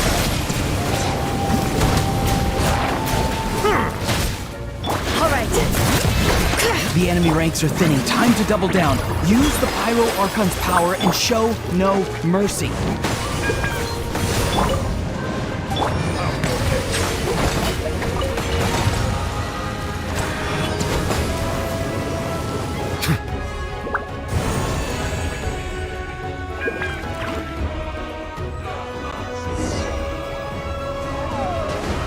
All right.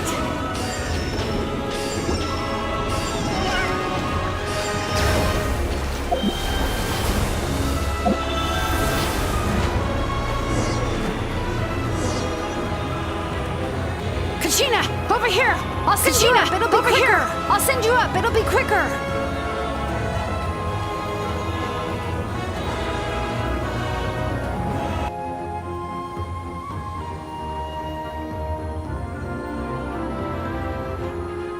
Okay, everyone's safe. Granny, please go on ahead with the others.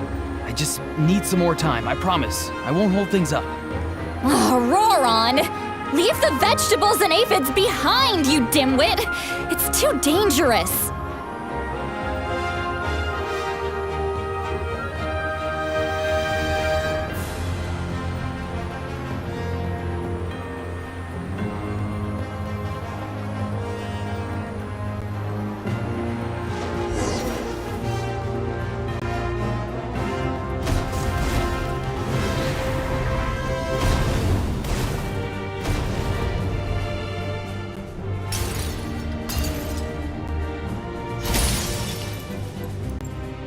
Hey, you're back.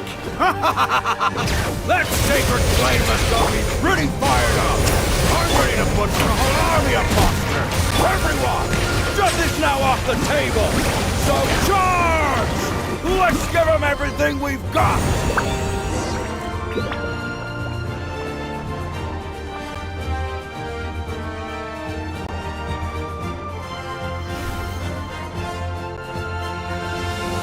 The Children of Echo's territory is secure. All monsters down. All good here at the People of the Springs, too. We crushed it! The Masters of the Night Wind are also safe. Should I go support the Flower Feather clan? Things are still pretty rough over there. I'm already en route. No need. I just dealt with it. Already? But you were just at the stadium! Yeah, well, you have no idea how long I've been itching to bash some heads in. Oh! Fair enough. Ian-san, what should we do about the Collective of Plenty? Your home's a long ways away from the stadium. Oh, no need to worry. I just heard from Verisa. She says they're safe now.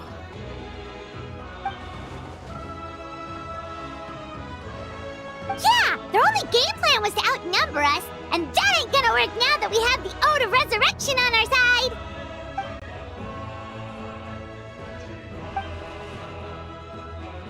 We ain't gonna let them get away with that.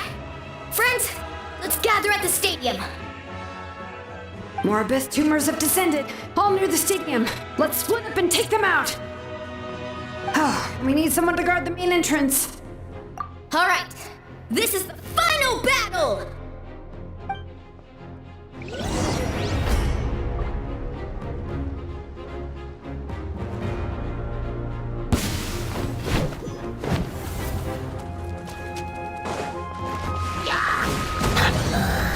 Settle down! One with nature.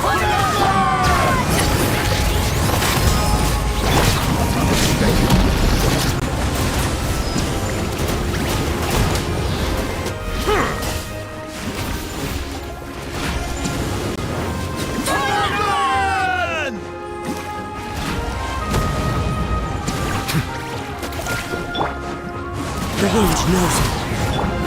Strike a pose!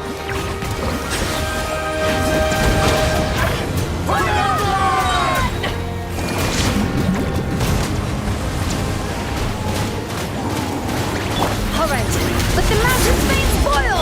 Clouds high. The birds call. Into the wind. Let my name echo in song! Shout!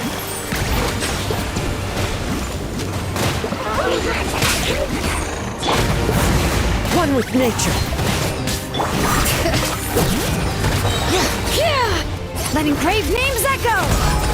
The tides beckon.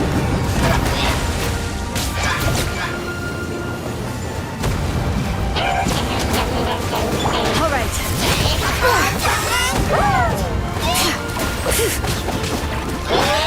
Into the wind. Bow your head.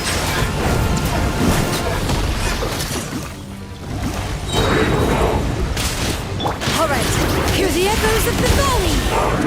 Fallen leaves. Adorn my night. One with nature. Let the world collide!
Everyone, we are gathered here to celebrate a glorious victory. It is a victory forged by each and every one of us, and we should all be proud of what we have accomplished. We emerge victorious from another crisis to declare, our beloved Natlan is saved! Woo! All right! I must caution that this war is not yet over. We have not destroyed our enemy, merely driven them further into the depths of the Night Kingdom. But the Abyss underestimated Natlan's forces, and they have suffered a devastating defeat. It will be a long time before they are able to pose a threat to us again. After making some preparations, I will launch my final counterattack. I shall strike them in their lair and wipe them out for good. Oh, man. Wait, Archon, are you saying you're going alone? Yes.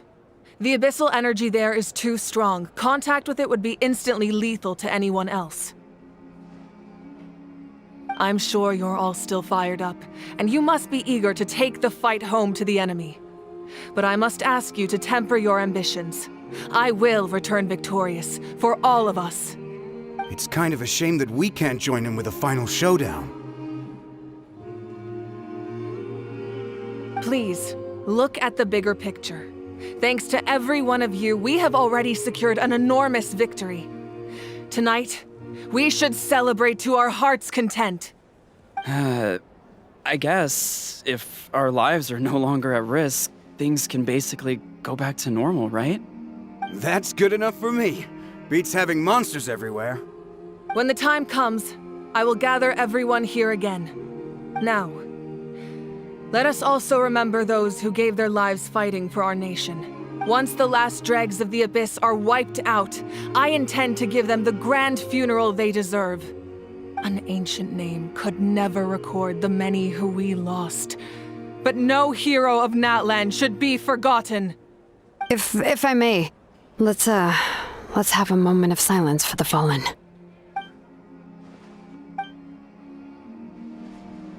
Lastly, there is one more person I must thank for his extraordinary support in our time of need, and that is the captain. Speaking in a personal capacity, I should like to offer my sincere congratulations on your victory. Well, everyone, please enjoy the victory feast. I hope it's a chance to relax your minds and rekindle your spirits, so that we may face what lies ahead with renewed vigor.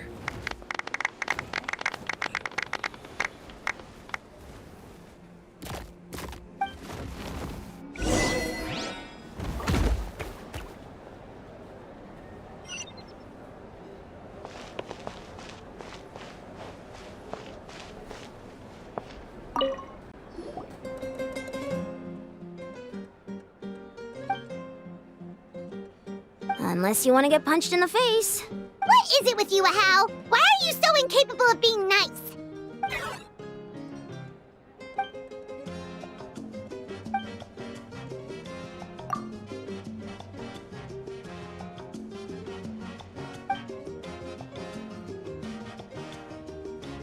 The Collective of Plenty was the furthest from the Abyss's entry point, so they didn't have as many monsters to deal with. From what I hear, they got off relatively unscathed. But it might have been a different story if Chaska hadn't gotten there when she did. That's good to hear. All's well that ends well.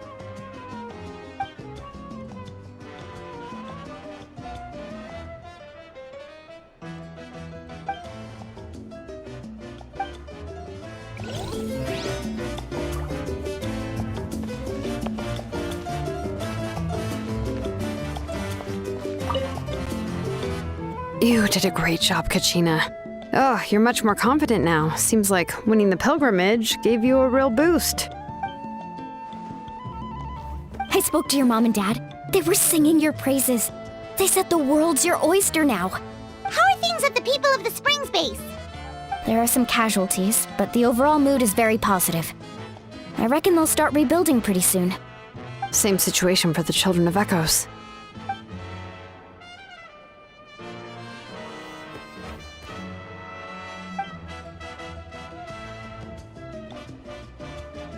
Oh, that's a great idea. Let's do it together. Let's hope that their sacrifice marks the beginning of a new age for Natlan. An age of unprecedented peace.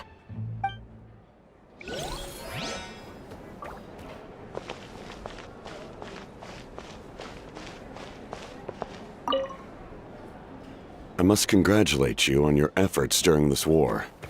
I'm told you have proven yourself to be an outstanding adventurer and warrior. You remind me of the princess. Similarities in your approach are striking, especially when you told me you wanted to win. I hope you will see her soon. Hey, Auroron! How are the Masters of the Nightwind doing? Granny Sealolly's been there the whole time, and she's a tough one. I think we should be fine.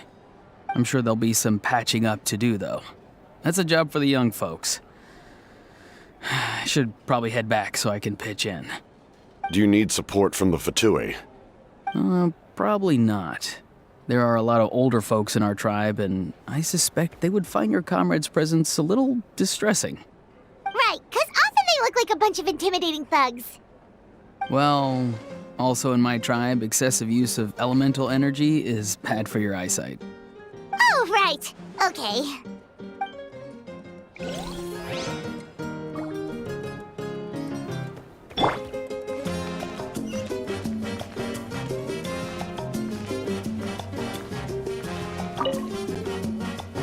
Ah, welcome. You seem a little out of sorts. Are you just tired, or...? I guess I am. You know, when I was up there in the sky, I could see all of Natlan stretching out below me. People everywhere, giving everything they had for a chance at victory. I just... If only I'd been quicker. Maybe they wouldn't have... And Koichi. Maybe she'd still... I'm sorry. Now is not the time for that. Fruit juice, right? Make it a large? True. My 500-year plan has almost come to fruition. Just one last step to go. Namely, my final battle against the Abyss. But battle is second nature to me, so I'm not feeling a huge amount of pressure.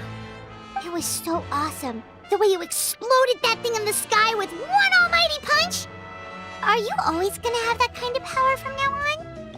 Oh, that was the Divine Throne unleashing my full potential. And it was only temporary. I can't wield that power for any length of time. My body wouldn't be able to handle it. Likewise, the amplified power of the Ode of Resurrection was also temporary. From now on, it's back to ancient name-bearers only. Correct.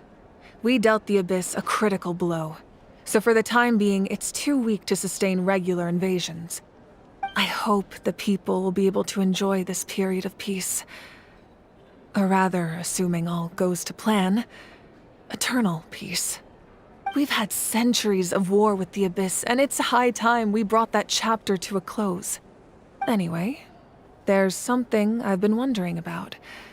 I know you've been at the center of some major events in other nations too, and fought many powerful foes. In this war, you were in the thick of it once again, dashing around tirelessly, supporting the fighting on all fronts.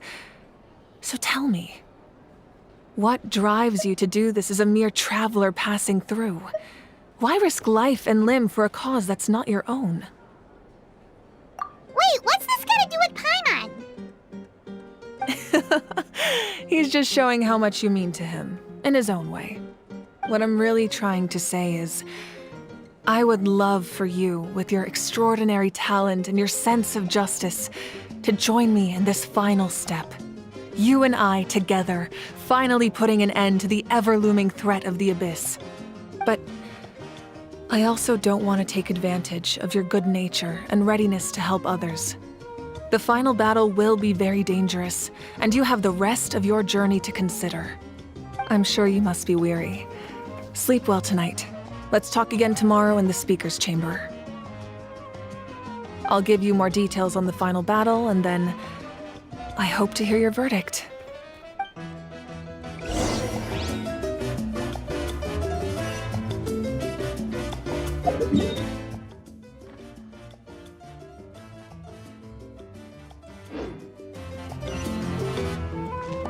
Bring it!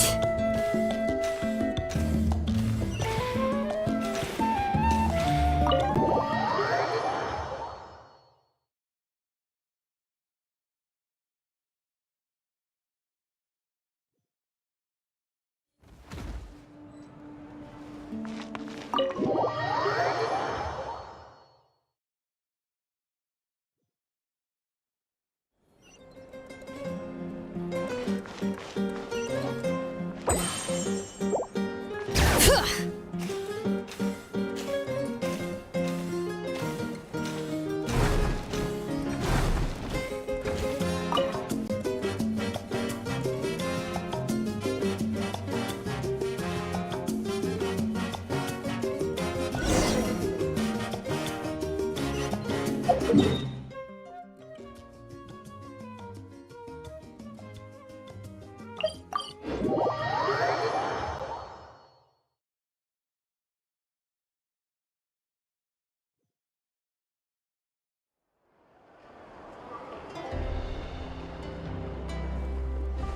Traveler, Paimon. There you are. I've been looking all over for you. Oh, hey, Sweet Lolly! What's up? Listen up. I have something really important to tell you.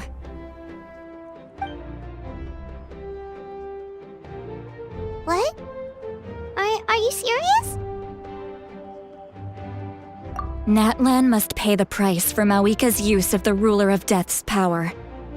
That price is death. And only Mawika's death can clear the debt.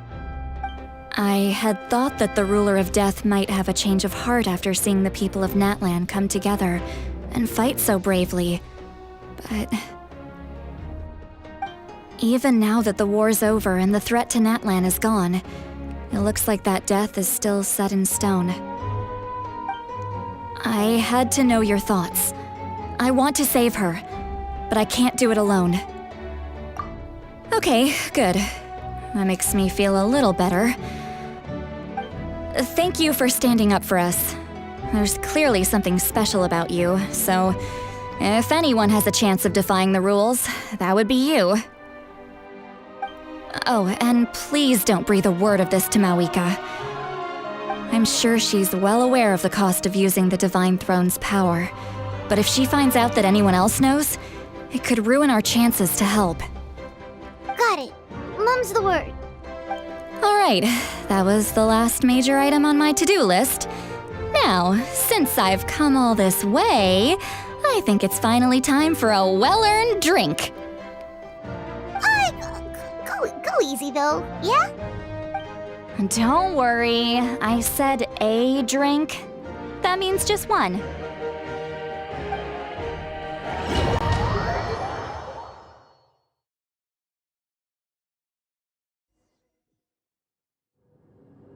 All right, you little munchkin. If you keep pestering me, I'm gonna have to get serious. I get 100 kids a day telling me they want to be the next Pyro Archon. Why should I train you? Nagging isn't gonna accomplish anything. No one can predict the future, and unless you have some exceptional jaw-dropping talent I'm unaware of. I can shoot those cornflakes in your kitchen from right here. Don't be ridiculous. You couldn't make that shot from all the way over here? Wait, hold on. You could hurt someone with that. Well, I'll be. You made this shot. The science of the canopy rays him tough. That's some real skill you got there, little lady. Maybe you really will be Pyro Archon one day.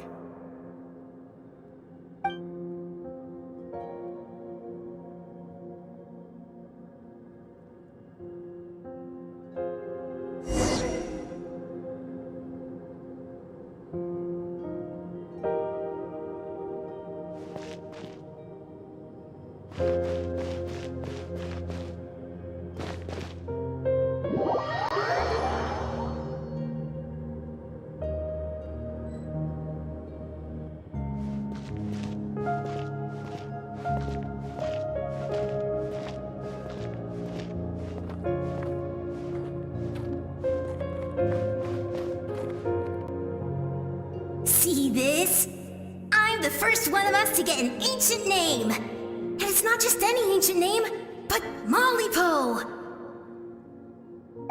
If you ask me nicely, there's still time to join my team for the pilgrimage, you know. No need to scowl. You lost and I won, it's no big deal. You want me to be happy for you when your turn comes, right? So cheer up. I'll get my own ancient name soon enough, and it'll be an even better one than yours. Oh, really? Well, good luck with that. What ancient name could beat Malipo in our tribe? Unless... surely you don't mean Kiangozi?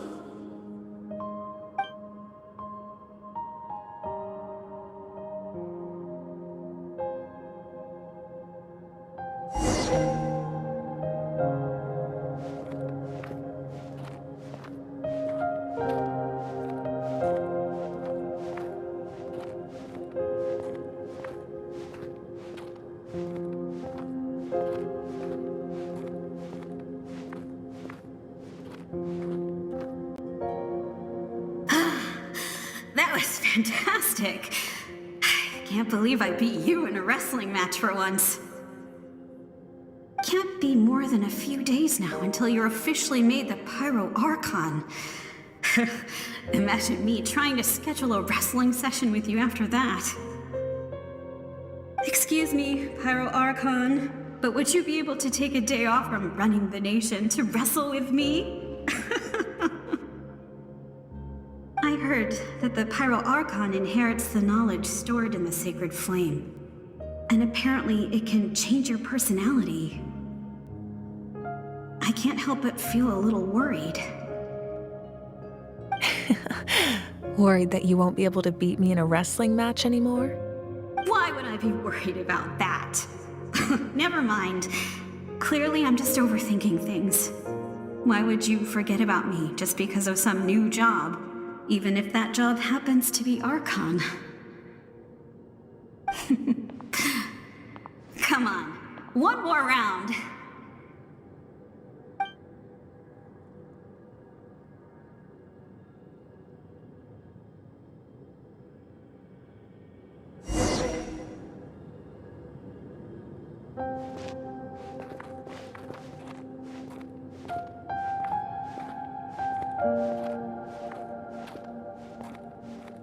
After the darkness will come the dawn.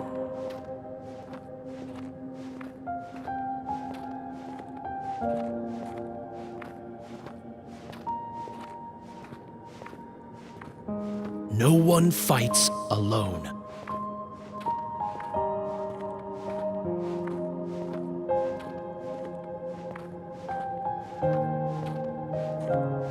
For Natlan!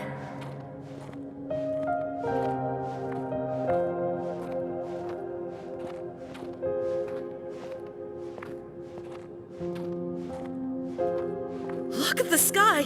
It's getting brighter at last!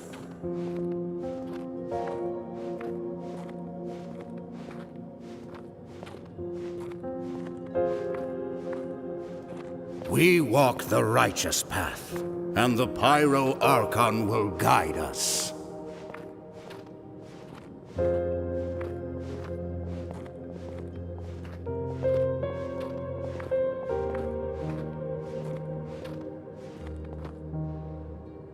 The victors shall burn bright, while the losers must turn to ash. I have done what is required of me. The rules are now written into the Night Kingdom, and this will help you to stand against the Abyss. It is still not enough. All this can do is give my people courage. It will not see us through a true catastrophe. If you are to make the Natlanese alone bear the consequences of a broken world, you will have to bring more to the bargaining table. You are the greediest human I have ever met, and the fiercest negotiator. No other would seriously ask to borrow my power. My domain is death, and its power comes at a great price. The question is, are you prepared to pay? I need that power. Only a hero can truly wield it, and heroes are not afraid of dying.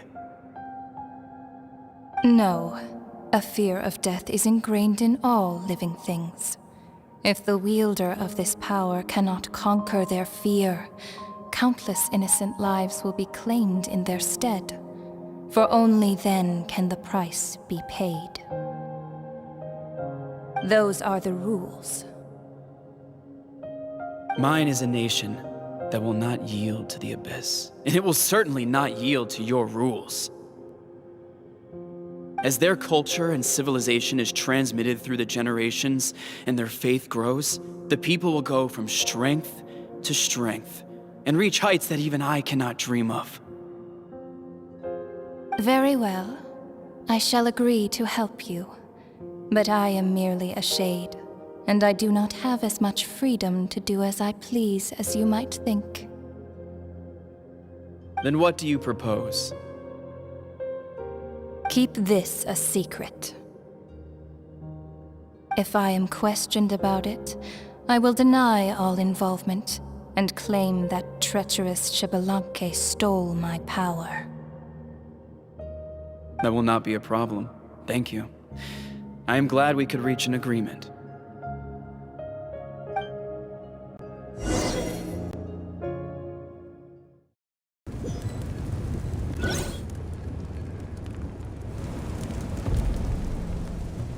Come in. As you know, I've asked you to come here to discuss the task of wiping out the Abyss. Oh, but first, any progress on the ancient name? I'm surprised she was willing to help you, and by extension, me. I'm very grateful to her. Wait, hold on. Wasn't the whole point of the ancient names for winning that huge battle? Why would the Traveler still need one by this point? That's right. The Abyss has retreated to the depths of the Night Kingdom, a place that has long since been corrupted by abyssal energy. If we don't finish them off and restore the ley lines, the threat they pose to Natlan will remain. The battle we fought yesterday, we may one day have to fight again. This is the fate Natlan has always been resigned to.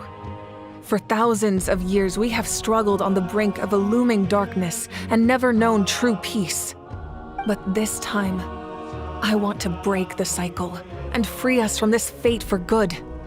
With the sacred flame, I can protect myself from the abyssal corruption, but beyond that, you are the only other person who can resist it. If your ancient name can't be forged, I will go alone. But if it can, I'd really love your help. Not completely. After all, the Night Kingdom is still plagued by abyssal corruption. But when I used the power of the Divine Throne, it dispelled a lot of that corruption. Plus, your ancient name is a special case, so the Lord of the Night will take special care of you. In short, the Ode of Resurrection still has a number of limitations, but I can promise that it will work reliably on you. Whoa. Are we forgetting something here? What about Paimon? What's her place in all this? What? You mean we'll be separated? The Abyss is extremely devious. If you two go there together, you can bet they'll make Paimon their primary target just to put us in an impossible position. Paimon wasn't that worried, but now she's petrified. What will you do without me? Okay, well, Paimon needs to think about this because you're really asking a lot of her, but we'll give Paimon some time and she'll do her best to rise to the challenge. I greatly appreciate it. Everyone in Natlan knows how important this final battle is. You will be remembered and revered long into the future, until the end of time. If you have any other questions, please ask away.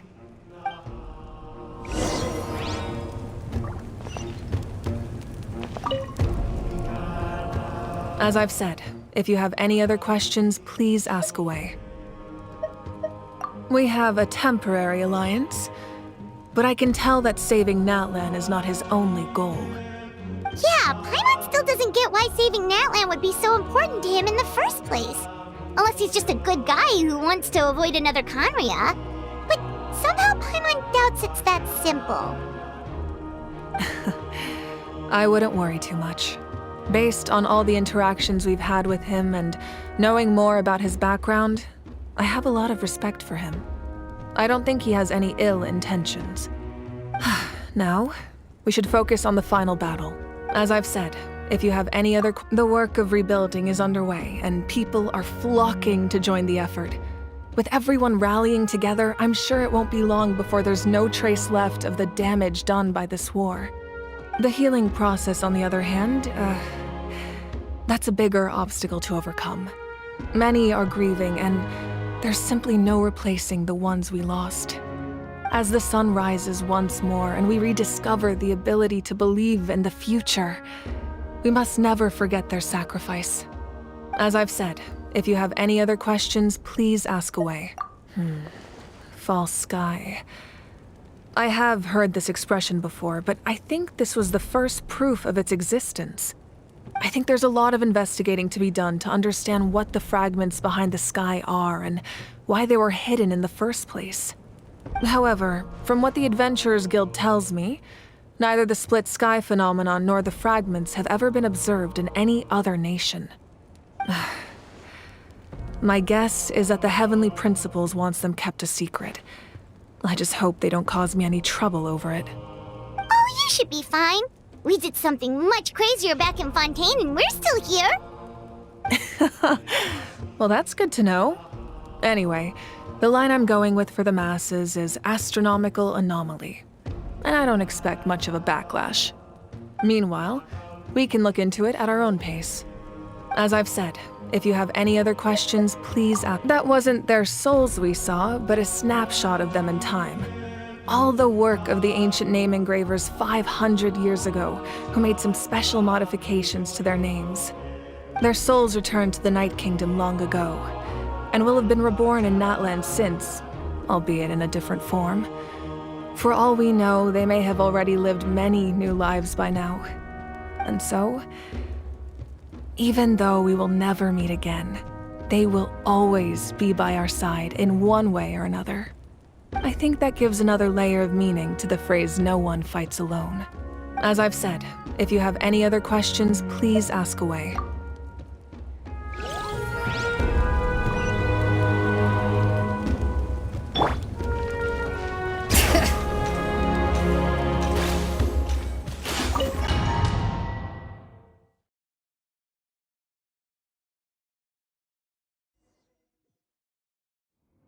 The Outlander with deep ties to this land returns.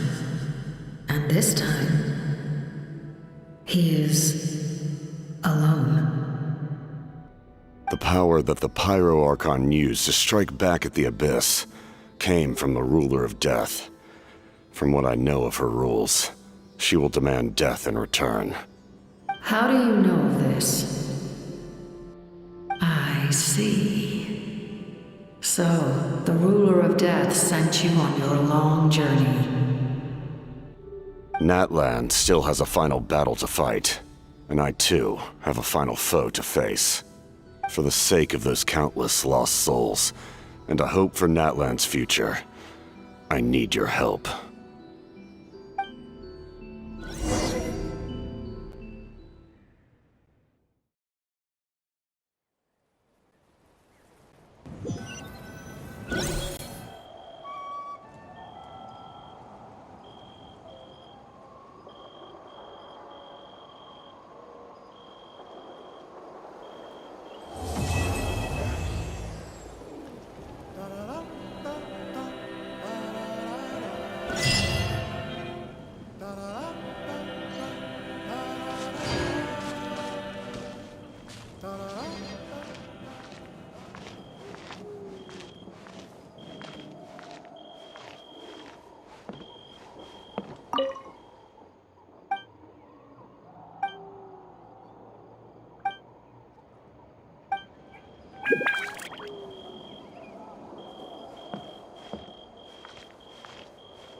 Bring it!